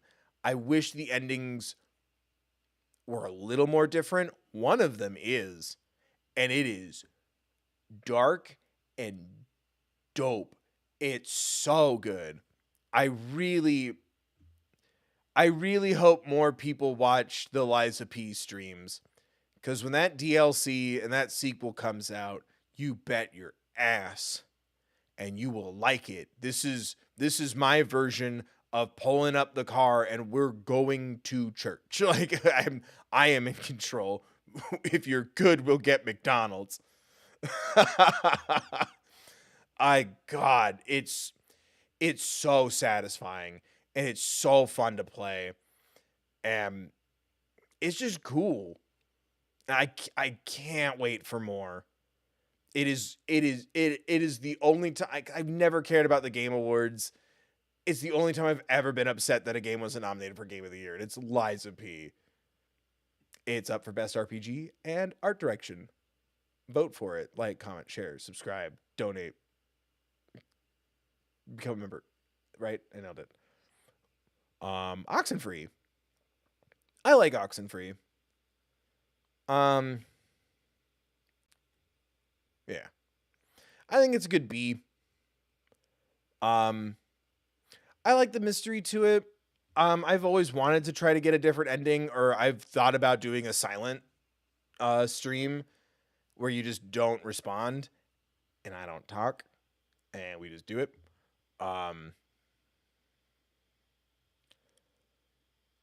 But I don't know. I like it. I like the mystery. I think the performances sell me on it the most. The scary moments, like the horror elements, are really strong. I don't know. I like the playing with the white noise and stuff. Um, Reminds me of that film White Noise and White Noise 2. I always like that. Ooh, sorry. I always like that kind of part of like supernatural storytelling, the different ways to contact. Outlast Whistleblower. Fuck no. Fuck no. After singing the praises of the first one as much as I just did, fuck no. It's too much. It felt very much like shock value. It felt weirdly tropey. It should have been like if it was like a random boss in the first game or even the second game and it was a lot shorter, fine. It's just too graphic. It made me so uncomfortable and not in the scary horror thing way. Like I'm like I need to like grab a Sprite and sit down for a second or some Canada Dry. Shout out to the dry part of Canada. Am I right, gamers? It was too much and it felt needless. Like it felt like it was there to shock me. You could have gotten the villain's intentions and capabilities and lack of restraint across in different ways. And I don't know. A little too much, a little too fear the queer, as I like to call it. You know, he wants to turn somebody into his bride. So it felt like it was kind of doing some stuff to feed on the other, the abnormal, quote unquote. Wasn't for me. Way too much, and it didn't feel like there was much of a point for it. Oh,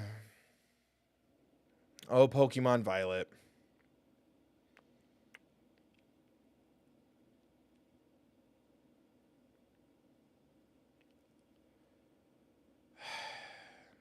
Does anyone care if I were to stream the DLC?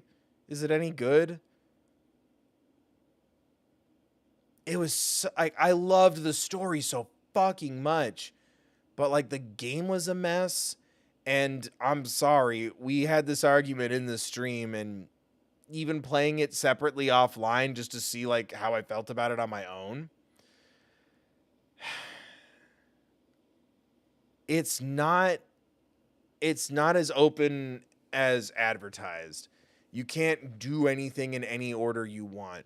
You can force yourself to do anything in any order you want, but like you'd have to grind and level up. It doesn't scale. That was really disappointing. And then yeah, then the windmill that didn't need to move, the frame rates and all that stuff. But like, I remember like, oh, like go in any direction you want, go to any gym you want, do any part of the story you want, do anything in whatever order. You literally can't without forcing yourself to grind. Like, that was really frustrating. I just really disappointed. And I hope that this is the one blemish in my history of playing Pokemon games. But it's so strange. I remember being like, especially that like final moment where like all the buddies that you helped out come together. And we're going to go down to Area 0. And then it was just like super choppy and weird. And I couldn't enjoy my friends talking over each other. And I kept getting interrupted by random encounters. And I'm still not a big fan of how the what were they called? Not Team Rocket. Team Star. Right? Oh, That writing like really missed the mark for me. I really didn't like it. I wish we had seen more of it. And then also they kind of fucked themselves. Like anybody of any age can be at the school. And I'm like, okay, then how old is Team Star and how old are their bullies? Are they being bullied by 5-year-olds, 15-year-olds, 25-year-olds, or 50-year-olds? Because anybody can go to the school at any age, which kind of gives me ick. And also, you can't customize your person. Like, everyone's got to wear the same weird pants. Like, you gave me less than the previous game. Sword and Shield is still the technical peak of Pokemon.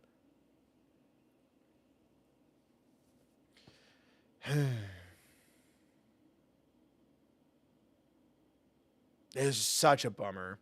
And yeah, I really think the Team Star writing was awful.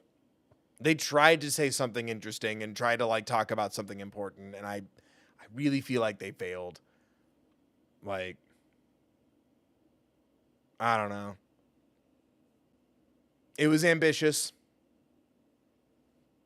Too ambitious.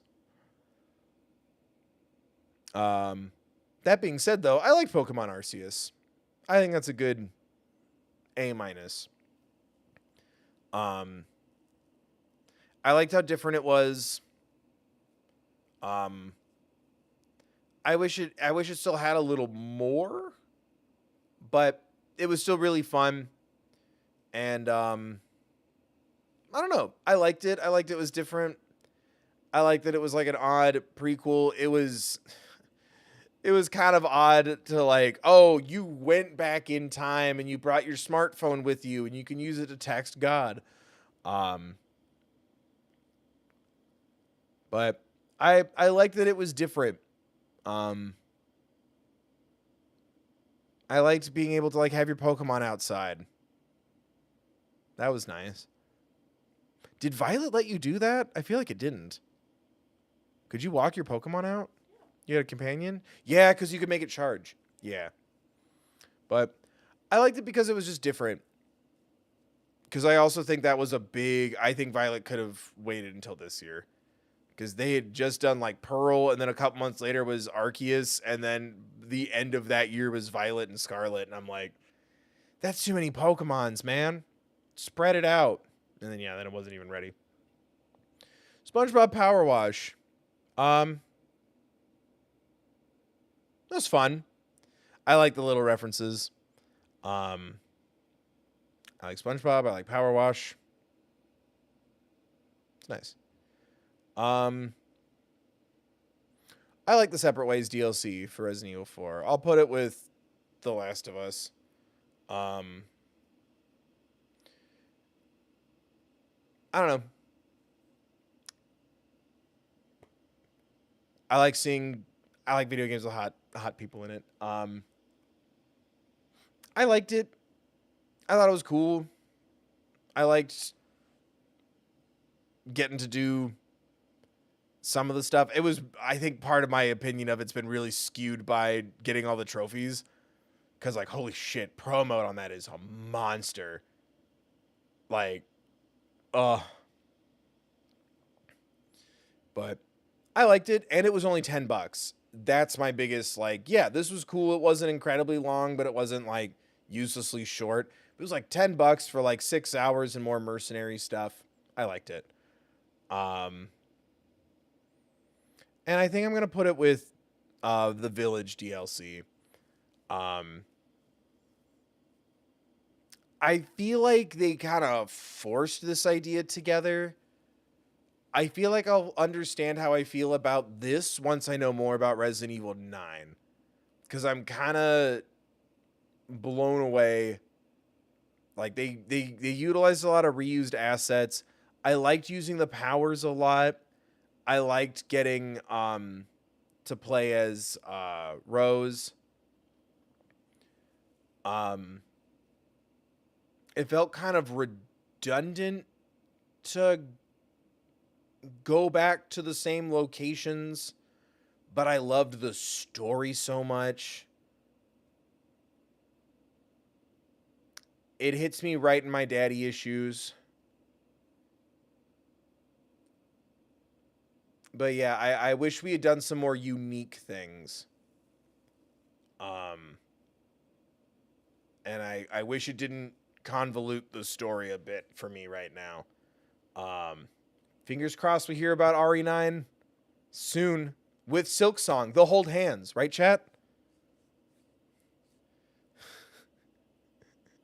We'll root for Resident Evil 9 when you root for Silk Song. I'm always rooting for Silk Song. I just know it's not going to happen. No Like, Silk Song?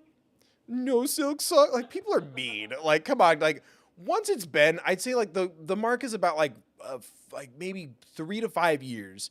That's when I start to understand people being like, where's Silk Song? Like, it's like, or where's the next Pokemon? Where's the next Resident Evil or Zelda or whatever? Like, once it's been like 3 to 5 years since a mainline installment, as a Kingdom Hearts fan, I feel for you.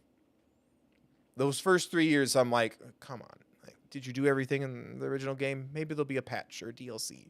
But yeah, after 3 years, I'm like, yeah, I get it. Resident Evil 2 Remake rocked my shit. Every time I played the RE2 Remake, I've had the best time. Mr. X is the best.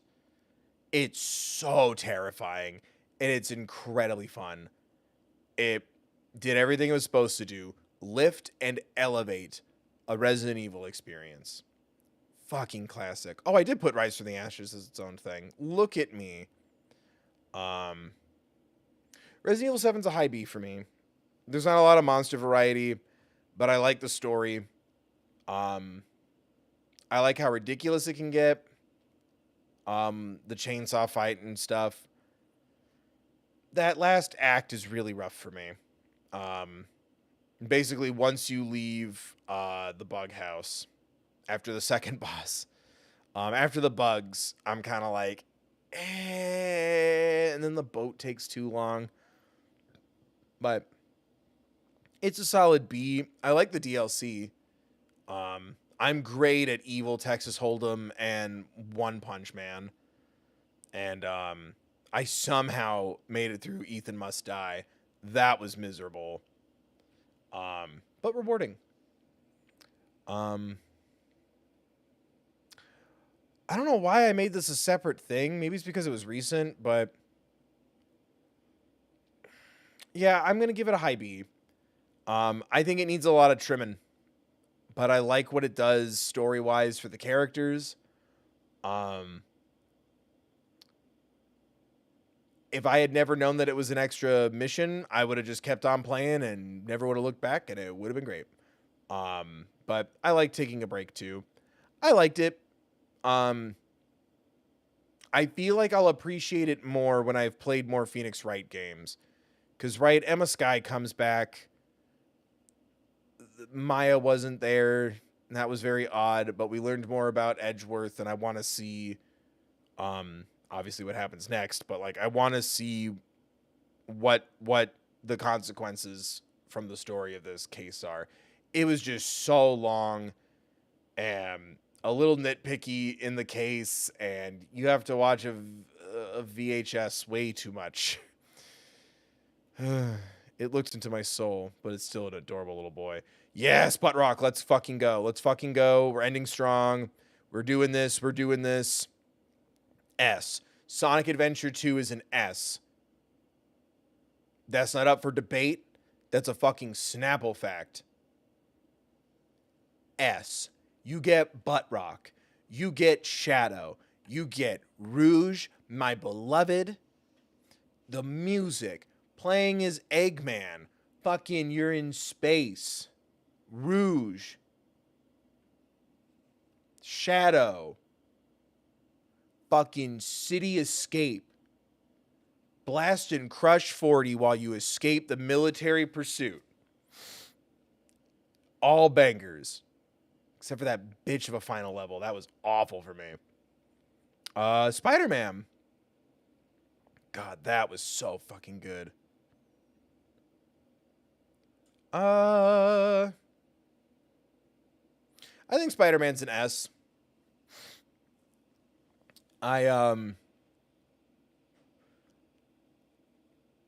Occasional combat iffiness, but I think it was more like me not doing the right upgrades at the right times. But the story is immaculate. One day I will have a PlayStation 5 and I will get the Miles Morales game when it is not full price, because it is apparently not very long. I can't be giving $40 over for like 10 to 12 hours. But I want to get Miles Morales and Spider-Man 2 when Sony stops fucking around. I am not spending $500 on a PlayStation 5 and then, or $530 on a PlayStation 5 now. Release the real Slim. Stop fucking me, Sony. Spider-Man was really good. The performances are really good. You could tell that a lot of nerds really put their whole nerd and heart into this, and it shows. Like, and it's like its own spin on some things. Some of it I didn't see coming at all. Like, yeah, there's the non-Spider-Man stealth stuff was kind of but if anything, it made me appreciate the powers more, and it kind of helped me feel the weight of the responsibility of, if I don't Spider-Man my ass over there, they're just crouching around with gadgets.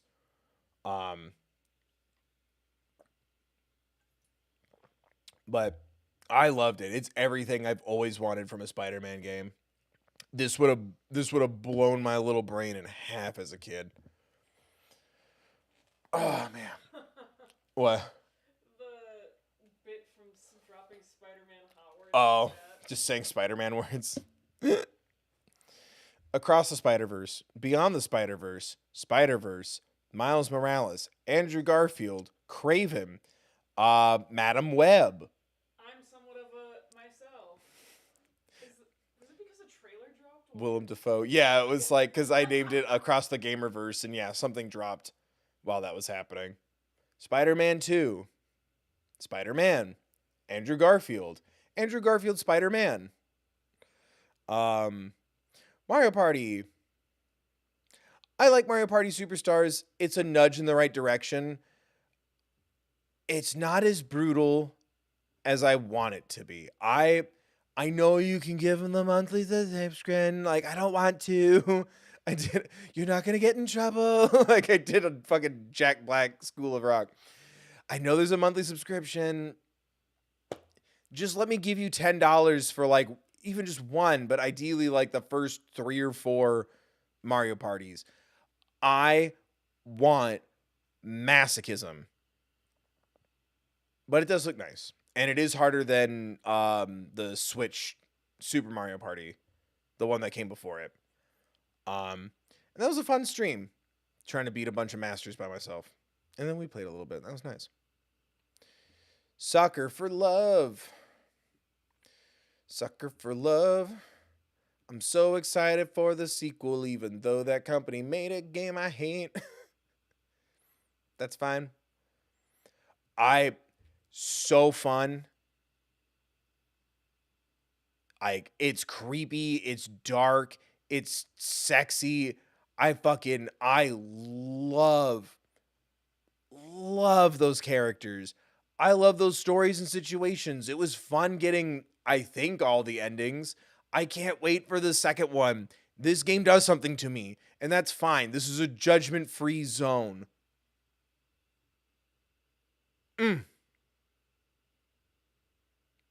It's like, and it's so funny. Like, oh my God. Oh man, speaking of something else that's really funny, tell me why.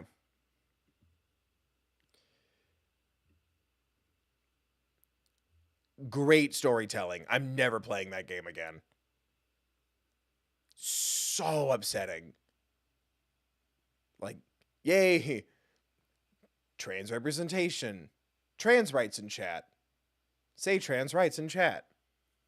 Can we get a trans rights in chat?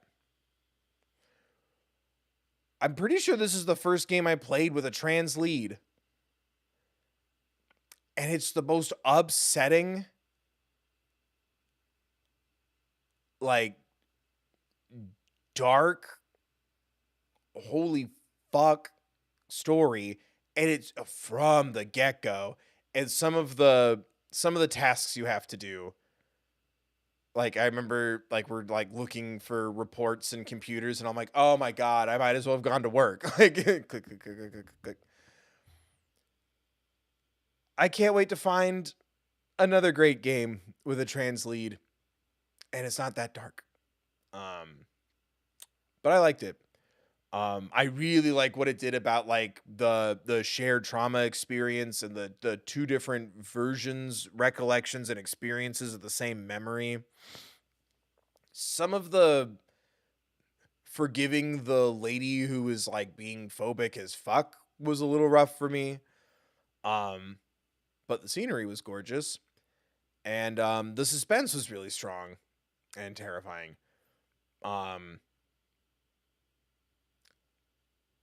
I've been told the ending I got can be different. I don't know if that's true. I'm not the biggest fan of you decide the ending. It's up to the audience. No, I'm paying, I'm sitting, I'm watching, I'm playing. One full story, please. But apparently part of that is because of the ending I got. I still loved the story. And again, there's something about the perspective that they each have, and going back to that house, and the sister who never left. I don't know. I found it really fascinating. Yeah,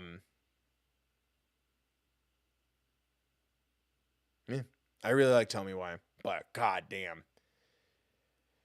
I don't know what happened with these kind of games, but we stopped having the fun first chapter, and now it's just fuck. Zelda DLC. DLC's nuts. I liked it. I think I'll put it next to the secret episode of Phoenix Wright. It was cool getting to spend more time with the characters. I liked the extra shrines. I liked the little one punch weapon trial thing. That was really unique. I haven't done Trial of the Master Sword yet though, so I reserve a lot of my judgment, but I like the extra story. I like spending more time with the Guardians. I just wish that was in the main game. But Breath of the Wild is solid DLC for what I've experienced. Maybe we'll do Trial of the Master Sword one day, since I haven't even tried to do that. But yeah, I wish those backstory moments were incorporated into the main game, And it's one of the reasons why I'm kind of bummed that there's no DLC apparently at all for Tears of the Kingdom, because I would love additional, flashbacks, characters, some more stuff to do. Because I've done way too much of it.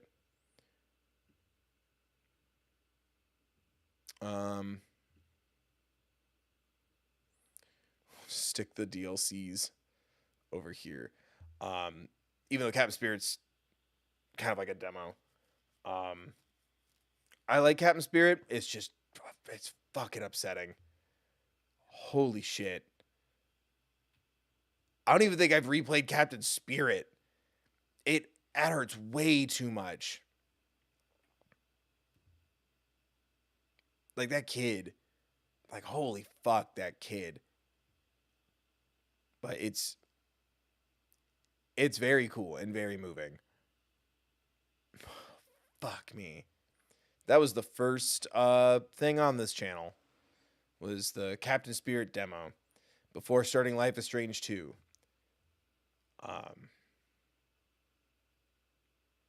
Owie. Fucking Tears of the Kingdom. I don't know if I'm ready to have that conversation comparing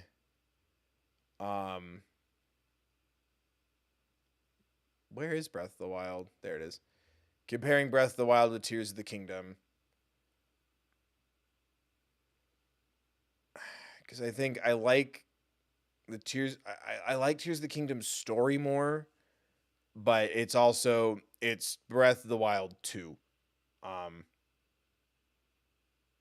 But I like them both very much. One of these is in my top 5.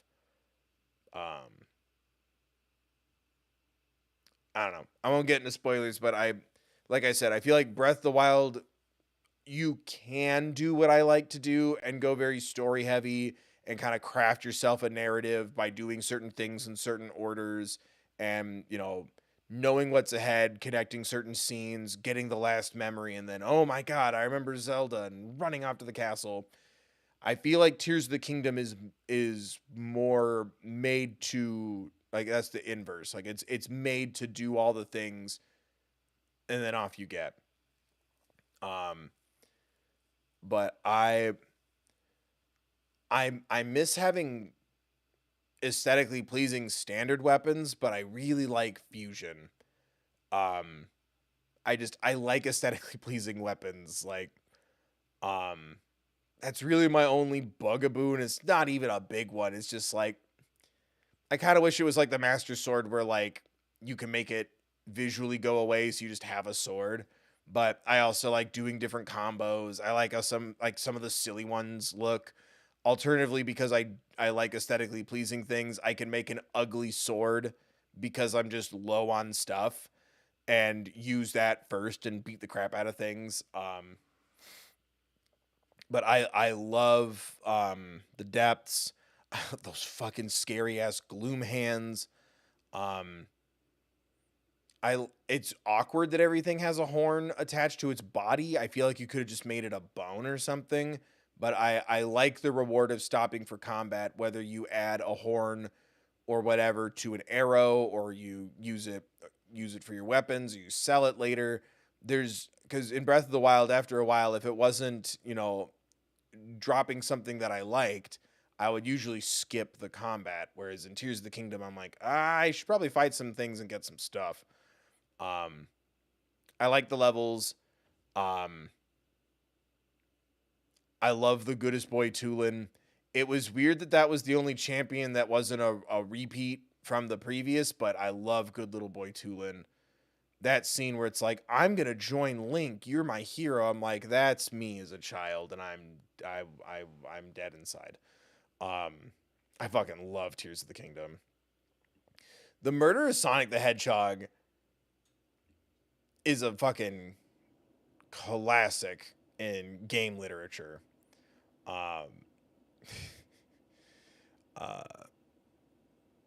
It would be a top B, but because it's free, it kind of got pushed up. But it's just funny and silly. Those mini games fucking sucked by the end, but I had a really good time with that. Um, it was just a nice, simple, silly time. Um, I liked the fun mystery. I liked seeing all of the Sonic characters in costumes. Happy birthday, Amy Rose. You deserve it, Queen. When are you going to be a playable character again? It was just fun. Reality, it's kind of, probably, yeah, by Sonic DX and Stray, I'd say. Um, but it gets some bonus points for being free. The Owl House Witch's Apprentice. Jesus Christ. I wish this was just a real game so I wouldn't have run into the problems I had playing it on a browser. Do you remember? At the witch's stand? I made Eh, a cameo trying to play. Like, Jesus, that was a nightmare.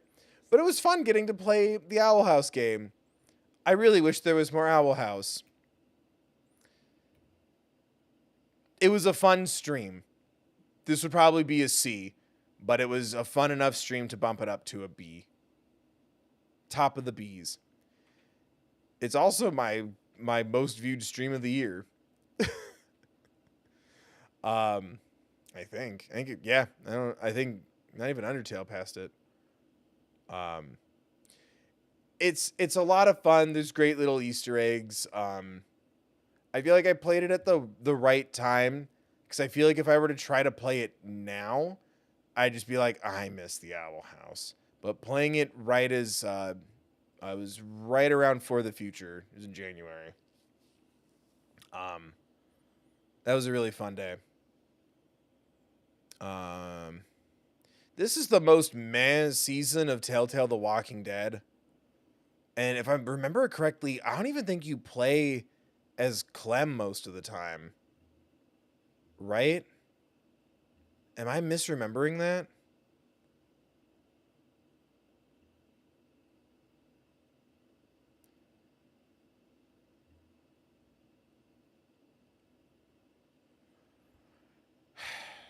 I just didn't like that season. I put season 1 as an S and the final season as an A. I might move the final season up more. I just remember more from the first season. But I really like Telltale The Walking Dead. I think if they knew that they were going to get like 5 seasons out of this, I think Lee should have been in season 2.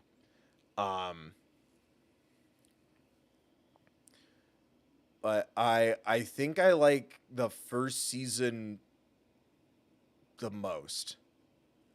I really had low expectations. I was kind of in disbelief how many people were like, "No, you're really gonna like this one." And yeah, like I honestly I kind of miss it. Like I had the whole definitive series, and every like month or so we do the next season, and but I really loved Lee's relationship with Clem. I loved seeing someone who had nothing in the final days of humanity um give what was left, in a sense. um I It fucked me up, and I think that's the only thing that really splits them for me. Is I think the end of season 1 is better than the end of the final season, but if you did what you should have done at the end of the final season, I would never forgiven you. So, that being said, I'm not mad, but I think the end of the first season is absolutely beautiful. I think the end of the series is beautiful, but like, whew, fucking Lee, man. That's like OG. Yeah. Those are some of the early streams. And since no one's gonna donate to protect the sanctity of Uncharted 1, no.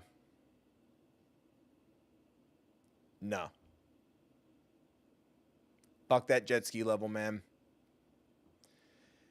I think it's just the weakest one by default anyway, because like, you know, the second one definitely like improved in some elements with the graphics and the gameplay. But like I said with Uncharted 2, like, man, it's just not for me. And that's okay. No one, sorry, Uncharted. Yeah. No one's going to defend Uncharted 1. No. We don't like the little quips about what could happen to you if a pirate grabs you. Like, the humor isn't even really for me. I remember laughing a couple times in the 2 Uncharted games I've played. Untitled Goose Game. I love Untitled Goose Game. It's just fun and silly and wholesome sweetness. If it didn't win Game of the Year, it should have. Fuck, we were really getting down to the grit. Little Nightmares 2. Oh, fuck. I think I'm putting Little Nightmares 2 as an A. Yeah. Because, yeah, Little Nightmares 1 is an S and the DLC is a B. Yeah, that feels right.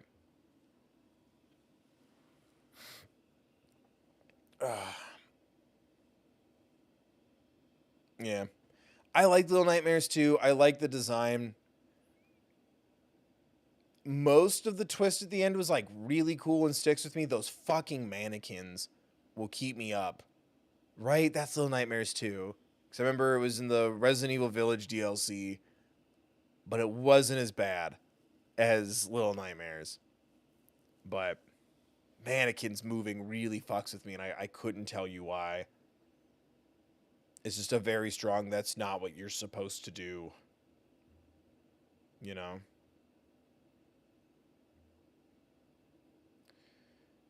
Oh, The Last of Us. 100% an S tier. I'm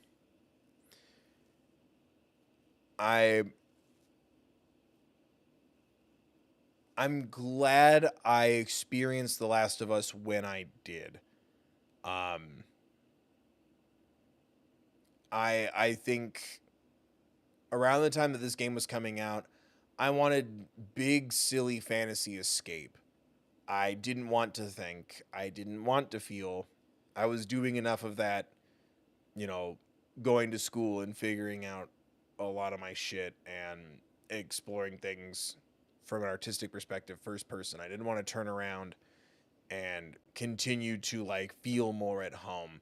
That was when I was like the least attached to video games because I was too busy anyway. And if I was playing a video game, it was like Ocarina of Time on my 3DS that I got with money for my summer job, just to have something to play. So I think it came into my life at the right time. I really love that story.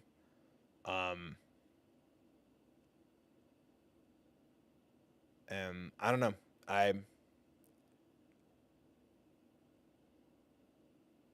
I've talked about it a lot. But you get it. Found families, daddy issues.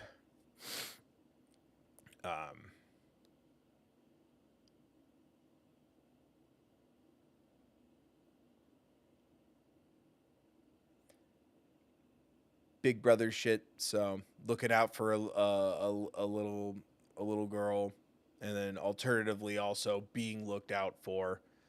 It hits good. Good gameplay, good action. Amazing performances. Good series. I haven't had a chance to rewatch it. I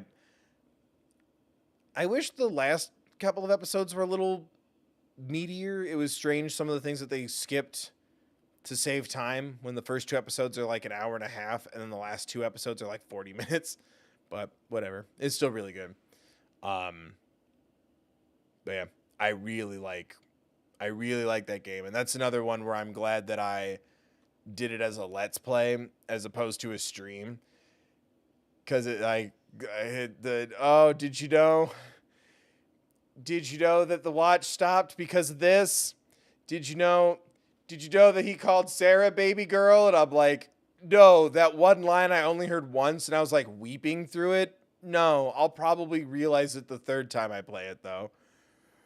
It's a lot of did you know? And again, that comes from a place of positive energy too, but it's still like no, I'm not going to pick up on that. Like it's like did you forget the first time you played this? But then again, it's such an old game, all things considered.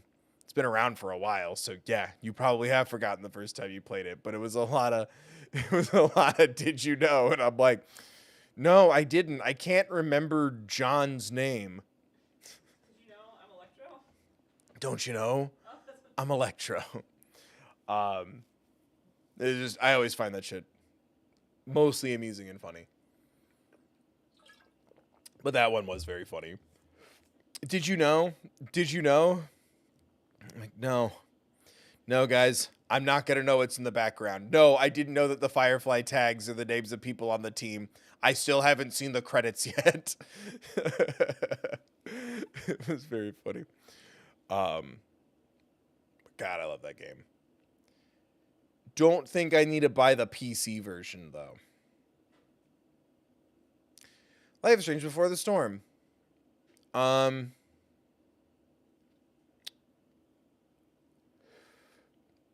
She's good. Probably the best of the DLCs. Because, again, everything I loved about Last of Us Left Behind, you get in The Last of Us 2. Life is Strange Before the Storm, I remember grabbing it when it was on sale because I had a good time with Life is Strange 1. And I went, wait, this is a sequel? Like a sequel to one of the possible endings? No, it's a prequel. Oh, what's the point? I already know what's going to happen. And then once I finally got around to playing it, I'm like, oh shit. Like, that taught me a lot about the character. It was great to re-explore the world. It was interesting to see like setup and references and origins of some things. There's a couple of things that I skipped for time, and then I remember we did have a fiasco with the Let's Play, where it like didn't record our initial audio, I think, so we had to like redo it or something. But I really enjoyed Before the Storm.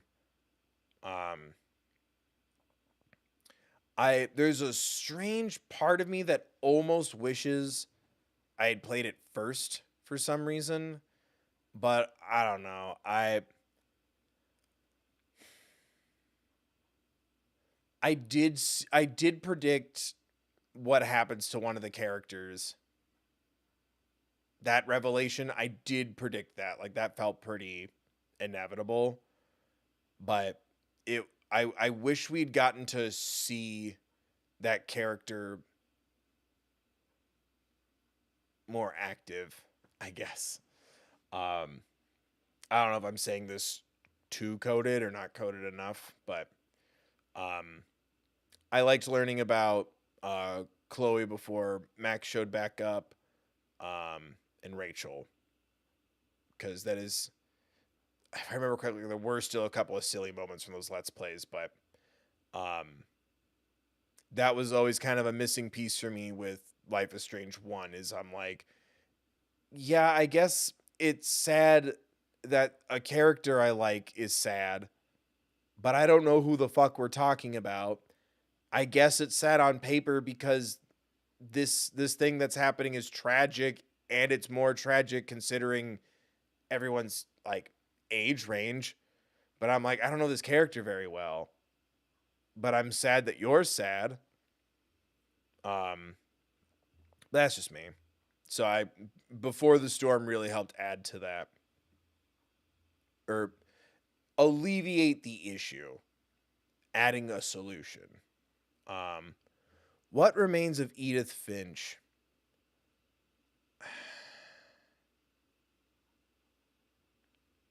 God, that's such a tough one.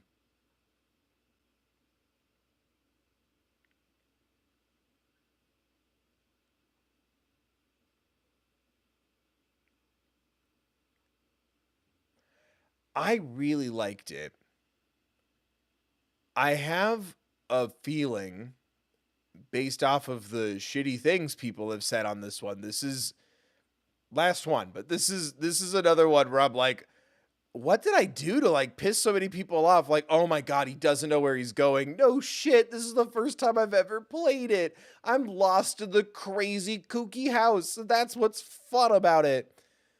Um, there was only one like level with one of the stories where I was like, it's kind of silly, but I'm trying to remember which one. But I loved every single twist visually. Um, the surreal, the little girl who thought she was like an animal, a falcon, and then like an octopus and stuff. Moving through the house. Um, I liked discovering the little areas. I liked the reveals of each family member and character. I loved the horror comic level a lot. I loved that in design. Um, and I weirdly I really liked the stories. I liked the idea of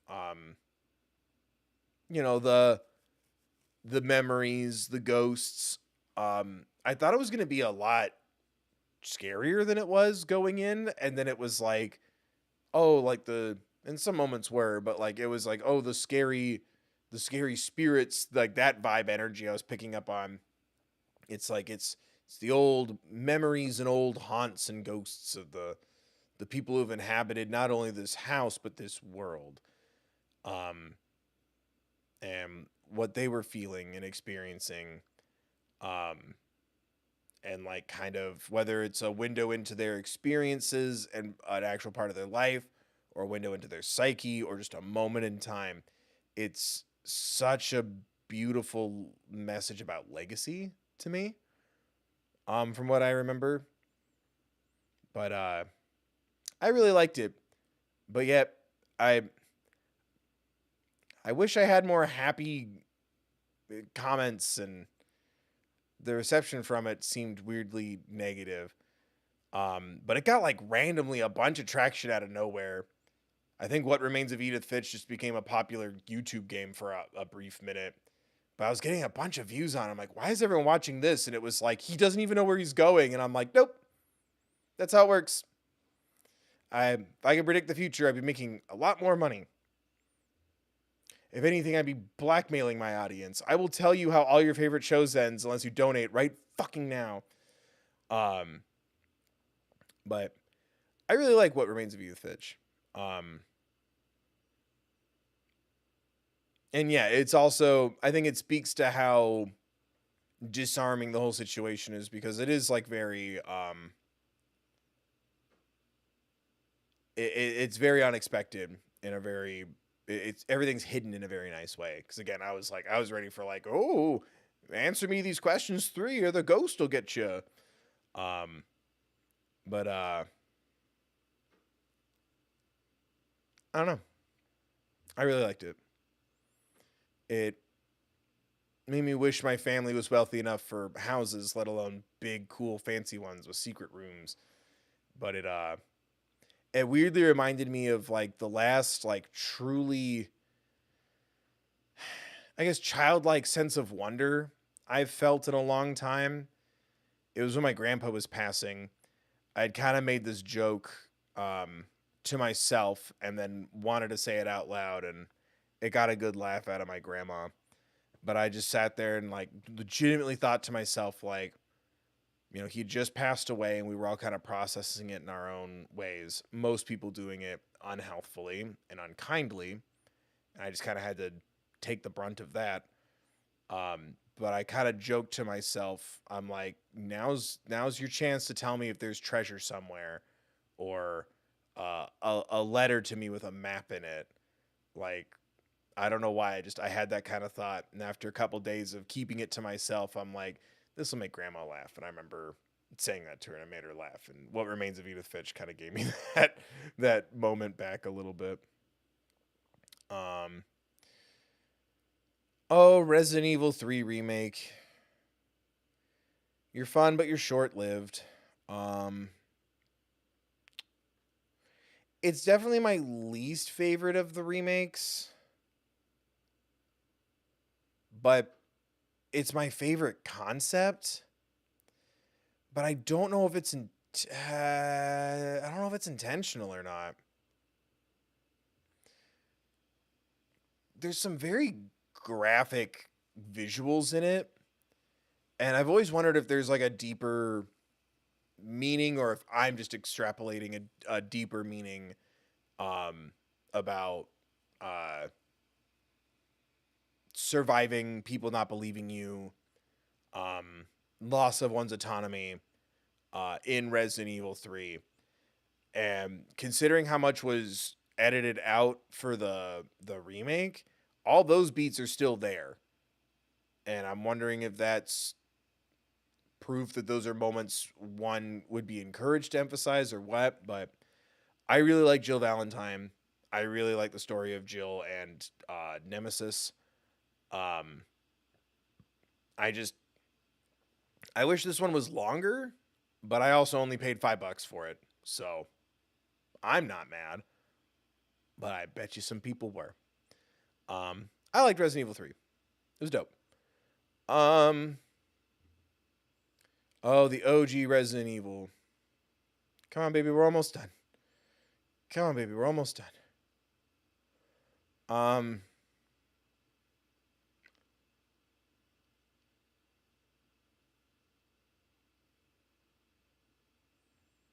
Behind 2, but I like the original Resident Evil.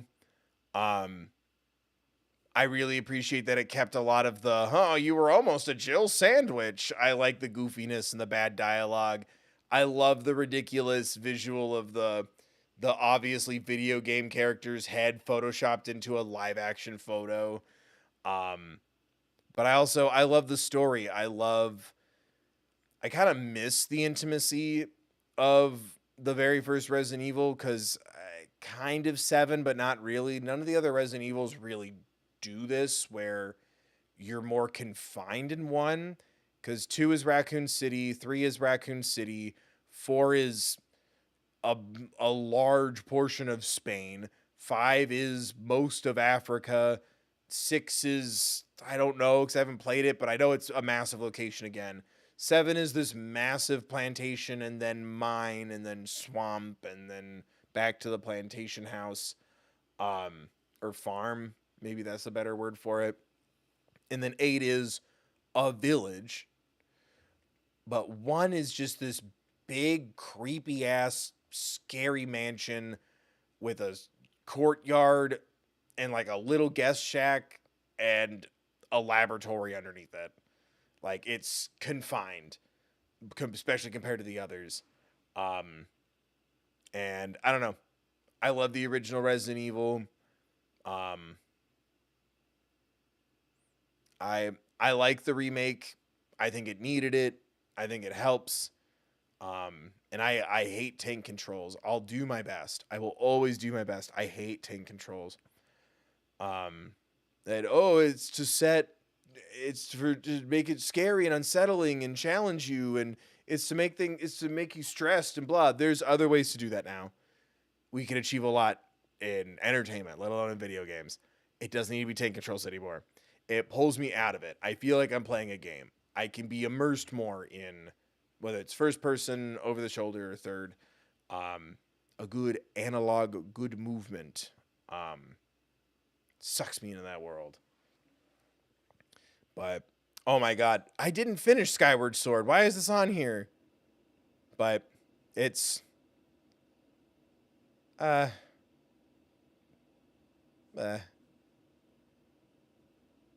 finished it on my own. It's fine. I just, it might be my least favorite 3D Zelda game.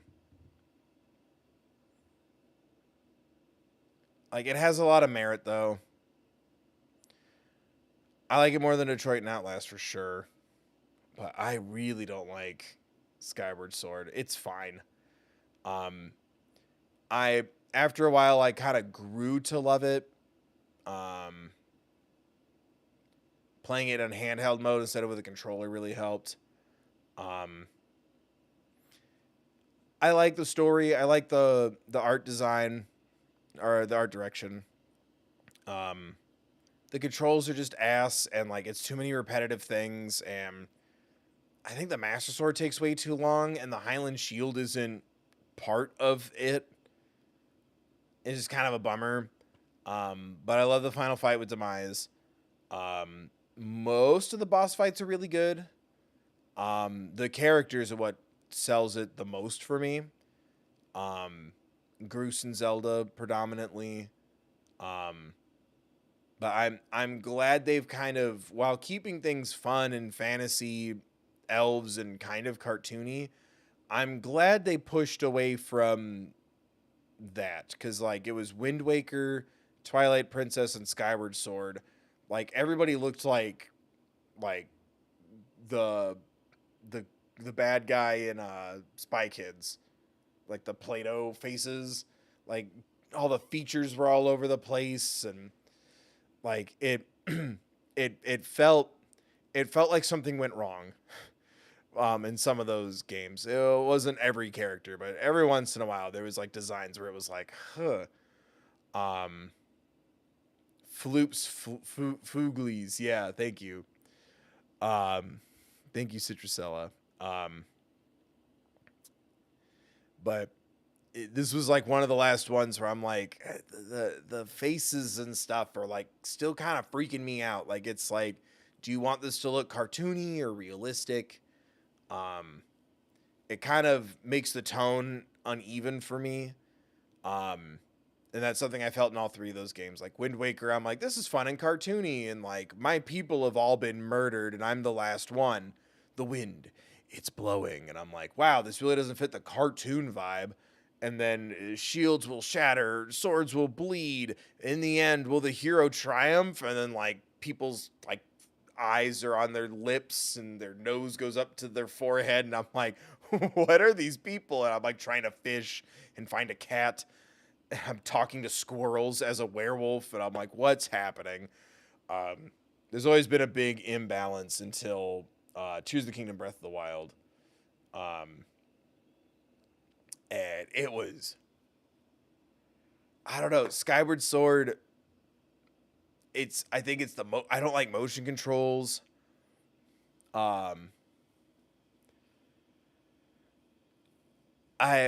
But I like so many. I feel like I would like Skyward Sword the most watching someone else play it who knows what they're doing and playing it well, you know. But yeah, I did it on my own. It was fine. I feel like the motion controls are a bad idea when it first came out. I felt like it showed even more in the Switch version where I'm flicking around the little stick, but there were still some things I liked about it, and I just wish the sky wasn't so empty, and that even kind of carried over to Tears of the Kingdom a little bit. But anyway, that was the last one. For some reason, that was the last one. So, you can't even skip to, I guess you can still skip to the end. I was going to say, you can't even skip to the end or screenshot this. Just admit that you skipped to the end. Can you do that for me? If anyone in the comments skipped to the end, just admit it. There's no shame in it, but just admit it. Just admit it. Because you're going to go, why? I can't believe this is here, or why did you put that there? And I've talked about everything, so, for a very fucking long time. Way too long. I understand a little bit if you skip parts.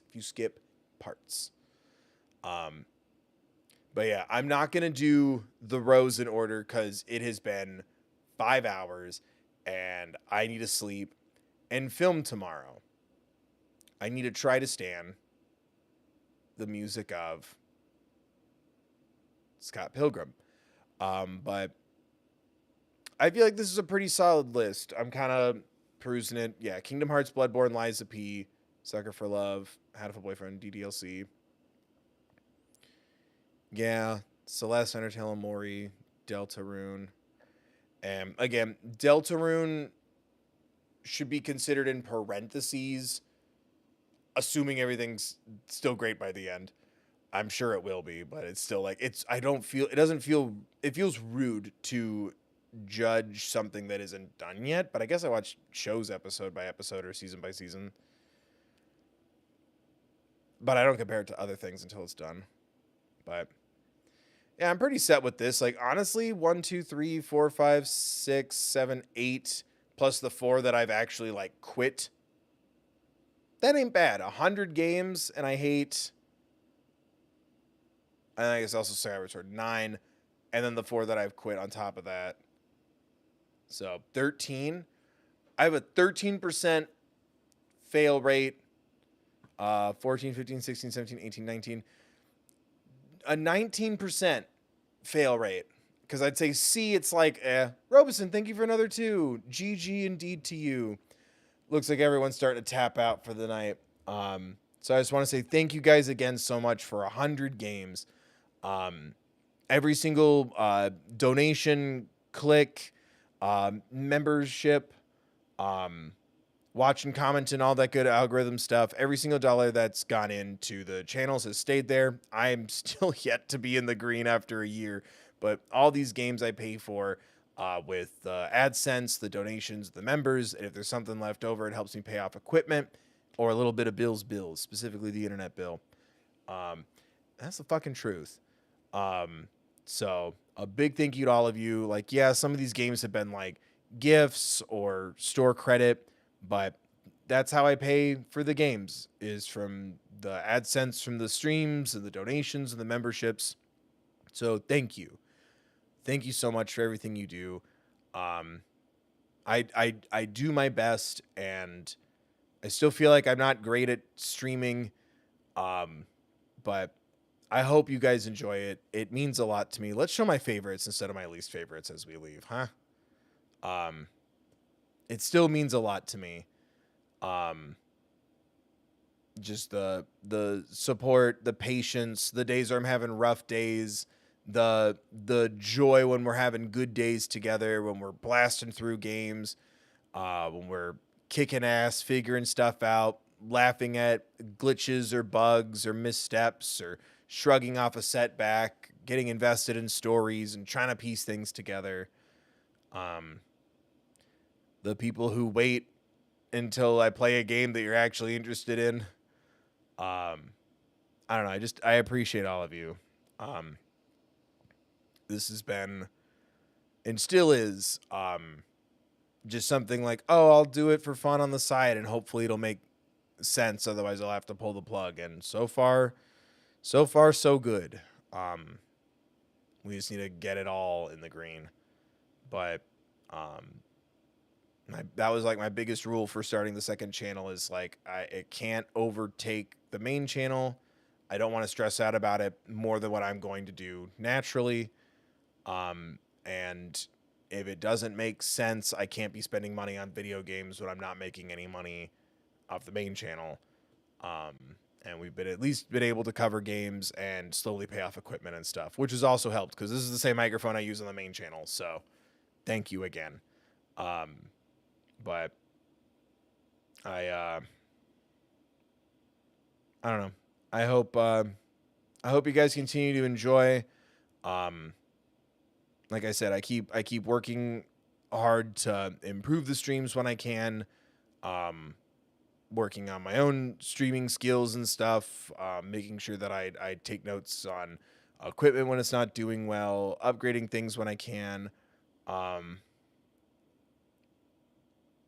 And yeah, just trying to be better at streaming in a way that's best for me, knowing when to take breaks from chat, or trying to communicate things. When it seems like something's off or something's wrong. I just appreciate all of that.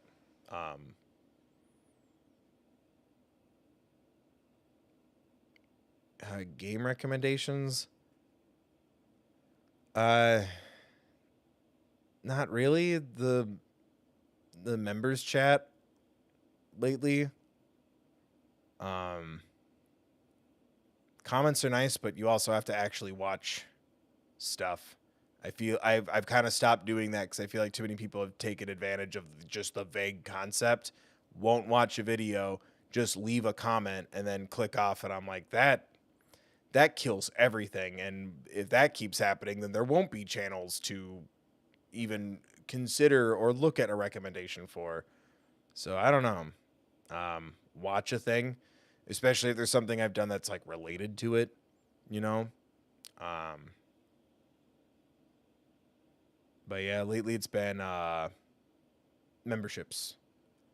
I've been asking chat. I've been asking members for feedback on ideas for games and stuff, and I take note of things that people bring up and do my best. But yeah, watching things and leaving a comment. But again, responsibly watching things and leaving a comment. But no, I just have too many people like here and on the main channel. Like I feel like too many people kind of copy paste their comment and leave, and it really fucks up a lot of stuff or tweets at me out of the blue, and I'm like, okay, cool. Like feels like I'm being barked at and ordered as opposed to, hey, I think you'd like this. So I don't know. Watch stuff, support stuff. Like I said, leave a comment, but actually watch the thing. But even then, there's no guarantee. What was I saying? Oh, right. But anyway, thank you to those who are patient and kind and supportive. Please consider becoming a member or donating if you can. Like I said, all that money goes towards all these beautiful games you see here, as well as paying off equipment, like the webcam that didn't work earlier today. Paying off equipment, and there's something left over, a little bit of bills. I want to give a huge thank you to Happy Hank for the 100, Asley for gifting membership, Eggs for becoming a member, welcome to the Pro Gamers, Eggs, Robeson for the 5, and Robeson for a 2. God, thank you so much. That genuinely helps a lot. So thank you, everyone. And remember, if you don't want to donate or become a member, or you can't right now, you're helping out by hanging out, watching as long as possible, sharing links, liking videos, leaving comments, subscribing, ringing the bell, turning on notifications, setting them to all, watching some of your old favorites, checking out something new, try something new with me here on the main channel, liking social media posts, sharing links in your Reddits and your Discords and your Tumblies, sharing fan art. If you send it to me privately, I won't share it because I want to respect your wishes, but publicly tagging me in fan art and stuff, those always make me happy, and I'm always happy to share them. Tons of free ways to support me too, so don't forget. And yeah, we will be back Monday playing the Bluey game. Let's fucking go. Speaking of Souls likes. But thank you. I appreciate the kind words. But yeah, like I said, it's still going to be a learning curve. And it's been a big one, and I just appreciate the people who are there. Helping along and doing our best and trying our best to have fun, and I don't know. Cheers to 100 more. We'll do this again after another 100 games. And you know what? We'll do all 200, and it'll be an all-day thing. And I'll never sleep again. Who knows? But thank you so much for hanging out, guys. Thank you, Alana, for modding. I hope you guys enjoyed. Don't forget, just like every video and stream that I do, there's a link in the description. Speaking of ways to support me, remember to support yourself. There's a card there, a link to a card. They'll send you to resources for social awareness, mental health, crisis lines, Trevor Project resources, things like that, should you or someone you know need them. Yeah, this was a nice trip down memory lane. I'm sorry it took this fucking long. But I don't know. I'd love to hear your guys' thoughts on games from the past, or thoughts on my thoughts, or I don't know if you want me to do reviews or something in the future, or clarify something. Let me know. It was just fun. This was super cool. I thought about doing a video, and then I was like, nah, we'll do it as like a cool stream. And you know, there's a bunch of new games dropping tomorrow, so I didn't want to start a whole new game and then Bluey and a bunch of things come out, and I'm like, oh, these games. So this was nice. Thank you so much again for hanging out, guys. Thank you so much again. Happy Hank. Thank you, Asley, Eggs, Robeson. Thank you, everybody. I hope everyone has a great night. I hope everyone's staying safe. Remember to go drink some water. Hope to see you next time I upload or go live. Remember to grab a mask if you're heading out. Be mindful of others. And remember to take care of yourselves, please.